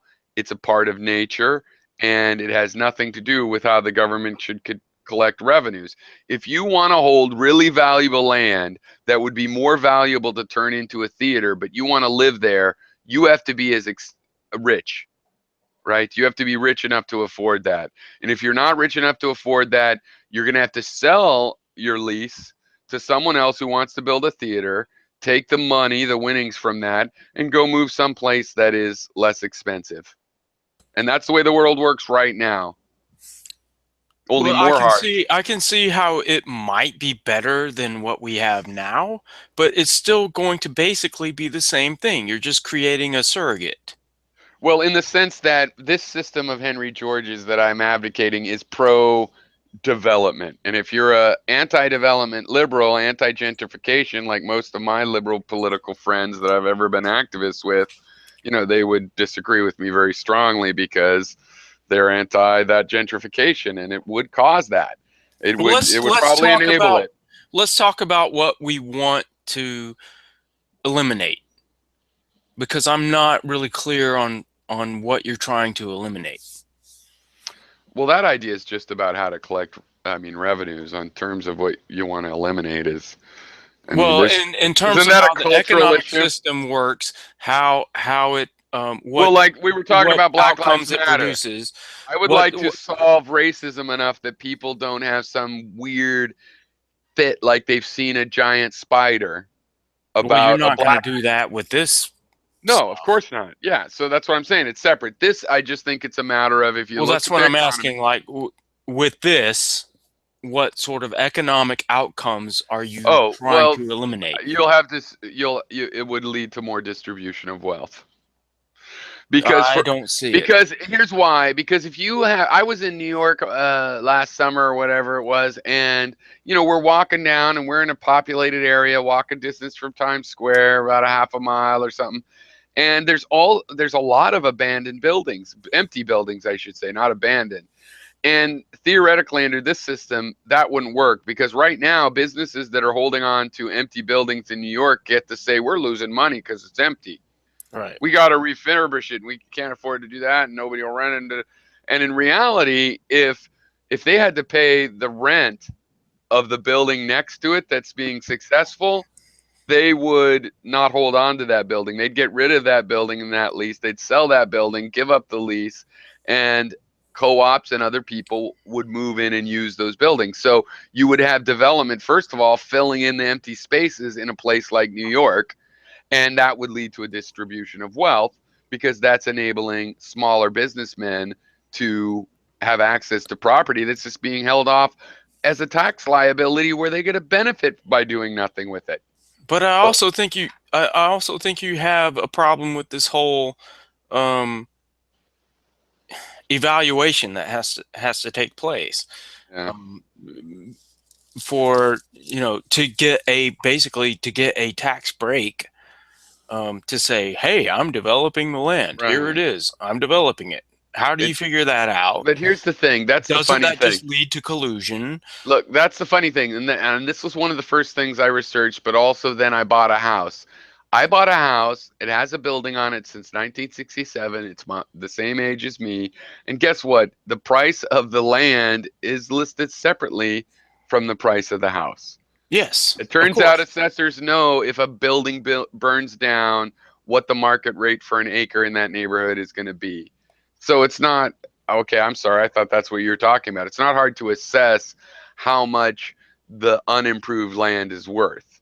Can I ask There's you a only question? What I'm the saying is, moral issue of whether it's right, like Sugarland Wren was saying, is it right that somebody making $1 billion off of iPhones should pay the same tax as a mom and pop grocery store that happens to still be right next to them? And the Yes, but answer is yes, because if Apple moves to a place that's poor with mom and pop shops and pays less taxes, they are also improving, they're raising the property value of everybody around them. So everybody is benefiting from them being there. you're just going to have the same situation because they're going to say that, hey, I'm improving this land value by doing this. So Well, they're not saying I it's a should get a market. tax break. You don't get a tax break. Everybody pays a tax based on the value of the land lease that they've taken, So how are unimproved. you solving anything if you're still basing What's the whole the unimproved land thing on about what's it? in the area? Well, like the value of my property that I bought was separated into how much the lot is worth if there was no house on it or if the house burnt down and no longer existed, you know, plus the value of the house built when it was built and with its modifications and whatnot. It was separated. So you can tax people on the unimproved value. And if a company like Apple wants to move to Montana and start a factory, yes, they'll be paying less taxes. They'll also be raising the value of property around there by bringing workers that will buy property, which raises it, by helping build some of the infrastructure so they can get their trucks in and out. And so Can I over ask a time, the question? value of the property might go up. And like in Silicon Valley, when they started building down there, it was all farms and they got it for nothing. And now it's the most expensive place in the country, 30 years later or 40 years later. And Can I that ask a would question? happen. And some people might have to leave, just like the people from I Silicon think Huck Valley. wants to say something. Okay, So go ahead. Yeah, I want to know if I can ask a question. Uh, okay, I don't quite understand Georgism, although I've just seen it now. So, is this the only tax revenue that you'd be collecting is from the land? Yes. Okay, so if Apple Well, there built a would be factory, fees. There could be fees. if Apple built a factory in a certain part of the land and someone built a house beside, then as if the acreage was the same, then the person building the house would pay the same as Apple. Yes. Okay, so what would prevent Apple from building a factory in the Philippines and selling iPhones in a 100 square foot lot? Here's what. So if they, first of all, that would be fine if they want to move someplace where the land is cheap, and then Supplementary. they're hiring 5,000 people for a plant. 5,000 people are going to move there. Half or some percentage of them, Oh my God. half or some percentage of them are going to buy houses. The Okay, value of supplementary. let me finish. The value of real estate goes up in that area, and Okay. Apple ends up paying more money Okay, as well. supplementary question. Then how can you expect the value of the land to increase if someone buying a house in that area has to pay the same as Apple in order to have a house?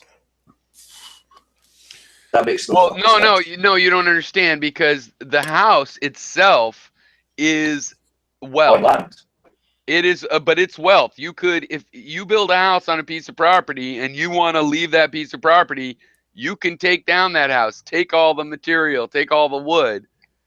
If it was a But you have mobile to, home, you could drive it off your house. That is your property. So people are still selling their houses, and the rent for the land, empty land, goes up at whatever speed, the undeveloped land is going up.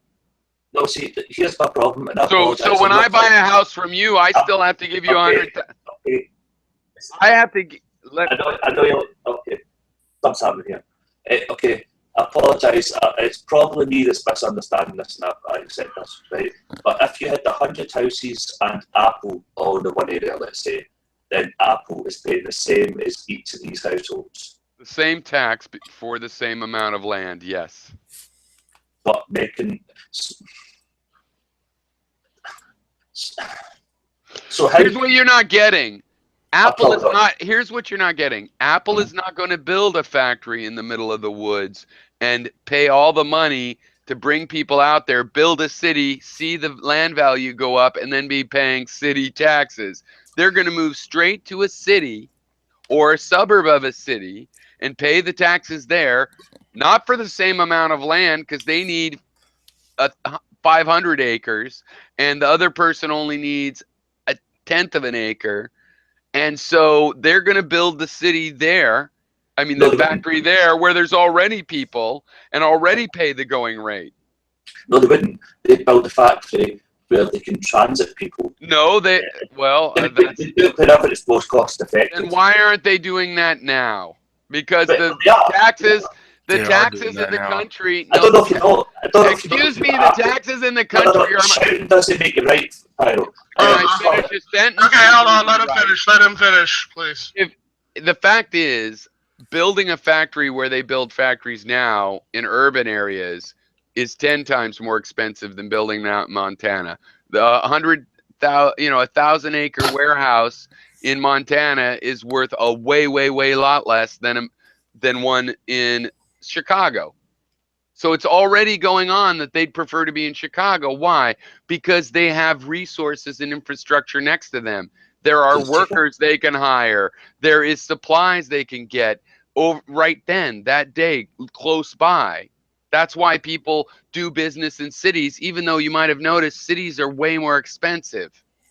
No, but they sell in cities. They don't build in cities. They build factories in green states, right? They don't build factories in the city.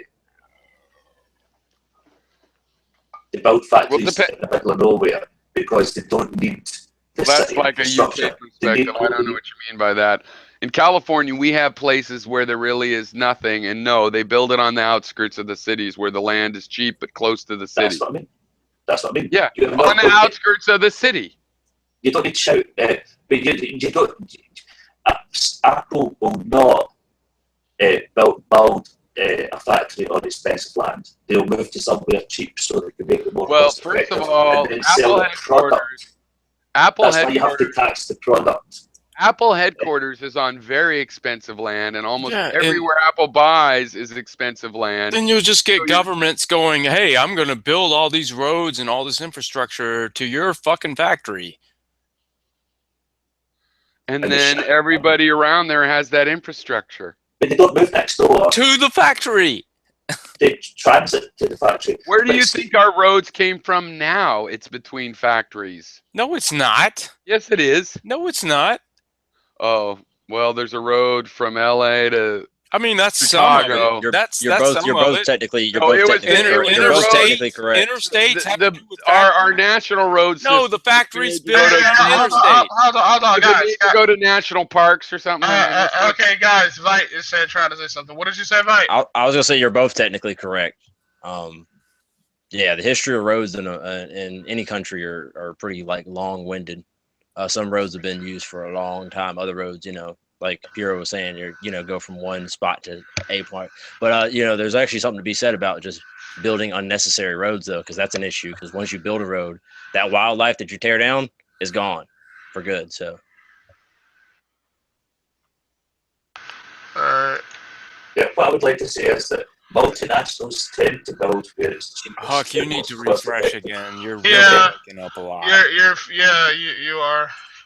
Just pop in and pop back out. You said multinationals tend to build where it's cheapest, and you could just go look at a map of where. I mean, for example, the U.S. Census has a database. But what the point? Can I finish? That they release that has all the businesses that are and their sizes and what industry they're in. So you could look up all the businesses that have 1,000 people working there, and it's a lot of factories, and they're in the outskirts of Ohio, and so they're not in the boondocks. They're not in the middle of nowhere, 300 miles from an airport. Sorry, they're not. China. They're not. Maybe in your little tiny European countries where it's all gotten packed in and nothing's very far apart, that might be true. It seems like you're missing the point. Because there is no outskirts. I lived places where it's 50 miles between towns, and guess what? There's no factories there. You're missing the point. No, you're missing the point. The cheapest place is 50 miles from a town, and there's no factories 50 miles from a town. Okay, wait. What is hard to get about that? Am I wrong? Let's clarify each other's points to one another then. Like, what is the point you're trying to make, Infinity? Well, I was bouncing off what Huck was saying, and he's saying that they're going to go to the cheapest land. And so there's going to be deals worked out. If they're going to the cheapest land to avoid the taxes, then they're going to try to get as much infrastructure to support their plant as they can. And of course, local governments are going to want to support the manufacturing so that they have the jobs, so that their tax structure is supported. And so They have no therefore, opportunity to do that. and so therefore, you will have more roads, new roads built just so that they can support this cheap land to get people to the new factory. There is no way to give them a tax break. Okay, yeah. Huck wants to say something. Yes. Go ahead, Huck. Hi there. I apologise about my. I don't think it's connection. I think Windows 10's fucked up my. Good now. But what do you call it? I've got two things I'd like to put forward. First of all is the window tax, the British, and the second is in Amsterdam where a size of house tax. Window tax in order to pay for I think it was the war with Napoleon, they taxed the size of your windows. And so they started blocking up windows, making smaller windows. It's where they say they got the term daylight robbery, right? And the second is if you look at certain areas of Amsterdam, you'll see the houses are 5 stories tall and they're very, very thin. That's because they taxed the base of the house on how wide the house was. So they started building thinner houses. So as soon as you make a single tax based on a single item, then anybody with half an ounce is going to fucking buck the system. And if it's somebody like Apple, they're not even going to build their factories in America. They're going to build them in the Philippines. They're going to build them in India. They're going to build them in China. And they're going to build a fucking 10-foot wide shop in New York and sell gazillions. We're talking about what's something that's going on right now, though. Yeah, but that is what you're dealing with. That is what it is. That's the whole problem. It's like That's you're not the- solving the issue. No, it is That's the part of capitalism You right guys, there. Okay, here's the guys. simplest thing you guys are not getting. It's like I don't mind you disagreeing, but look, It is what it is. real estate developers that are collecting rent are making billions of dollars a year. That should all go to the government. You get it? Okay. Doesn't change any fucking other thing about stuff, except for that human beings would have more easy access to property because instead of coming up with down payments, you just have to sign up for the lease on an empty piece like they do land claims. So do you understand? There's no real change in this particular thing except for that's how we fund the government. So instead of making Donald Trump a billionaire for the rest of eternity, the government is going to collect that money that he gets for being born rich with land titles. Right? But the problem is that See? you still have the government collecting all these taxes from the same people, from the middle class. But that's not a problem. That's not a new problem. That's just the current situation. Well, then you're just shifting So things. then, Who cares? I care that I'm making it so people like Donald Trump can't just be rich because they own pieces of paper, and the government that actually maintains the value of those properties. No, but something like Donald Trump would just find another let's let each other finish. If Donald Trump moves out of New York, I'm not worried that somebody will find something to do with it. But the thing is, you're still having those same people make the same money off the same thing, which is the land. How could you say that? Because the government would get the rent for the land. Because the rich could afford the rent in the rich area. So obviously they're going to monopolise the rich area. If you're going to make a single... wait, you got to choose one side. You said they would leave the rich area, and I'm saying, they would continue to monopolize. Okay, wait, he's making his point. Go ahead, Huck. No, I never said that at all. What I said is they would... If the rich people have got a habit of finding ways around things like this, and if you're going to have a single tax base, a single fucking, as in property only, then rich and people like Donald Trump, they're going to find a way to fuck the system, big man. Right? That's just superstition. What you're saying? No, it's not. That's reality, my friend. No. The reality is they always try to find a way around the system, and the land tax is. There is no way around it. You can't hide what land you are occupying and taking control over by keeping the lease. Right. You can't move it to Barbados. Right. you're talking about landlords before. Now you're talking about the businesses. So I'm just saying, if you tax businesses, they pass the tax on to the consumer. So I don't see any difference between this and a business tax, which is not a tax on the rich. It's a tax on the businesses, which means it's paid by the consumers. The landlords will cease to be landlords. That's right. They'll just get into a different business. They'll go catch shrimp, or they'll invest in some other gold. They'll buy gold, or they'll find get into some other government. business to be in. They won't be in the landlord business anymore because it won't be profitable. So they'll take their investment capital and put it in something else. So you're not going to make Donald Trump poor. You're just going to change the business that Donald Trump's in. Donald Trump So Jr. the consumers are going to pay the tax because if you make Apple pay more money, the people who own Apple aren't going to pay the money. They're going to make the consumers pay the money. So the consumers unless they go out of business trying to charge too much. I'm just saying, business taxes aren't paid by the rich. They're paid. What if they go out of business trying to charge too much because somebody else realizes they could do it for cheaper? Well, I'm just going to make these 2 points and just say these 2 points, in my opinion, just destroy what you're talking about. If it's a tax on the businesses, the rich don't pay it, the consumers will. And if it's a tax on landlords, the landlords aren't going to stay in the business. So those are the two things that'll just devastate this as being anything viable. Okay. What it's like is when people rent land that they build the building on and they own the building. This happens right now, and someone leases them the land for 100-year lease or whatever, and they just collect their money. That money goes to the government. Other than that, there's no change to the businesses using it. They're paying the same amount, but who they're paying it to, instead of paying it to Trump, they're paying it to the government. Trump could still have a business because he also manages properties, right? People hire his organization to run their hotel. He could still collect money for that, but he couldn't collect money for just owning a piece of Manhattan real estate because the government would own that and it'd be leased. Right? Of course, that price is passed on to his customers. His customers pass it on to the consumers, and the consumers pass it on to everybody else as well by needing a certain amount of money to survive and spending the money on a cheaper product when it's available. So the money circulates around. The difference is the government gets the rental money. All right, now and go ahead, Infinity. Why is the value of the land what it is? It's because they're able to make money out of it. So you're just shifting things. You're just here we go. Right. I'm shifting government from part of the private sector into the government. Okay, but the other thing is this unimproved value aspect of it. So what does that mean? It means if you bought, like I live here on the lake and there's empty lots on the lake.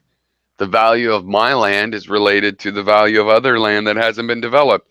The value of my land, if my house were to burn down and not get rebuilt, people could come and assess the value of that land. What would the market rate be? And then they'd sell it. And then they'd see what the market rate was at that moment. And they'd have a data point. And then thus people that assess the value of property are pretty fucking good at it. Okay, so let's present an example. Say there. So instead of paying income tax, instead of paying income tax, I would pay a higher property tax. I would pay my taxes through my property, and people that didn't own a piece of property wouldn't have to pay taxes at all. And you know where the difference would come? From all the people that do own property, which, by the way, is all the richest families in the world own a vast majority of the property. Okay, but let's say I want to buy a piece of property that has a hotel on it. And that hotel is, say, a small hotel. And it's, say, 5 stories or something like that. Mm-hmm. And I want to put a hotel on that piece of property that's, say, 10 stories. Then what sort of equation do you have the improvements? Okay, so you can calculate from the value of the land how much the value of the building is, market rate, and how much the land is. If you want to tear the building down, that's your fault. You still have to pay market rate usually to tear a house down and build a mansion as if you were going to live in the house. So that's your problem. But the person knowing that the house is of value and the building and not wanting to, demolish it and take the bricks away, would hold on to that, pay the rental tax, trying to sell their house. Then they would sell the house, turn the lease over, the land lease, then improved land lease would go over to the new person. They'd transfer the lease. Then they could also sell the lease, right? You can sell leases. If you have a lease to a car for a certain amount, you could sell it even as a profit and to what the market will I'm bear. talking about after you've bought the land. Then you start, yes, and then you pay the land tax to the government. So you've already bought it. There's a Okay. hotel on it. Yes. I want to put a hotel that has twice as much availability. So then, Well, I mean, there's generally zoning, but if that's okay with the local zoning laws, then you could do that. okay, so how does that factor into the unimproved? Not at all. The Value. value of the property would be exactly the same, except for if you built a resort and then people start wanting to build condos around there, over time that could raise the value of the property and your tax go up. But just from you building 10-story building and the property value of unimproved land is the same, then you don't pay anymore. So you're saying that by allowing more square footage, I'm not improving the value of the land? No, because you improved the value of a human artifact, wealth of human race, that building. Like if it's a mobile home and you can move it, you can certainly see how it's separate from the land. It remains separate from the land even if you make it difficult to move. It is an improvement of its own value. And it's going to cost you more to maintain, and there's all kinds of costs related to it as Okay, well. but if I can successfully run a high-rise hotel, then I have, by definition, improved the value of the land, correct? No, the value of the land is what people ultimately will pay for it, and the I don't think land it value, makes the sense. land value assessors are merely tracking what going rates are for properties in the area. If I can get a bunch of people to go to my hotel and fill all those fucking rooms twice the value of what it was before, doesn't that mean that I've improved the value of that land? No, because right next door there's 4 acres the same size and people don't go there. It's obviously the hotel itself that is of value in that case. Now, if it becomes a desirable place to live, then people are going to buy houses around there, and that will raise the value of the land, which you can see by the fact that houses will start selling for more money. So that means I don't see how you can separate. I don't see how you can Government just separate decides on the construction percentage. projects out from the value of the land. I mean, Right, they're but I kind told of you. related. So do you not think that when they say what the value of my lot is, when they assess it in Maine, and they separate that from the value of the house that's on it, you think that's just an illusion? No, I'm just saying that the whole point, they wouldn't be building the fucking hotel that's twice the square footage of the previous hotel if the value of the land did not indicate that they could do that. It just seems, I just don't get where you're even coming from. They're running a business. Their restaurant making a lot of money is not because the value of that land is better, and next door there's a restaurant that isn't making more money. It's because of the restaurant. so. If you build a giant resort and it makes a lot of money, and there's empty land right next to the resort, that doesn't mean that people could make that money, the same amount of money on next door. But eventually somebody will probably try, and if they do make money, then yeah, people will start wanting to buy property there and try themselves, like Okay, a gold that goes rush. to what I'm saying. Wait. Let Huck go, and then you can go, Infinity. Wait, because Huck hasn't gotten a chance to go yet. Go ahead. So I just want to ask a question, B-roll question. What would happen if Apple built a factory next to your house? How much would your tax increase? None. Why? Because that would increase the value Look, of the land. every year in the United States, the local municipalities will generally release the county assessors.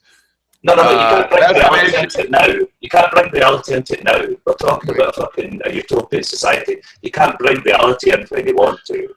I didn't talk about. I didn't say anything. Wait! Stop talking over each other. Stop talking over each other. By saying we would tax differently, I didn't say we. Guys, hold on. Let Huck finish his point, and then you can go ahead. Because You're living in Maine on, I believe, in Maine in a house beside a lake. There's nobody else around you.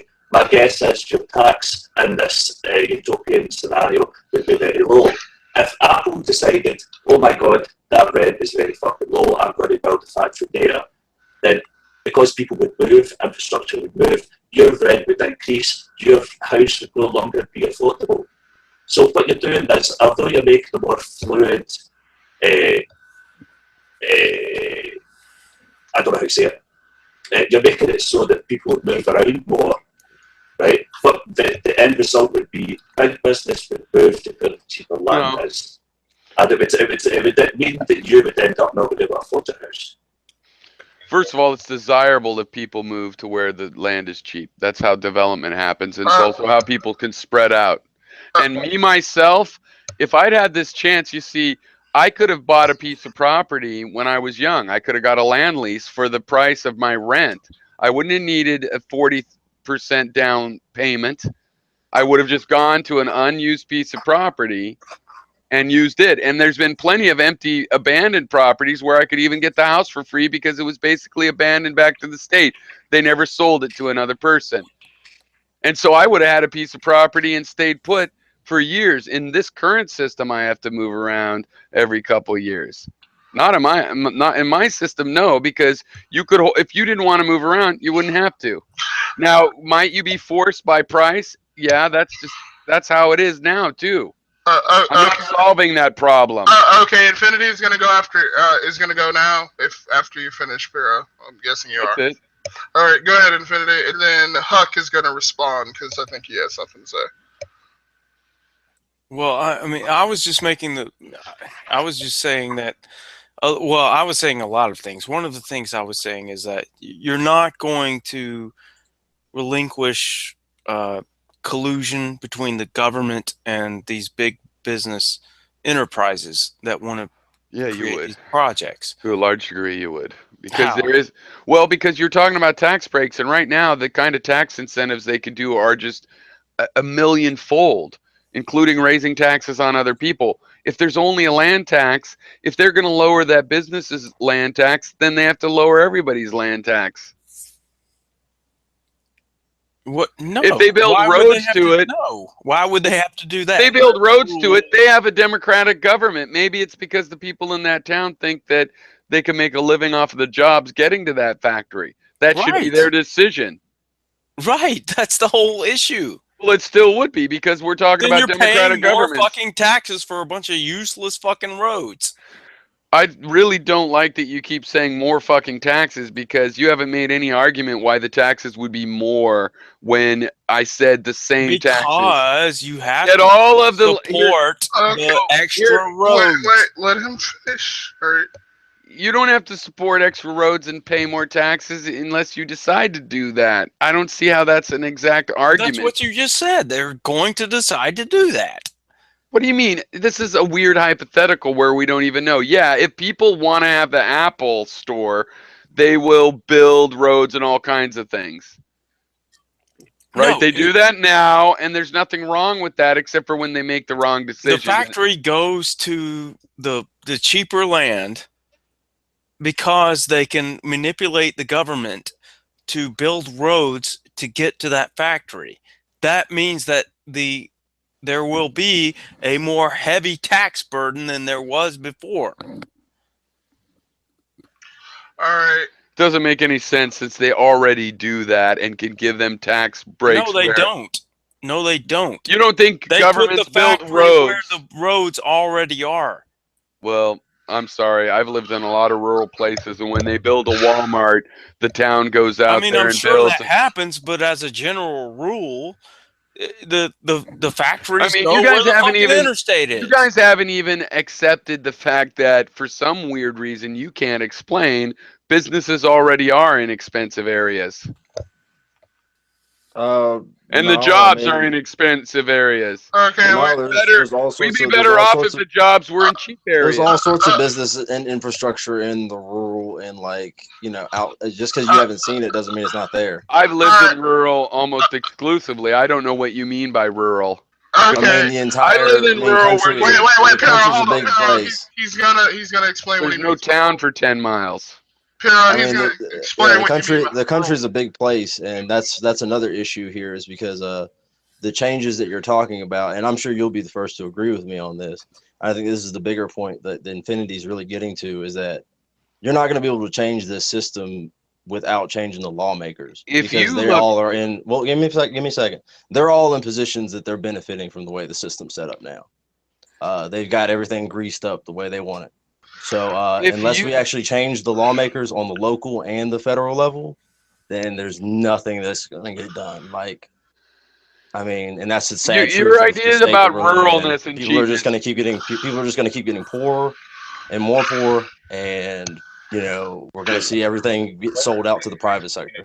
Right. That's why I was saying, what do you want to eliminate? So I did Like, this database. So I wanted to make a point then, because you guys keep saying this about the rural and the cheapness and how and companies just want things cheap, which I know different.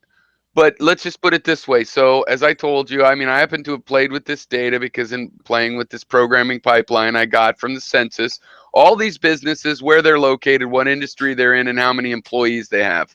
Okay, it's like several million rows of data. Now, when I search for businesses with more than 500 employees in a particular, not overall, but in a particular site, this thing isn't about AT&T has 30,000 employees. This lists like they have 5,000 employees in Cleveland. Now, when you look at companies that have 500 people at a site, you think that's in the rural places or is it in populated places? What's your fucking guess? Okay. Well, I can tell you this, Piero. The what's fracking it? and the gas 500 industries, people. they're in Shit. the fracking and gas industry. They're Those in the don't have rural area. 500 people at a single site. Okay, the Those don't gypsum have 500 plants, people at a single site. Wait a the minute. coal mines, they're And in rural spots. statistically, yeah, and Okay. You're just statistically, wrong about that. they don't add up. No, you can look at the data yourself. They don't add up to all of the paper factories and hanger factories and tin can factories and canneries and where the refineries are. Yeah, people collect copper out in the fucking boondocks where they have a copper mine, and the same with gold. And lumber mills are out in the boondocks. But guess what? That doesn't add up. Most of the business new is where factories people that are. being built are not being built in metropolitan areas. There's still people there. Hundreds of thousands of people in those Because of counties. the infrastructure, the existing Yeah. infrastructure. They Yeah. can And get so what people is the after problem with interstate building system. infrastructure after companies come? What would be the problem with building that Because you're infrastructure wasting after? a bunch of money that doesn't need to be spent. You could spend the money ahead of time and attract them, or you could spend it after they've decided to come. If you'll spend it, Look, we don't like need the latter roads would be just to where make them go to factories where people can go to work. We don't need we roads. don't. We don't. How are they supposed to get to their work then? A helicopter? No, Piero, it Through the seems- existing system. So they could get to a new So we factory build through a the existing factory. system to the existing factories. We build a factory to give a tax break to a guy that's building the fucking factory, and then we build a bunch Well, of you're roads through criticizing the fucking current factory. system. Because I didn't say anything about tax breaks. I said to the opposite, that you don't have to give tax breaks if you have just one simple tax. Part of the point is, Well, I you guess give it to IRS. I'm not. I Well, might in not be fairness, getting Piero, it. Well, how I would you don't- get a tax break in my system? You could say, well, it wouldn't work the way you did. Well, I'm talking about my suggestion, which you pay the same rate as your neighbor. That's the unfair part. You don't actually pay cheaper. Apple doesn't pay less than that 20-acre house next to it. They pay the But, same. Piero, At the very least, you get a less. tax break by putting Yeah. it in a cheaper place to build it. Tax Yeah, break in the compared to Corn some Belt. other municipality. In the Corn Belt, you build a fucking factory in the Corn Belt, then you're paying for an iPhone the same amount of money as someone's paying for an ear of corn. That's Well, how you get a tax break. the taxes on your iPhone aren't really that significant. I mean, that's not where the money's going anyway, right? No, but there's Never. income tax, there's services tax, there's fucking no. Well, I don't know the list but of you taxes. understand, But businesses are supposed to pay taxes now, no, and no, right. instead of paying them Yeah, the if way you they pay now, they would pay it based on the prop. You know, I was spoken for ages, mate. I'm just trying to say something. Have you ever heard of Foxconn? Foxcoin? Foxconn, Foxconn, but the company that makes most of the iPhones, right? Okay. They make the PlayStation 3, PlayStation 4. Do you know where their bases of operation are? China, Brazil, Europe, India, Japan, Malaysia, Mexico, South Korea, and Right. the And my idea would make that trend keep going, I guess. Yeah, but it would actually. What's your solution to that? What's your I guess- solution to that? Well, I think he was getting to that actually. Okay, go yeah. for it. What would happen is multinationals who can build places, people that sell food is different, right? But if they sell something that's like consumables that aren't degradable, basically, they'll just move all the production outside America, right? They'll game the system because that's what people like that do, right? Apple, Mhm. Apple spent to pay. Did you hear about the thing about they're trying to make You're islands? getting to your collect- solution, right? No, I never said it was going to have a solution. Okay, well, what you're saying is going on now, so I don't think you can blame it on my proposal. I don't know. Look, all you're doing is shouting over the top of me while I'm trying to make a I point. didn't shout over you. Yeah, I mean, you can call what you're suggesting a solution, Puro, but it's I mean, it's not really a solution as much as it is a pipe dream at this point. Because when I asked you about like, okay, so how do we change the lawmaker aspect of it, you just completely disregarded that. No, what I don't remember what you're talking about. What lawmaker Okay, so aspect? That all stays the same. Well, there you go. So the real estate industry is a massive industry in this country. Right. And it's a massively networked industry in this country, and Right. it has as many lobbyists as it does actual people in the industry. That being said, there's a very big incentive to keep things running the way they are now. Correct? Yes. Okay, so with your solution, we basically have to take this mindset and apply it, however we can across the board to as many different states and local communities as we can, right? Now, how do we do that when most of the entrenched, the establishment, as we might call them, are going to rally against that? I mean, because as it is right That's now, like saying that's like if I say we shouldn't duel, we shouldn't have duels, and you go, but how? That's a problem with your idea. Is how you can ever convince people. Well, I think I only have a very bland answer that well, I politics mean, I changes think over here's time, the and if thing. you I mean, if we're convince going to talk people about that it that, would work, we can the have. math. Here's what that discussion would actually be. It's like, okay, should we have a law that makes dueling illegal? Okay, that's what that conversation would be about, right? Right. Okay. Should So we do you tax think? Do you think? land? Well, I mean, let's go down to the hypothetical. Do you think dueling should be legal? Well, that's interesting. I was always somewhat sympathetic to dueling. I think it should probably be illegal. Okay, I agree with you. At one point, it wasn't, right? Mhm. It was totally legal, right? But people fought and got it changed, right? So, like, that's what you're proposing, really, is that we fight and get this changed. Correct? Well, I mean, not necessarily fighting. I mean, what all I'm proposing is that mathematically this would work out, and this is a progressive tax, and there's certain truisms about it that people want to deny. Like, if you're not raising the cost of land in Manhattan, the only moral issue is whether it's fair to nationalize the property, with or Yeah, without. I don't think that's what Infinity was really nitpicking at. I think it was Everybody just keeps saying it would be more expensive, but nobody has said why should it be more expensive when the whole proposal is Well, that he said really why, we're and cutting I out kind of the agree with him. middleman. Is that if anytime we change the laws, the establishment normally just kind of like they're kind I'm of not willing amalgamous. to base They kind of bend. They're like the blob. You know what I mean? They meld to Right. the changes. But we're supposed to keep trying to figure out our strategy against that, and I'm not willing just to base my ideas on an idea that they're always going to outsmart us.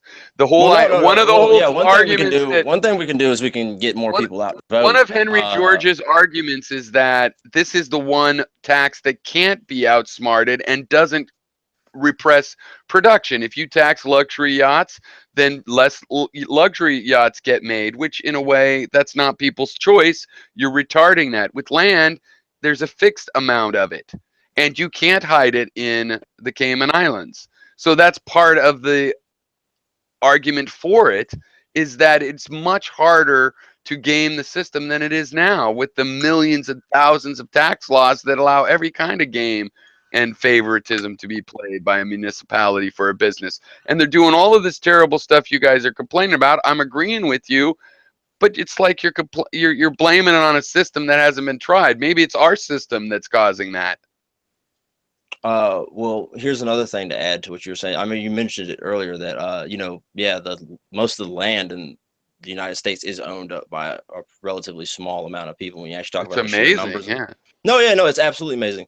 So that Surprising. means, I mean, how many people do you think statistically would you say? I mean, give me you don't have to be too accurate, but give me your rough estimate of how many people in America actually own the land and the property that they live on, and they're not just paying it off one way or another, or just living in Well, rent. I'd hate to guess because I don't remember, but It'd be pretty scary under though. half around. Well, that own their own land to Yeah. live on. I don't know, some less than half percentage that's higher than Europe, if I recall correctly. We actually have a lot of land ownership. It might Okay, be so as that's high a as lot of people 30% that or are something. still. Yeah, it means it was a lot of people We would have still to pay at the taxes, mercy. yeah, but Well, honestly, no, I think. I'm saying they're still at the mercy of the system that is already in place. But the There's thing a is, lot of most of the a lot land want is held by change. family trusts, Vite. Most of it is held by family trusts and big real estate organizations like There you go. Trump Those and the big real Jersey. estate organizations, those are the issue right there. The family Those are the trusts guys have a that would miss constitutional out, issue. and those are also the guys that would fight us politically. But it does happen that sometimes industries get stabbed in the back by all the other industries that have nothing to lose and everything to gain. So that Paying your being rent to said, the people that provide the police is a great deal for most businesses compared to what's going on now. yeah, it's kind of a travesty what's going on right now. So one thing we can do is we can get more people out to vote. That's kind of a hard thing to do Well, yeah, these I mean, I days. have my opinions, but I really do just believe. I wish people would vote. I don't care when people vote wrong. Quote, I No, disagree. I I think they really get think when smarter every get time they in there. vote. Exactly. If you make a mistake, and frankly, you're not stupider than these people that are on purpose stabbing us in the back. Do you think we should pay people to vote? Yeah, no, I definitely don't. But you made me think. Should we? I just thought about that for a second. I'm like, I don't know. But you I've made never me played think around with about. that idea. Go You for it. made me think about should I do think. Okay, I wonder if we should require people to vote. If you were going to require the people to vote, maybe you should pay like a jury duty fee, all right, Huck wants to ask a $100 question. or All something. right, Huck wants to ask a question. What's your question, Huck? Huh. Right, I've got to be honest. I've googled Georgism. It's the first time I've seen it, so it's possible I'm misunderstanding some of the stuff here. I apologise. Right? Mhm. Okay. If how would your theory stop the rich from being the rich? Because surely those with the money would be able to rent the most amount of land and make as much money as possible from that land. So why would that change the dynamics It would of cost. such a situation?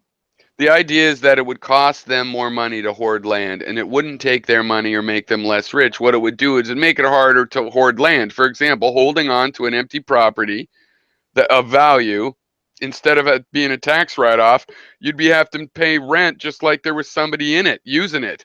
And so that probably wouldn't happen.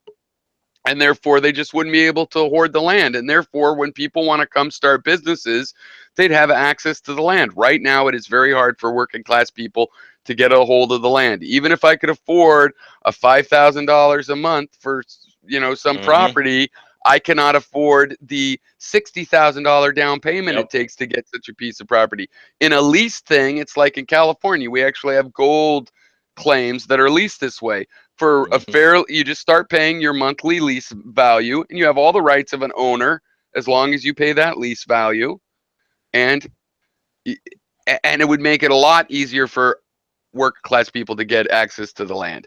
It does not take away their money, except for, I want to admit, yeah, it does take away these freaking real estate barons that all they do is own these properties in They're Manhattan and fucking stuff. vultures. Yeah, they're fucking Yeah, that vultures, man. They're they sucking us grabbed dry. them in the 30s and they realized we don't ever want to sell it. We'll just take our, take our vig off it, and they're not Mhm. adding anything to it. Donald Yeah, Trump, they made when a killing off the Great Depression. Sorry. Yeah. So all you're actually right, exactly, they collected a lot of it back then. Yeah. all you're actually going to do is make rich people work the land that they own. You're not going to turn the land over to the poor. You're not going to make the poor be able to afford the land. I'm not turning the land over to the pure. The government basically owns all the land. Apologize. I'm trying to make my point as understood as possible. Right. Let's take New York as an example because that's the one you seem to be using. Regardless of how much tax you put on that land, you're not going to make it any more accessible to the poor. All you're going to do is make it accessible to the rich. Okay, but that's why I'm saying the point. I'm not trying to make. You're talking over me. I apologize.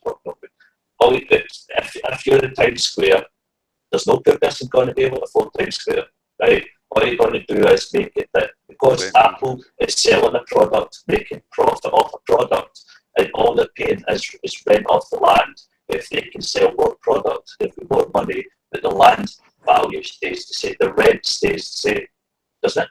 Because you're talking on acreage. So I actually think I apologize, you're still talking on me. All you're going to do is. How long are you going to go? Excuse me, ironic much. All you're going to do is you're going to make it that the rich people can afford the rents.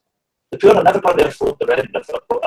You've said that many times now. I want to answer about the poor affording the rent, since I never said it would make the poor be able to afford Times Square. I said the government takes the wealth that people pay to be in Times Square. I did not say it would make Times Square cheaper. If it makes Times Square cheaper, then we have a problem with our taxes, right? So I've already argued that it wouldn't make Times Square cheaper, and so I'm not arguing that it would make Times Square cheaper. So all you're doing is you're narrowing the tax base to land only, right? So yeah, and I'm cutting out real estate. So all Donald Trump has to do is stop selling land and start selling product.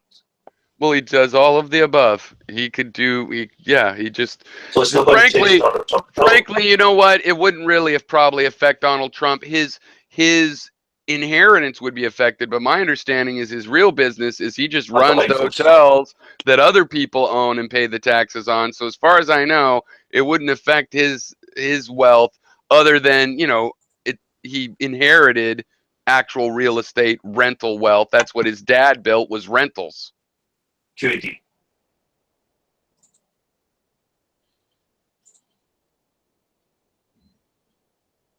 I want to talk about the pipeline that they're doing out there. I do too. I need to take another leak and cigarette. So, but I catch up when I get back. I'll just be like 2 minutes.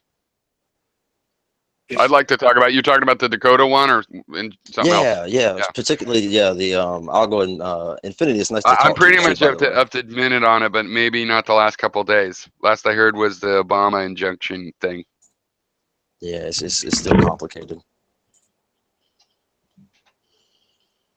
Who else is still here? I know Huck's still here. I need to go for the past myself. I don't understand George's enough to really argue properly. I'm probably making a lot of mistakes here.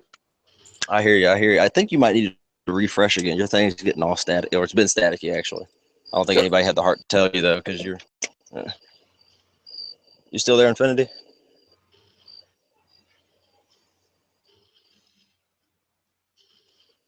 You must have left as well.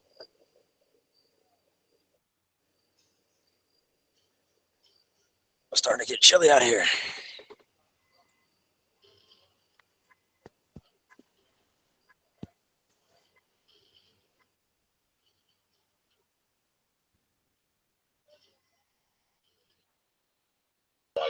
Okay, Huck needs to be shown where we go. Oh, thank you. Also, Infinity is here. Yeah, I think my IO ports aren't grounded properly, so when I use my headphones, it's You sound great now. Oh, I love it. Okay, then must be done. Yeah, we can hear you crystal clear now.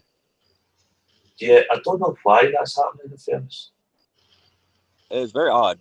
very odd. Yeah, It's nice to have you. It's nice to have you here, though. I've been working a lot.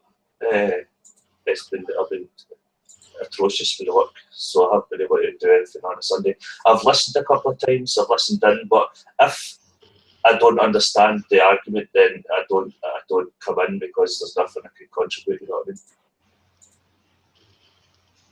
Yeah, it gets like that sometimes. Yeah, as soon as the word quantum is involved, I tend to back out. That's for sure. Interesting. For sure. Yeah.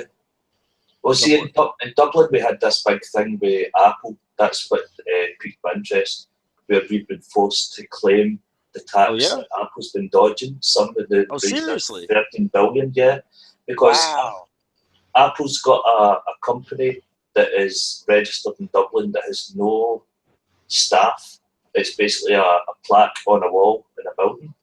And that doesn't surprise me, but I have never heard that on the news here. Like they don't bother reporting on that stuff at all. Wow, that's amazing. Really? No, nothing at all, dude. I'm serious. Like they're idiots in the mainstream media. Well, they're not idiots. I think the people that work there, some of them are like, not idiots, but like, I mean, they get the marching orders and they just roll with it, man. The advertisers rule everything.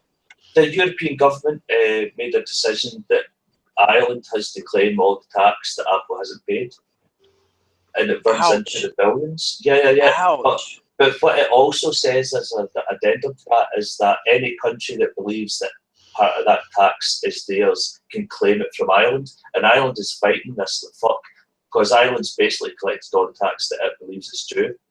So Ireland's never had a very big treasury. 12.5% corporate tax rate they've got, right? But what happens is companies like Apple and Google and Starbucks have a way of bucking the system by having one company in the Philippines, one company in Russia, one company in Dublin, one company in the Cayman Islands or something like that. Do you know what I mean? And that's where I've seen the problem with Pyro's argument, is the fact that companies like that they know how to fuck the system, you know what I mean?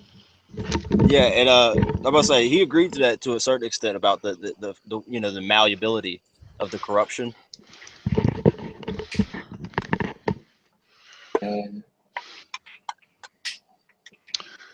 So what's up? Did you guys change this? No, we're still pretty much talking. Yeah, they're on the same subject. Yeah.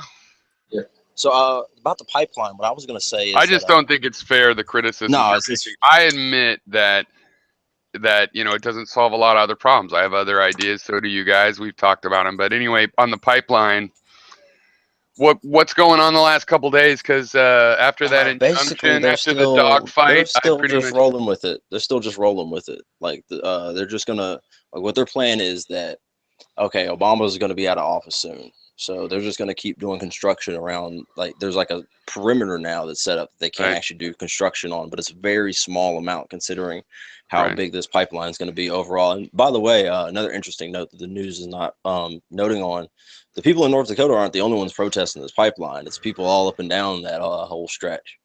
But one of the things and tribes from all over, they say. Yeah, tribes and local people too, because they tried to put it going past, was it Bismarck? Well, it doesn't seem right. If they have an injunction it's not right at all. Across their land, shouldn't there be an injunction on building right up to the edge of it where there's nowhere else to go? See, you would think that, but the way they're realizing, because these are mostly Republican-controlled, fuck them. I hope they lose. They should at least stop of their own, not wanting to lose money on it, but they just think they're going to win so fucking much. It makes me want to lose. Yeah, they're putting and I'm not totally against pipelines either. I'm not totally against this infrastructure. No, but you're against people getting fucked over. And I'm also against the right way to do things. There's a wrong way to do things. And I also don't believe there should be any eminent domain on a reservation whatsoever. It's entirely up to the reservation. If you can pay them enough, if not, tough shit, go around it. So you have another 500 miles or something. Just go around. Did you hear the tribes made an appeal to the UN? Yes. Has anything happened on that? Not yet, but the UN's got their hands full right now with the whole. I like that guy. Ceasefire. The guy that's the head of that Sioux tribe, which is funny to me, they still call themselves Sioux because that's an insulting name for the Lakota Dakota. But he's I forget his name, but that you might, if you've been watching, you know that guy that's the head of their tribe up there. Mm-hmm. He's good. I'd like to. Yeah. I'm glad to see him go to the UN. Yeah, the Native Americans He's make pretty a very eloquent. small portion. Yeah, they make a very small portion of the United States population, but they've affected the culture here probably the most in America, and they're kind of like the silent minority, the most silent minority. Hey, did everybody It's, see the dog attack that those private yeah, contractors I did on saw the it. Native I saw it. Americans? Yeah, it had Oh my flashbacks to God, the civil rights it was and all that amazing. stuff. It's probably worse in a lot of ways though, because the dogs honestly were not in like the best state of mind. They were not under control. Those controllers knew nothing about it. It's kind of like, this is why we need actual cops, because at least if the cops come in with the professional dog trainers, they do it. I mean, those dogs Well, that's were. the fucked up thing about One it. So guy lost control of a dog. The other woman's shoving the dog into crowds where the dog didn't want to go. North Dakota, the pipeline company called. I mean, they've been in contact with the sheriff's department and stuff like that. And they told them like, hey, listen, don't worry about it this weekend. We bought, 'cause I think, was it a holiday or something? It was a holiday coming up that weekend, and they were like, we know it's gonna be tight, on y'all's budget and stuff like that. Don't worry about coming out. We got our own little private security out there. And the cops were like, oh yeah, that's fine, cool, truly, trust you on that. Oh, that's fine. Yeah, that's kind of how a lot of this stuff happens. Yeah. Really On the other fast, hand, and it then was no one knows how it glorious goes in the down. end. The guys with the dogs ran off scared shitless. With Oh yeah, because it was like, listen, at the end of the, I mean, I saw that one video where the dog got kicked by the horse, and I was like, man, I mean, if they try to make a big deal about that, man, I'm like, are you gonna blame the horse, man? Like, like, Yeah, no, in the end, somebody in their organization must have realized, okay, this is getting too bad. Yeah, the cameras yeah, have that was a blood. bad better Blood on the dog. We got to better get out of here. And Yeah. then they put that warrant out for Amy Goodman. Yeah, that's Like, gonna be interesting how that plays out. Yeah. They've arrested like a couple other journalists since then. That's what they've been doing now, is they've been Local ones arresting or something? journalists. Yeah, and other Wow. actual like independent kind of like Young Turks type. Like the Young Turks have actually Right. had to stay away from that because they can't afford to have anybody seriously hemmed up. That's it's like one thing when Jank wants to go up there and like blow his own money to get picked up in Washington D.C. But yeah, they can't have one of their correspondents go out there. Well, that's the thing. What I don't get is I can kind of understand if a CNN or something doesn't think, well, we don't want to send someone up there. But you're telling me the local North Dakota papers have better news to report on? I mean, nobody's up there except for Democracy Now! That's amazing. Man, when I travel the country, it's kind of because of that. Fox owns so many like news networks across the like nation, And all the radio. It's like it's very similar from like nation to nation. You know what I mean? Like they focus on the weather and stuff and the traffic in the morning. In the afternoon, they talk about the football teams and the baseball teams. You know what I mean? Like stuff like that. Like they don't try to like. Yeah, really but there's local newspapers and stuff. But see, if they've been threatening local politicians, local journalists or journalists in general, that would be enough because the people that own those papers own the other stuff in town too. So most of the journalists can't stick their neck out, but so Yeah. far, because like I said, it's the local community. They don't want to lose their job for, like I said, at this point, you could actually be arrested for protesting or being up there as a journalist because they could just cite you with inciting violence or something like that, make up some kind of bogus charge. I hope they win. Oh man, I hope that they get completely decimated. That's one thing about Obama is that he seems to be very like he's got the ability to make things like with the executive order and stuff like that.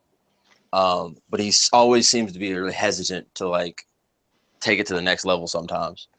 And I wonder if he doesn't want to set like a precedence. You know Jimmy Dore, and you watch Sam Cedar, right? Or is it I saw they had a little bit of beef here recently. Yeah, what do you think about that? Because I'm on the Hillary. I'm going to vote for Hillary, but I also thought Sam was not out of line literally, but a little bit out of line in that he didn't really give a fair credence to what Jimmy's saying, which is a good strategy of maybe we need to get out of this cycle. But yeah, what do you think about? I think Sam's a little reluctant to admit that the issues that we're facing as a country are going to be really big, no matter what president we have in there. And like Hillary is totally better option than Trump. Pretty much anybody, a fucking a robot, a hamster with an IQ helmet But on. what about the idea that let's say we just ended up, well, let's say you and I agree on that then, but we end up with Trump and then we go, hey, Jimmy, what'd you say again? How do we play this? I think he has a good point. Yeah, we can fight on the Supreme Court and make them get people just as moderate as Hillary, because Hillary's not going to be putting any Elizabeth Warrens on the court. Yeah. She's going to, I think So, Sam what is about like, that? I think it's, well, I'll get to that in a second, but like to get back to like what Sam, I think Sam is like just worried about Jimmy making this argument because he thinks it maybe, and he hasn't said this, but I think he maybe thinks it might disenfranchise people and get them to not go out and vote. Well, I think he's been clear on that. Though he said it's irresponsible. Okay. Well, I don't know. No, yeah, I mean, he did. No, he did say it was irresponsible, but I'm not sure if he said. It depends how you interpret it. It depends on how you interpret it. But I think we interpret it the same way. Yeah, because he's also said he's friends with Jimmy. At the same time, he's saying if somebody really agreed with Jimmy, fuck him. I don't want him as a subscriber. So it's a little bit confused. But he's not wanting to make it. He's tried to stop people from trashing Jimmy a little bit. He's like this. Oh, he's not giving Jimmy any special treatment. That's the cool thing about he's it. Obviously like, he paranoid about the influence. And I think we're in a democracy where, no, we need our whole spectrum of progressive ideas. Well, people need to be prepared for what's going to happen if Trump does win. I mean, bottom line. Well, that's one of the things Sam said. Sam has a lot of fear-mongering, which is legit, but also just sort of typical. But he does make one point where he was saying, which isn't quite true. He's like, the idea that it would become so bad and the whole country goes in the shitter, fine, that might hurt me. Other than that, it'll probably be good for me. I'm not in a minority. I have a profession. I probably, my particular profession, I make fun of him more unless he actually throws me in jail. And the thing is, I'm worried about civil unrest, like that it would promote violence in the streets. But then the real thing is that his rhetoric it will be bad for anybody that isn't it's more than white apple pie American traditional. It's more than his rhetoric. Yeah, he's not gonna push back. I mean, really, at the end of his day, his job is to sign stuff or to not sign it.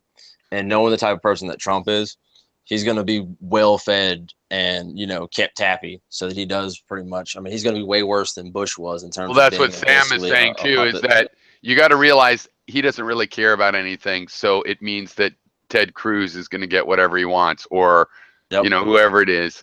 All these people who used to be his opponents now have to kiss his ass, but not really. Well, just with money and favors and perfume, right? They still get what they want. Yep. Can I ask a question as a European? If Trump was the president, right, wouldn't the checks and balances of the Congress, the other two houses, prevent they've already tore up the checks and balances. The checks and balances are almost meaninless at this point. Isn't the American system based in such a way that no one house has the total rule? Do you know what I mean? The Congress or I can't remember the name of the two houses. And then there's the president, that no one house can control the way things are. So surely if Trump get in, because Republicans don't really like Trump, right? They tolerate him because he is the people's choice. But there's no way that the other two houses would let Trump just have his way. Do you know what I mean? Yeah, well, that's what Jimmy's saying, is there are some checks and balances. And his point is that all the Democrats would be united and we'd have some of the Republicans with us. And so the far right Republicans would be out in the cold. Whereas if Hillary wins, it's the other way around. She has, it's a different way rather. She has the conservative Democrats and the moderate Republicans, and it's the left wingers that are left out in the cold. Yeah, and that maybe we, like Sam would say, oh, but they aren't going to resist, and they're going to get rid of the filibuster and all this stuff, and plus it's all executive actions these days.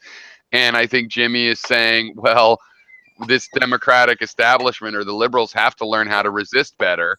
So, do it, and you'll find that we can resist. And Sam is like, yeah, but we won't resist enough, and Supreme Court. So I don't know. I'm going to vote for Hillary, though. It's not quite Sam's argument, but I do, or my age or whatever. It's like, yeah, I think she's status quo. And he's like fucking Mussolini. So it's an easy thing to vote for the status quo over Mussolini. I mean, she's a lot better than W. So I say, yeah, she's status quo, and you know, she's not the worst type of status quo person that there is out there. right, if W counts or Ted Cruz is supposed to be mainstream, she's actually, yeah, exactly. But I Like, know I I'm can see fooling her. myself a little. I Well, I can want to see see her her as making better her than her. rationale. I can see her making her rationale. A lot of rich people make this rationale. Well, the more money I get, the more people I can help. And you know, at some point, it's like, well, Well, does and you really also have to fly around in private jets, though? You know what I mean? Also, Like, she's 70. When she was a kid, she people is were young as still fuck. getting lynched in Arkansas, I'll betcha. You know, I mean, so it's like a liberal who's that old, you But know, could you be gotta better. you gotta take it in stride with where she really coming from. I mean, she could generally her attitudes now, if you think of putting them back in time, yeah, she'd be super liberal. So, you know, she was to me, she seems slow. I mean, what? It was 2012 and she's like, I don't know if gays should be able to love each other, but you know, but she's 70, so what do you expect? So I do mean, you you think can't expect America? Bernie. Do you He's think America 72. needs a Ross Perot type to enter the race? Is that what America needs right now? Say I'm it again talking. because of Oh the man, yeah, I didn't hear it. yeah. Your mic's Does messed up America again, bud. Sorry. does it? Okay, Yeah. I'll be back in a second. All right. It works. You know, I mean, it's not. You know, I know Hangouts does that, so it could be just like the Google server that's connecting him to us is the They one said it's that's like his fucking up right now. Windows 10. I think it's so it could be his operating system. Yeah, not connecting properly. I bet it works better now though. If somebody might have to present him. No, he's back. See, we were talking about things that would help earlier on when it was just me and Napalm wasn't saying anything, and people in comments. One guy was talking about, what do you think about worker co-ops? And that's another thing I'm for. And it's like that's more of a solution. I think that we need to have co-ops compete with the regular Apples and all the corporate, figure out how to beat them at their own game. And if we had all co-op Okay, could I ask corporations, a question now? Do you think yeah, 30 hours a you week bet. should be considered full time? I do. I really do. Yeah. And actually, I think that we could even less than that would be There we appropriate. go. But go ahead before you breaks, Huck. Huck had a Yeah. question, yeah. Oh, Sorry, I yeah. apologise. Oh, yeah. Back to the presidential race. Do you think what the country needs is like a Ross Perot type, a third candidate that could that the middle could actually attach themselves to, rather than the Hillary Clinton or Trump? Do you think there's a third candidate that's needed in order to make this race palatable? Well, you know, we got 4 that are running, like 2 and No, what, 8? we don't know. I know there's 3. I know there's a third one whose running mates a Yeah, wife. there's the Gary Johnson and the Green, but I don't really think so. No, I don't think. I think that it's an interesting idea. Part of what you said in that, what if you had these extremes in the parties that get bigger and bigger, so that the third party people, instead of being some wing from some wing or other, is actually in the center. That would be interesting. But I would think a person like that, you know, would be polling really well from the start. Americans are weird. We love radicalism, you know, in the sense that it gets us excited to watch it on TV, but then we like a lot of mediocre stuff really in the end. Yeah. So Yeah, Yeah, we're pretty strange tame to sheep. us in Europe to see that you consider either one or the other as democracy. Do you know what I mean? But when you look at any other country, there's maybe at least 4, 5, 6 different parties you can vote for yeah. who may or may not have an influence in the government. That in America you've got 2. Do you know what I mean? Yeah. Yep, it's the all or nothing thing. But yeah, well, we have Gary Johnson, which is a libertarian thing, right? And I forget, does anybody know what he's at now? He didn't get past 10. He was at 10 at some point. I think he's 8 or something now. Do you know? I don't think he's And I I don't know think he's I really saw moved up Jill the poll. Stein's running at around 2%. So they're not really having an Yeah. influence. Ross Perot, when you start to hit 20, 25%, that makes them really nervous, even though Jesse you can't Jackson win. used to be a thing. So. He used to be a thing, Well, didn't he? Jesse yeah, there's Jackson? just there's so little time. Well, like, left. okay, I guess Ross Perot is at a level where they made him in the debates, so that's a huge thing. These 2 guys, they didn't get enough to force their ways into the debate, so they get to kind of just get ignored. Might No as way well they not could be do running. it. Yeah, there's no way they could do it with the voter turnout being as low as it is across the country. Like it's just a Yeah, a very Perot had the sad. money though. That's why Trump would have made a very Oh yeah, absolutely. interesting third candidate, because he had the money and Perot had the money to actually install himself into the debates, basically. That Well, Trump that's is what I all was over the hoping internet. for. He is I, all over the internet. I was Go hoping some other Republican would run, and then Trump would run, and that would make it a done deal. But I was hoping the Republicans were gonna just be like, nope, fuck it, we're not gonna let him be. You know what I mean? Because my I thing is, know. why has nobody made like Trump's connections? Like, why is no journalist made connections? I'm amazed that they didn't pull out that wild card. I thought, I'll go for it. yes, I was saying, sorry to talk over you. But I was listening to what you're saying. I brought that up earlier, the mob connection with Gary. I don't know why they don't press that. He's Because such I mean, that should be a really sensitive topic for him. and it should be on the late night talk shows and stuff. They talk about if Hillary Clinton is sick and stuff. How could they not talk about an actual mob lawyer out of Well, out of a Hollywood movie? They'd have to bring up the Clinton Foundation, wouldn't they? Yeah, they talk all about that stuff, which, like I said, it's worth talking about. But in terms of shadiness, Trump is a shady fucking dude. Maybe that's what America needs at this stage. Do you know what I mean? Yeah, well, I had a friend of mine put it. No. Trump is the president America deserves. We need Bernie is what we need. No, that's the president that we should have gotten, but Trump's the president that we deserve, unfortunately. Well, that might be true. No, I think I could give America enough credit to say Hillary is the jerk we deserve. Yeah, not worse or better. She might be able to do. I mean, like, well, like for example, she's gonna bomb the fuck out of everywhere. Yeah, I don't think like I don't see how Trump's gonna win with like no minority votes. Like, that's what I'm getting to. The demographics. If he wins, then it's like I don't know math, because I just don't see how with the demographics he can win. I think the poll. I think the media is possibly making the polls make it closer than it actually is, because I was saying that to my wife.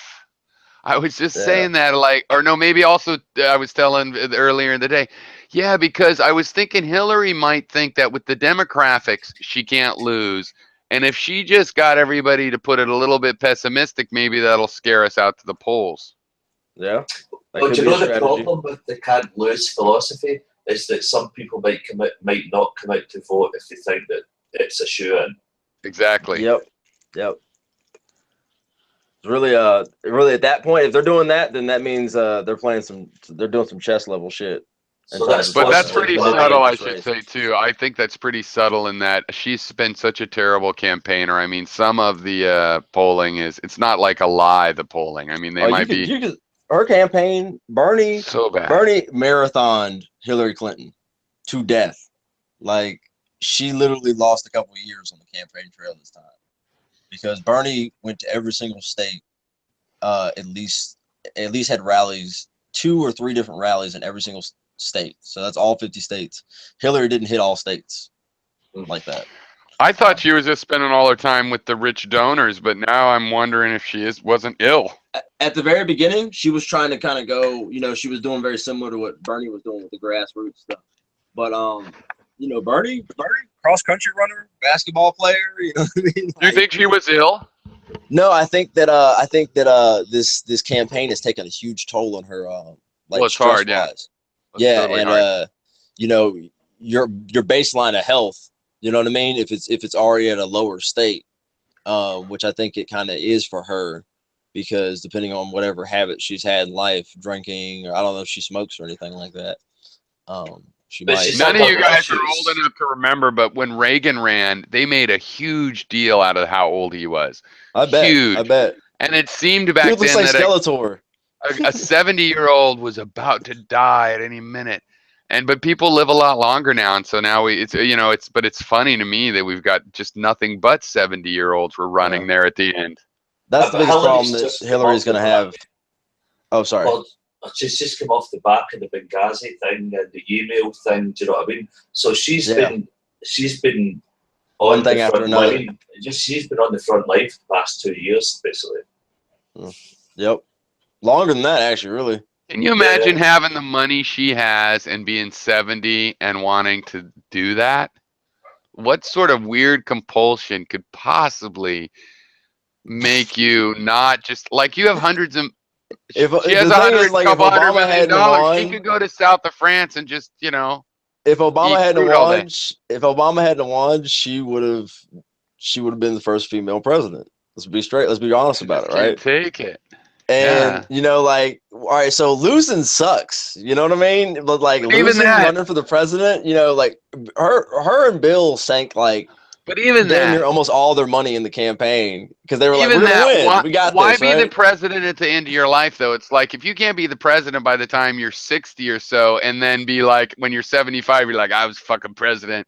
I mean, if you're gonna just like be president and then die, She wants to be the first. why? She What wants to be good the does that do? first. You don't get to enjoy it.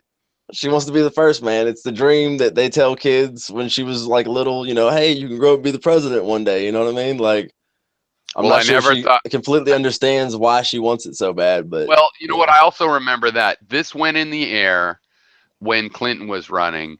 And when they got over the fact that he was a horn dog, it was partly because she's the real strength. And behind every man and woman, it's kind of half Yeah. non-feminism, half feminism.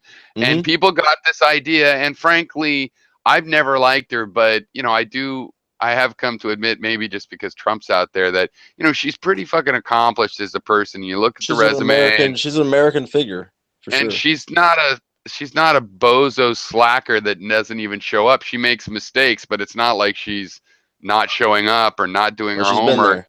I She's been there. disagree with her views on things, but so yeah, but I never thought she deserved it and was the inevitable. And it's been 30 years of Democrats thinking Oh that. yeah. Oh And yeah, they she's not the said, first woman to run for president, well, they said, oh, she should be president. Oh, she's going to be senator in New York first, and then she's going to run for senator. I remember wondering, well, is she really going to want to go on to be senator? I mean, to be president, because she's been senator. She's proven she's done her own thing, and she's already. Nope, they were right every step of the way. It always happened what they said. She's going to do this and then run for Yeah. Senate. Then she's going to go do this and she's going to run for Well, president. Oh, now that's she's how in the her and Bill cabinet talk and she's about going it. to run for Yeah. president. And then Yeah, sure that's how enough, her and Bill talk about it. They're like, well, we didn't really ever plan this out per she'd be running se. in You know what I mean? president It's for like, come 8 years. on, like, Oh, yeah. yeah, they totally did. She'd be running for president 8 years from now if she's still alive. Yeah. Yeah, it's a That's weird compulsion, though, when you have that much money and if you have any health momentum. issues at all, you can retire anywhere in the world with all Yeah. the ice and And just lemonade chill. you want. Yeah, just chill. Just make your influence that way. You could just buy a bunch of people's freedom. Just do Like, that. as Take that money and compulsively. just buy a bunch of slaves and set them free. That's interesting you'd say that. That was another thing I was thinking about billionaires. It's like if you could give $1 million and not miss it, it would be really hard not to like go down to the Walmart and find somebody. You could just feel so great Mm-hmm. that none of them are drawn to that whatsoever. But I was going to give credit to Bill Gates where he was so compulsively competitive. His first $1 billion, he was a nice guy. Then he got to be a total asshole trying to ruin his competitors' employees' lives and joking about they can't go to college, their kids. And but he always said, he says, well, yeah, but when I'm done with this game of Monopoly, I'm gonna give all my money away, and not to my kids either, and I'm gonna retire early and relax with my pretty wife. And he actually did it, because most of those guys at 90, they're still like, don't stop me, I want more money. Mm-hmm. So, because he's a good geek like that, but he did play the game of Yeah, Monopoly like an asshole. when he traveled the world, that's what fucked him up. When he traveled the world, and not like in a good way. Like when he traveled the world. Well, he was always pretty liberal. Like, Microsoft, again, as much as I hated him, like as if they were fascists when you come to their corporate behavior. You don't have to hate him, yeah. They always hate what he did. Well, I mean, I've had plenty of friends that work there too, but I mean, the thing is, they're always very liberal, from things like free soda pop to giving away stock options to employees when it was only the tradition that management would get it, to same sex partner benefits, health benefits and stuff. They did that way before anybody even asked to make them. So he's always been pretty liberal, and so yeah, and he kept his promise to. He's like the second part of the career, I'm going to spend money on, and he did. It's one of the biggest foundations and does a lot of good work. I don't think there's anything corrupt about it I've ever heard. So yeah, and that's rare. So good for him, because other than that, he was a real big asshole as far as the way I just think he's terrible. It's rare when people with that much wealth do it. Yeah. Yeah, I Yeah. think part of the reason is that like whenever somebody has like a bunch of wealth like that, it just naturally attracts a bunch of Well, see, I don't vultures. really trust. I guess what I'm saying But here is that I don't trust why Hillary wants to still be president. There's something that can't be good. We don't need you that much as opposed to Bernie or Elizabeth Warren or even Mark Malloy or whatever. You know what I mean? We don't. It's for your needs that Martin at O'Malley, 70, whatever. No, I would. Yeah, that's what I said, but I meant the other third guy that was running was that yeah, whatever it was. So I forget like I can well, remember my like what point is, was I'm saying I actually question her character. Like, there is no way you're doing this for us. There is no way because it's the time in your career. You're just holding on because you can't let go, even though you have more than most of us could ever hope to have. yeah, for That's sure, something wrong with for that. sure. There's definitely something wrong with that. But in her mind, tough job. Like for us, there's no way we can convince her of that. Unfortunately, she's gonna have to just Well, see because that for is herself. it But unfair of me? Because I actually think Bernie is like, well, yeah, Bernie had something unique enough that if he had a chance, he needed to try because there was nobody else. I don't see it's just me, though, saying there's that difference. Hillary is not that kind of person. She's very middle of the road, and she's going to do middle of the road. She doesn't have to run so this kind of stuff happens. But I guess it's fair to say, yeah, from her point of view, that's not true. They all think she is special. So maybe I don't she. know. Whatever. I've heard one theory that maybe she wants to become I feel president so bad. she can make a young intern go down on her in the Oval Office. Well, that would be great if that didn't happen. But you know what? I feel bad already because it is Why wrong. would you say that'd be great? Like, Maybe I'm even being sexist because the more I think about it, of course, from her point of view and her most ardent supporter, she also is special. And if she still wants to she's run, special. far be it from me to say, don't do something at 75. Do whatever you want. She could surprise the hell out of us and turn out to be a fucking amazing president. Yeah, or even if she's not, I don't think that'll happen, but I still have to give credit to other people who have the faith in her that I have in other people, and you shouldn't have to give up or retire if you don't have to. And good for her that all the money she's got isn't what she wanted. She wants to have an influence on the world or something. That's probably a good thing. She I wants to still be on think that she's a freak. coin. I still think she's a freaking hawk, and She very is a total conservative hawk.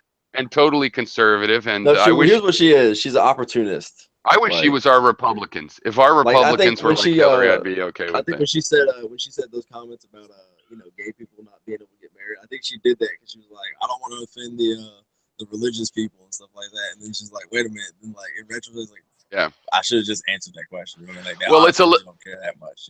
I think it's both things. Her dishonesty reputation is because, yeah, she'll pander and say what sounds better and soften it. On the other hand, no, she's a little Goldwater girl. She likes businesses. She wanted to be more liberal than all the bigots in the 60s, and she wanted to be tuned in and everything. But when you get right down to it, she doesn't really quite trust poor people. She feels benevolent towards them. She doesn't Super quite predators. trust. Yeah, Oh, super welcome back, predators. Huck. Doesn't quite trust minorities, but she wants to be nice to them and be their benefactor. And so Does Huck need to be presented? it is Is he good? conservative. Sure, I'll do. Yeah, she's totally. It's legitimately conservative. She's not just plowing the middle ground. She really is middle ground. On the other hand, I've decided, hey, that's kind of like she plows the middle ground where nobody in high school thinks she's too weird and goes But just a half a notch liberal. Okay, good. That's what I want. Better than Yeah, Ted you know what's Cruz. scary though? Half a notch Is that liberal. that's what's scary is that she's like the modern Republican Party makes her seem like a liberal, and that's insane when it really comes down to it. Well, that's why we should hate Bill Clinton. I mean, I came to appreciate him, but it really was. Yeah, I don't favor him at all. He did this. He sold out all liberalism to the conservatives, and nobody really benefited except for him.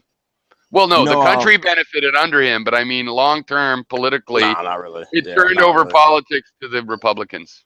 Yeah, we didn't really benefit in that way. Well, we did. He deserves credit for like that. The internet was flourished. That wasn't him. That was other people. And we had a good relationships internationally, and we had peace dividends, and he helped in Northern Ireland. That's for sure. There you go. Okay, there you go. And so I think he deserves some of that. But on the other hand, he definitely sold us out to this corporate democratic thing where it's the corporations, not the people, He did that. He and Lieberman and those guys, and that's a pretty bad thing. So, are you familiar with Hunter S. Thompson and his writings? hell yeah. Okay, so one of the things I always remember about is when Hunter S. Thompson wrote about the first time he met Bill Clinton, and how this was like way before he was even the governor, and he was like, this dude is like, you know, a pot smoking, like he acts like a pot smoking like movie star or something along those lines. And he's like, God help us if this man ever gets any more fucking power than he has now, like, or something to that effect. And yeah, it was pretty spot on. Because while you know he's innocent in a lot of ways, he's also naive as fuck. Well, you can see that now. You can see that now. But I think he's charming. Like, he answers some of these questions, like the one on the TPP, where he recently came out and was like, yeah, the TPP, we got to have it.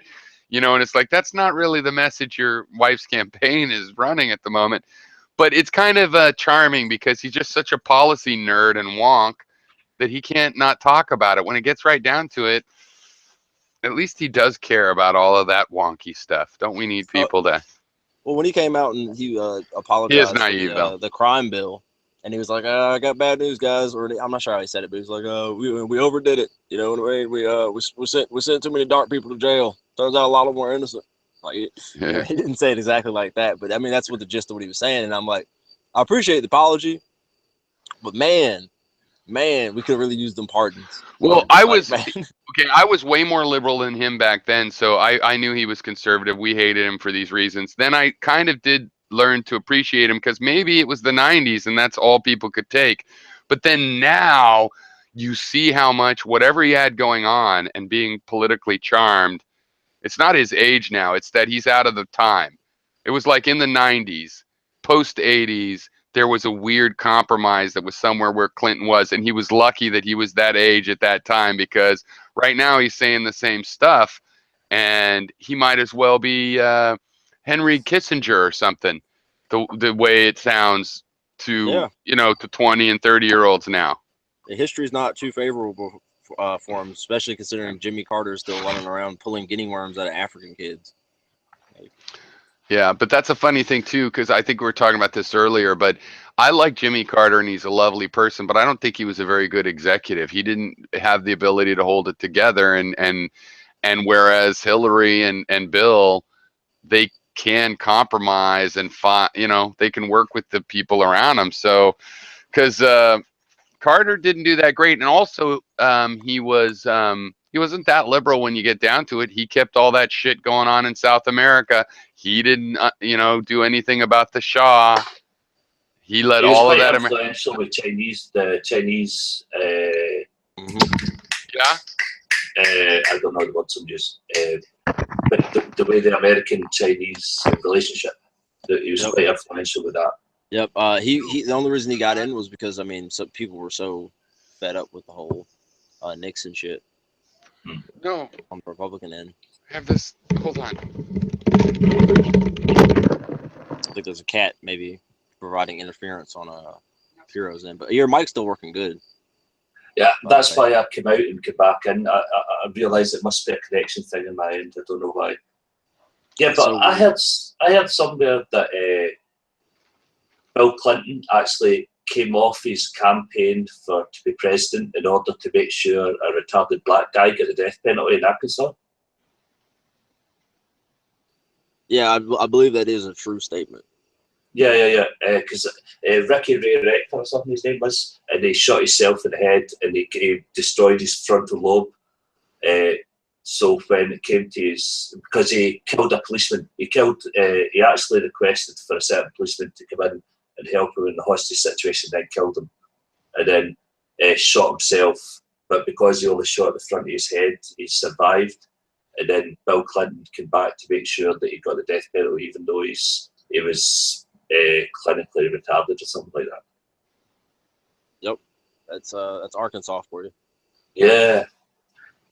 As soon as you say Arkansas, you kind of go, yeah, probably, yeah. Oh, it's worse than that. Like there's certain places that you just don't tread as an African American when you know that there's when there's warning signs up. Like there's been a lot of hoods found in the woods, posted up on sticks. People are sharing all over social media. And Shit still happens, does it? it's different now. It's like a lot of threats more now than anything else. That's what I've gotten through the years. I thought they would have had Islamophobia to move on to at this stage. Yeah. It's one of my favorite comedians, Dave Chappelle. He always put it as America's always had a racial hot seat, and for like the longest time, like black people sat in that seat, and then like now they're like pretty much a lot of that hate's like redirected towards Muslims, but the animosity for the African American community is still here. We've got a version of that.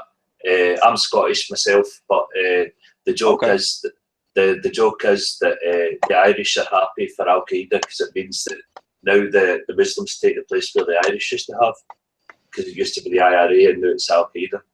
Wow, that sounds about right. Yeah. That sounds about right. The Irish are back to the cheeky chappies that drink a lot of Guinness. Yeah, and the crazy thing about it is that like there's a lot of Muslims in the world, and they're totally living peacefully.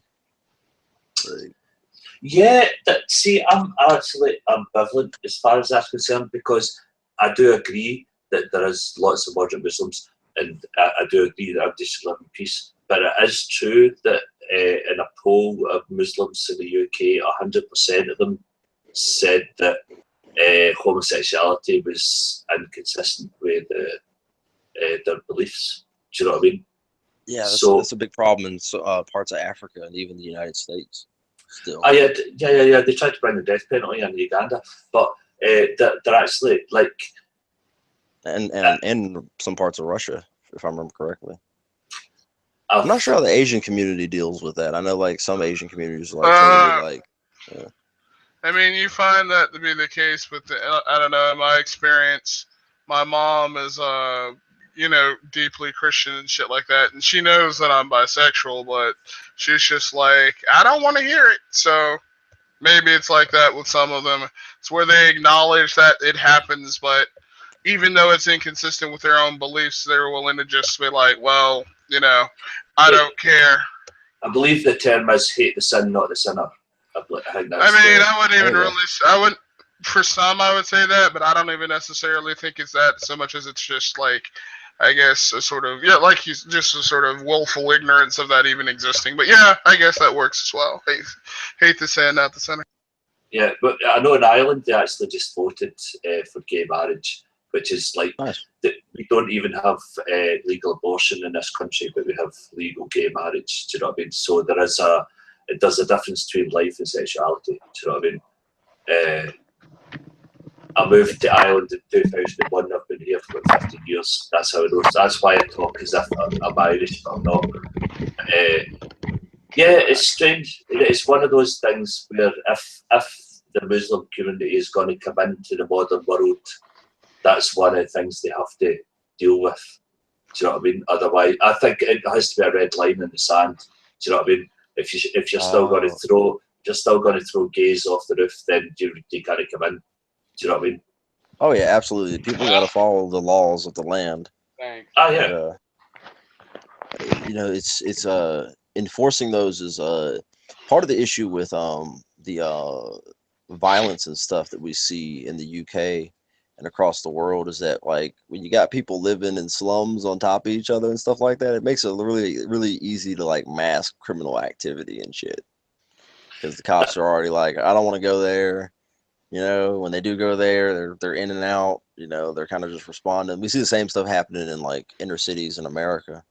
But that's a You know what's interesting to me?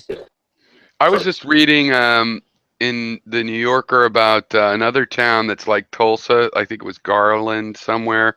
They got where the black neighborhood, the middle class neighborhood, got attacked by the whites, and dozens of people killed and everything burned down.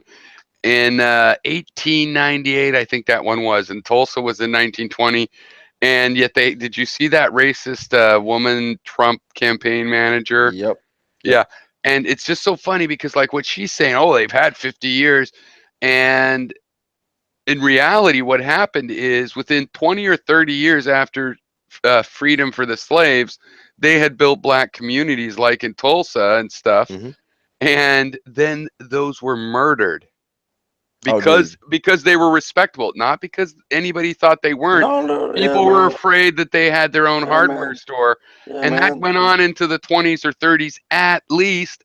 They did that shit with the In Native mass. Americans first, and they moved on Yeah. to doing it to the blacks. And Well, that's the yeah, sad thing. When they did the Chinese Exclusion Act, there was there you go. dozens of stories where they went and killed whole villages of Yep. Chinese people, hundreds Yep. of them at a time. Yep. So it's a repeated thing in American history. But it's just kind of it's like they just don't know their history, and it's I mean, the funny for land me is that soaked with blood. she Yeah. could be so sheltered to not have any inkling that, you know what, there's been things repeatedly going on to attack any success. And so, of course, there's been some She success when doesn't. you burn their city to the ground And that they see, you know, don't it's have anything crazy. I afterwards. saw that video, and it doesn't surprise me because she's the average citizen in the town I live in.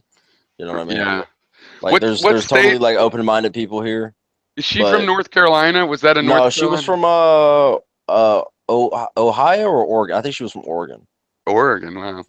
Maybe I Yeah. forget what, but yeah. Well, I'm not that surprised. There's conservative hot pockets all over the country. I'm not that surprised, but anybody Yeah. that's into politics enough to be involved in their local Well, politics and here's says one of the that reasons to a why she BBC probably never cameraman saw is it. a moron. Yeah, here's probably one of the reasons she never saw it.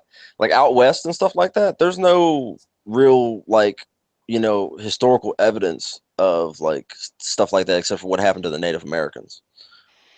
And you know, people I kind of pretend like that was like a long time ago. And fun fact, can you still hear me? Yeah. Okay. Fun fact: back in so at the late 1700s, African Americans made up about like half of the United States population, and now we make up about like somewhere between 13-15%, and that's a really big decrease in population. Okay, And so you're an African American, right? I never thought about I'm an that. African. I got African American blood. I got a lot of fucking blood in me, man. I'm a damn mutt. I'm a mutt.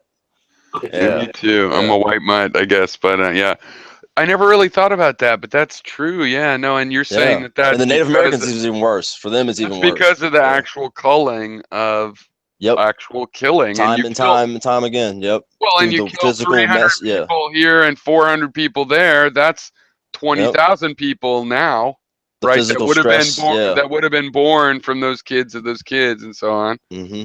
Yeah, no doubt. Some of it's probably the European diaspora of all the refugees from Europe to the Yeah. wars. Some of some Africans, actually, a lot of Africans left uh, in the mid 1800s, and Oh, really? From the U.S. You mean? So, like in yeah, Africa, ones that were probably. living in the border states and stuff like that, like Like, in up in north, and because there were some states that slavery was never legal, as far as I can remember. There's a part of Africa that started trying to move the African slaves back to Yep, Africa. there you go. Yeah, those are the ones I'm talking about. Yeah, there was someone tried to go back to Africa. Because that Didn't- country, Somewhat to what's it Europe. called? Lincoln had a program like that, right? I mean, that was part of the hey, don't worry, guys, I'm still racist. Didn't he have a program Yeah. to like send them back? Yeah. Yeah, he did. Yeah, Lincoln was like the equivalent of like Hillary Clinton in that time period. Like, you know what I mean? Well, I always thought that it was, though I think Lincoln, again, as a president, maybe like Hillary is okay, but yeah, it was all business reasons what was going on. They would have let him keep having slaves probably till today if they hadn't pushed it and tried to be a revolt. Yeah, pretty much. Like the South was like, no, fuck it, we got to keep picking this cotton. The Game Husk, of Thrones. your mic's messing up again. Sorry. I'm rewatching Game of Thrones, and it's kind of funny because they were pointing that out. It's like, hey, you slave owners, don't worry. You know, I'm richer than any of you, and we haven't had slaves for hundreds of years. You could totally still rape the poor people. You don't need slavery. We got modern. That's an interesting. One of the interesting things I found about like looking at the different readings of the people that were like on the abolition part of slavery in Europe and stuff like that.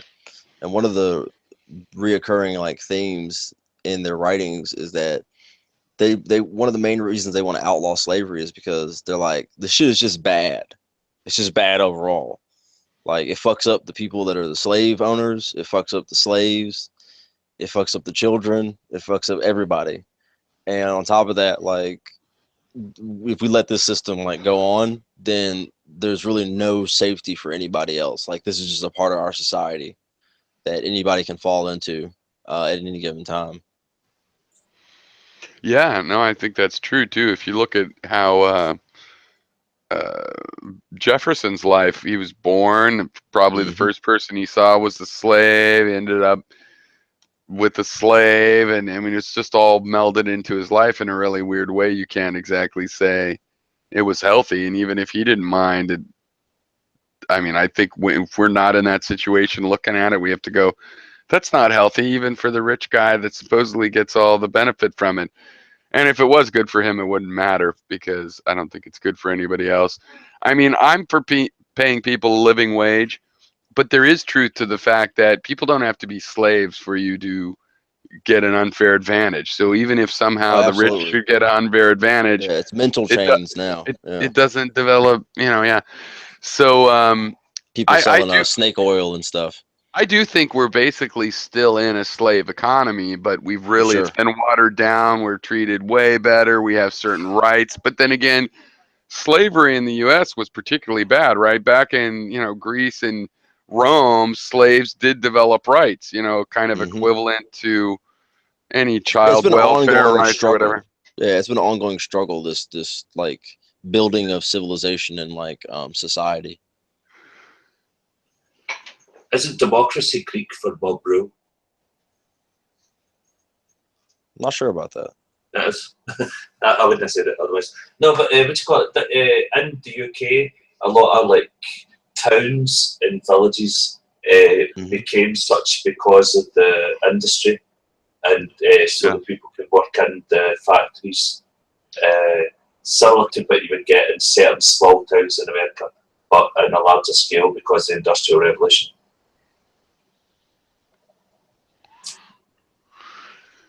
Well, Yeah, I bet America, that it's did open similar. things up.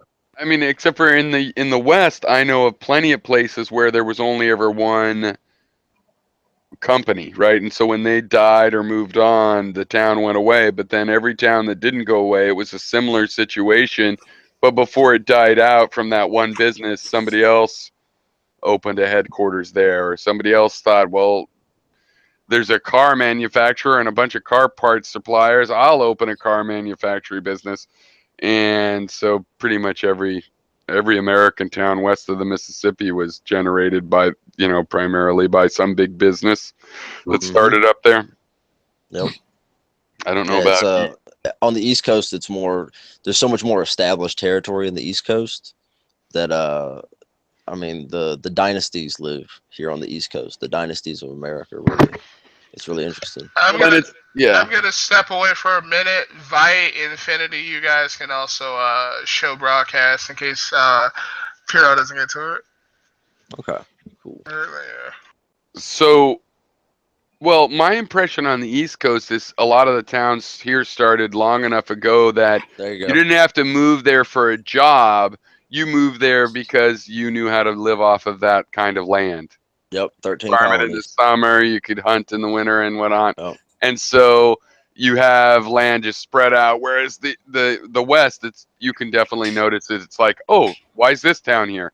There was the gold rush. This is yep. Hearst's town originally. Why is this one It's here? like Well, there was it's like The lumber. Sims out west. It's like The Sims out west. Lumber was the huge one. That was what my family, and it was all Yeah, dying off they by the cut down a time I lot was of around. trees. They cut down a lot of trees out in the Midwest.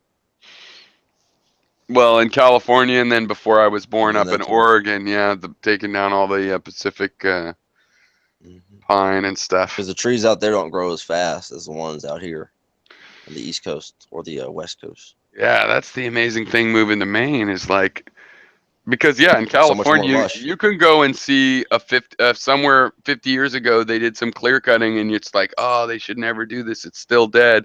And out here, all of Maine, as far as Yep. I know, it's all been cut down.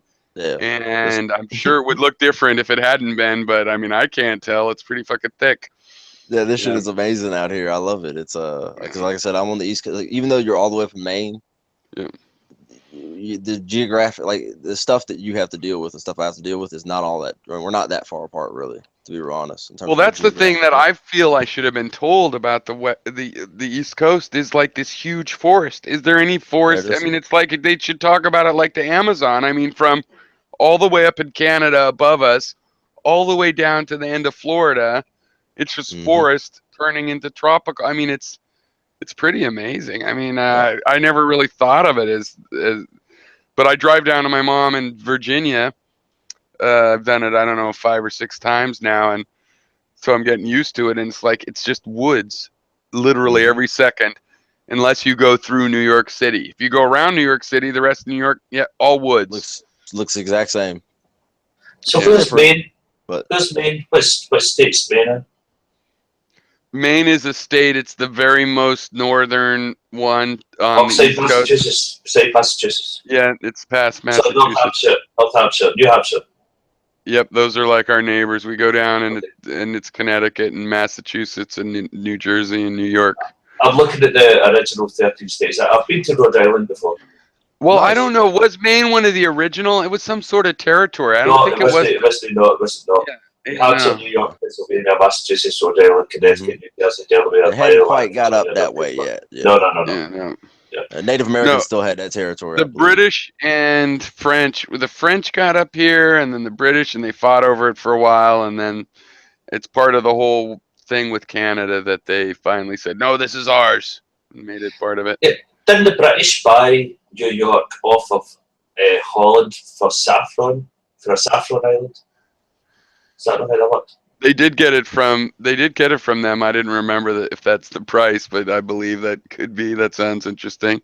Yeah, it was New Amsterdam. Then the UK bought it for them for an island because I'll be able to give you the answer next time. Yeah. Yeah, there was a spice that was it's no saffron. There was a spice that was useful for preserving meat, and there was an island that produced that spice. So they sold it to Holland for New Amsterdam, and thus it became New York. It wasn't saffron; it was another spice similar to that. I was watching this documentary on that was pointing out that that's where the idea of having rights came from, because by then the Dutch were starting to be post-empire, and they were not post-empire, but they were focusing on rights for citizens. And so when they sold it to the British, they got to keep their property and basically keep the local government and keep the way things were set up, which was pretty tolerant. And that this was one of the reasons America got that, because it was a successful city from the beginning, I guess. Yeah, they sold it for the Spice Islands. I'm googling it just now. But it was a spice that was useful for preserving meats, which was important if you wanted to travel the sea. What is it? What's the spice? I feel like it should. I'm trying to get that just now. I have a feeling it'll be familiar when you finally say it, but interesting. No, I didn't remember that part. Yeah, But what I think is funny too is we're kind of taught in the U.S., and I don't know about the U.K., but how the empire thing was sort of the U.K., but not really. It was really the Spanish discovered America. That turned out very wealthy for them. Then they sort of the Dutch undermined them by having better credit. It was nutmeg, I believe. Oh, nutmeg. And Nutmeg. isn't that Amazing. funny? Isn't that funny? But it is good stuff. I'll never take that for granted ever again. And then the Dutch undermined the Spanish by funding, their navy through credit that the Spanish king had kind of wasn't so good at paying his debts and stuff, and so that undermined him. Then the British stole it from the Dutch, and then the Germans are like, we better get in on this. Oh, fuck, it's over. Yeah, they don't have. Germany didn't have that navy game up. And then the Nazis were like, well, we're going to catch up late. We're going to just catch up late. And they had a bunch of colonies, right? Didn't they go take over a bunch of people around the world during the war? And then boom, 3 years later or whatever, it's over. They tried to. Like I said, man, if they gotten entrenched, the world would look like very different. I just think it's funny that we can blame, really, for a lot of the most horrible things, we can blame the most liberal countries around now. Swedes and Dutch. Fuck them. Yeah, well, see, what do you call it? The UK's history is based on other countries attacking them by sea.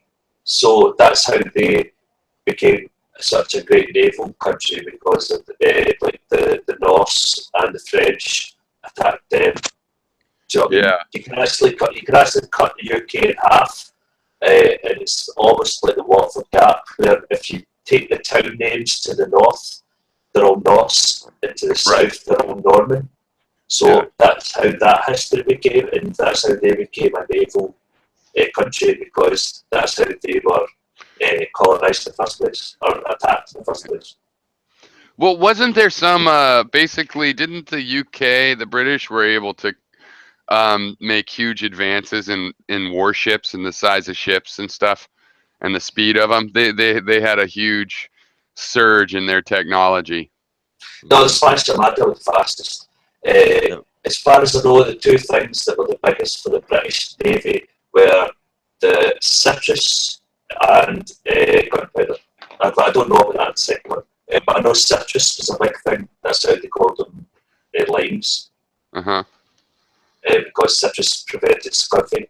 Oh, that's right. Yeah, no, I was just seeing a thing about that. That's right. They figured out scurvy. They figured out the vitamin C thing.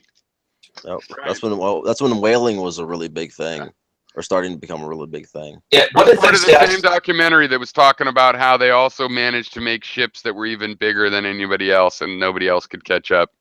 But the other thing is they wouldn't lose 90% of their sailors to scurvy. Yeah, but one thing that helped with the British colonisation and also was that they realised that having your latrine next to your food is a bad thing. But they actually worked out, they thought it was the smell, and it was the smell of the latrine that carried the disease, but it was actually the germs. So they moved their toilets away from where they made the food. Right. So it became, they're less prone to disease, Right. I believe. I can't, don't quote me on it. But what's amazing is before that, these guys that were going off in empires for Spain and the Dutch, if 100 guys went off, they'd have 30 guys would not die. Like, how would you? What a weird era where that's like a career plan. Yeah, well, because I people. mean, Like, well, it's better than Spain, the shithole I live in. for like, if I remember correctly, for like 500 years, Spain was just in perpetual war, and then they spent the rest of like up until now, Spain's been kind of a really fucked up economy because of that. You know, going to war cost a lot, like you said. Cost a lot in education. It costs a lot in resources. It costs a lot in time and infrastructure. And then when you eventually end up losing all that land, Spain's never recovered. never. It's starting. And we're never going to recover if we don't stop soon.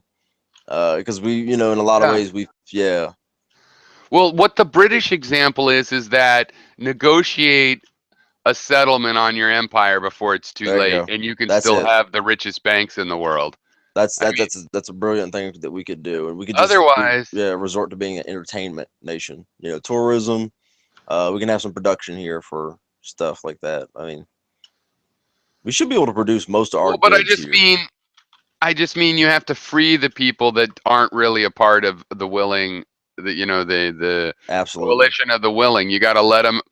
You got to let them loose. You got to figure out if Guam wants to be a part of the United States or not, or if any of our satellite states, is Ukraine as a country, does it really want to be a satellite state, regardless of what the CIA wants? Figure that out, give in, and then you get to keep a business relationship with all of those people, even the ones that weren't that into you controlling them. They'll still buy your TV sets. If you don't let it all totally crumble before it's too late. So I don't think we can let it crumble. ISIS is a threat, but it's not the type of threat that people talk about it being. Like, what America has going for it is everybody knows we're not all like that. People are they're savvy to that it's the government and that, but maybe we are fat slobs in the mall too, and they have all the stereotypes. But they're not like if we started electing Bernie Sanders, they'd probably be okay with it with the first Bernie Sanders. But if it got to 3 or 4 people that start to go, yeah, okay, they've changed. They grew up. You know what I mean? They're not going to think like people that Yeah, still think I the mean, Germans they are all, Nazis. every single country I know has got their own political crises going Like, who on really thinks the Germans right now. So, are prone to Nazism any more than any other country now? there's some ignorant people out there like that, My but dad's kind of like that, and I know some yeah. World War II guys that are starting to all pass away now or And there's some are people dead. younger. There's some people younger that you'd be Yeah, surprised that you know what I mean. Like they have some I strange would ass be views. surprised, but I wouldn't because I know they're out there. But No, you wouldn't be. Yeah. mostly, I think that the one good thing we have going on now is if we figure out the thing, we can get over a lot of the hard feelings. Because these days people can go, yeah, well, your grandfather and my grandfather were real asshole racists, but we're Well, yeah, married. I think the issue is that the majority is actually silent for the most part, and then like the true majority, there's a lot of people that just don't speak up about stuff. They're too busy working, yada yada yada, and they just don't realize how much their voice matters. Um, and the second thing is, I don't think we have like enough representation out there. Yeah. How would You you know how feel they about say like everybody if should, we yeah. increased how many the people in the House and the Senate? If we increased how Oh, many seats? How many seats do you think I would you don't see think would be so. reasonable? I don't You think don't think so so? because, well, you know why? Because the fact is, there's a lot of county councils and Mm-hmm. state um, congresses, and these need more attention. So in reality, I would say there are these more things, but I mean, I'm not saying you're wrong though. I think more could be Yeah. make sense too, In those, because at least the in those idea key being what positions. you get them closer to the people. Yeah, maybe the federal Yeah. government should also have just like classroom size. You really should not have more than 100,000 people or whatever the number would be. 500, 500,000 it is now. I think for the Congress. Mm-hmm. Yeah, because That, our population's got a lot bigger, that's so too many to therefore our give a shit about. representation. Yeah, exactly. Yeah. So therefore our representation should have equally grown in that same capacity, but it hasn't. It's just something I observed.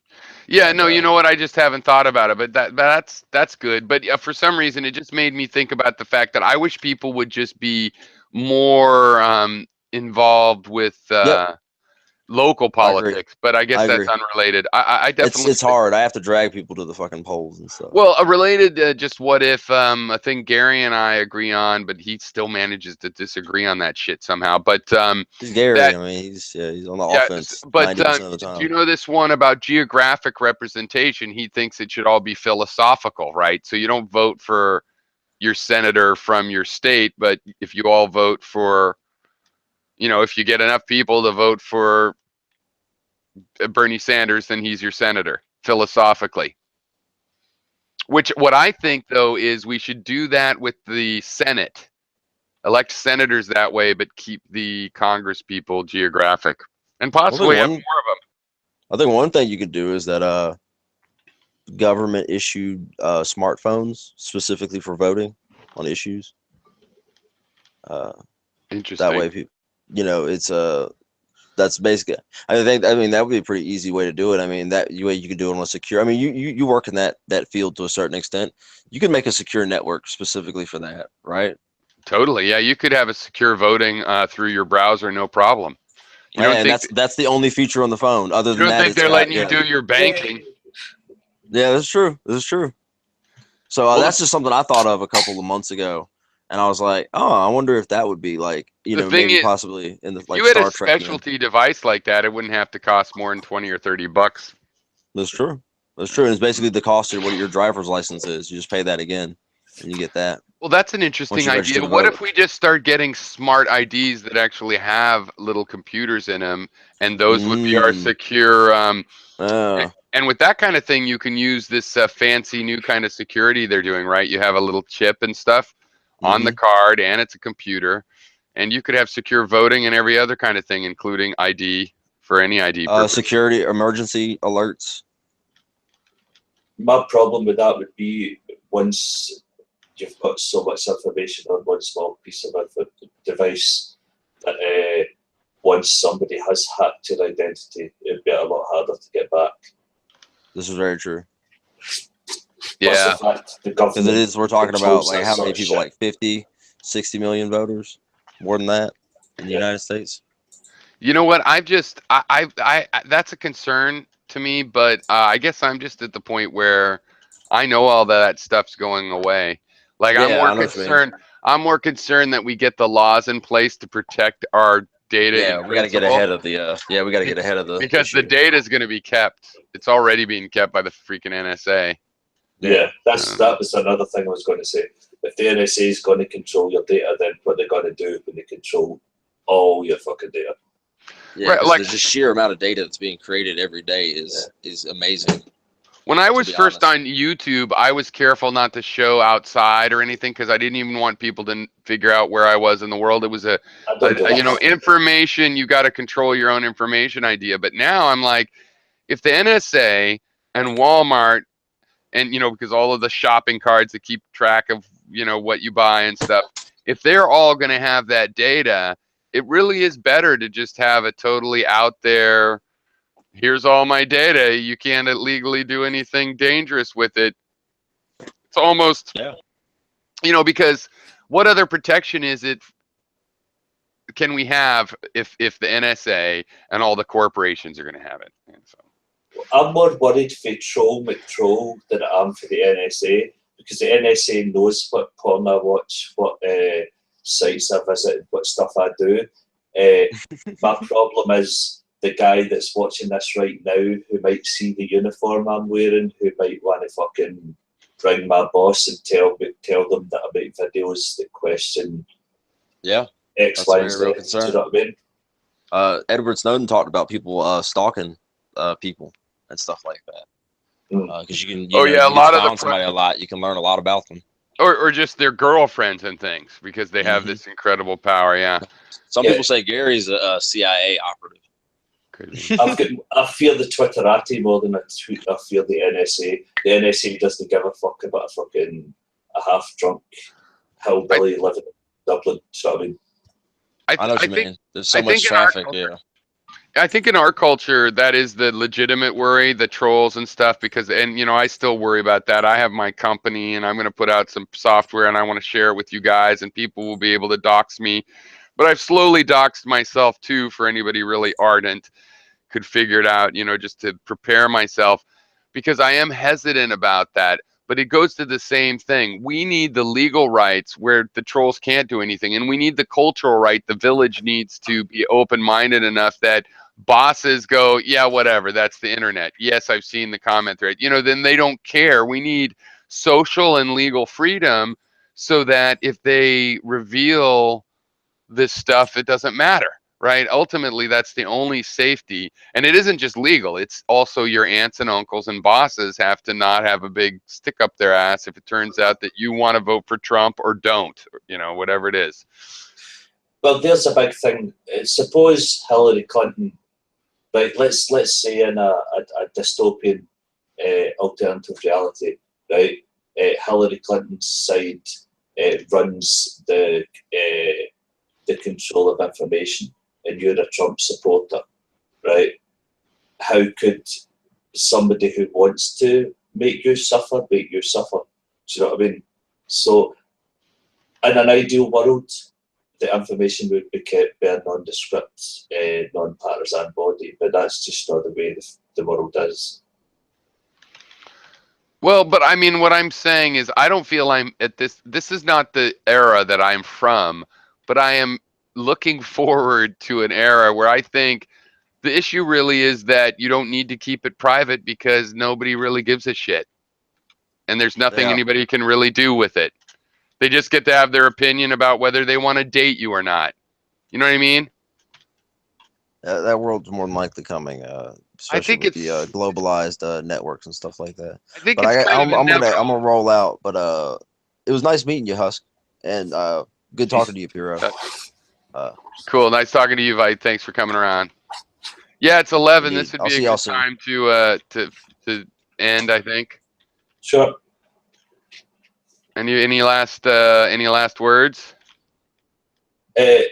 As we're talking about the control of information, there was once a famous phrase coined: "If you have nothing to hide, you have nothing to fear." That was coined by Joseph Goebbels. Oh, really? I didn't know that because that, yeah, I always thought that's crazy. Yeah, there you Yeah, go. so That's my last point. well, that's my gut reaction to it too. So I'm kind of playing in the devil's advocate of just saying maybe the only real safety in information is that it doesn't matter if it's all out there. But obviously that's not true. I mean, but it could be that that's where we're going in the future and that there's a stronger, like we have been so abused by whether we like this or that, that we actually can't be honest about everything we think. But maybe there's a better time in the future when people could be honest, and when you like a stupid musician, nobody holds it against you. It doesn't mean you can't have friends or so. But I'm not there. I mean, I think that kind of thing is ridiculous. That's interesting though. I didn't know that was a Goebbels Yeah, Joseph one. Goebbels. Yeah. So well, I people use it all the time now. It's one of those phrases that's misused. Do you know what I mean? It's quite interesting. Don't get me wrong, too. Where my loyalty lies is like with Snowden outing that stuff, and I'm trying to, make a big deal with other Americans that they spend that much money spying on us. That is just a waste and immoral. And in the here and now, that's what I believe in fighting for. But boy, I just think over time we need the rights to, you know what I mean, like the right to hide that you're gay, useful. The right to be gay in the open, better. I guess that's the kind of idea. But, Yeah. We'll leave it there. Yeah, I don't want to overstretch that. Well, is anybody else still in here? Is everybody AFK? Do you want me to leave the room open or what? Nobody's here. They'll have to watch it on the replay. All right, Huck. Thanks for coming in. Sorry I talked over you. I know, peace, man. All right. Cheers. Peace. Namaste.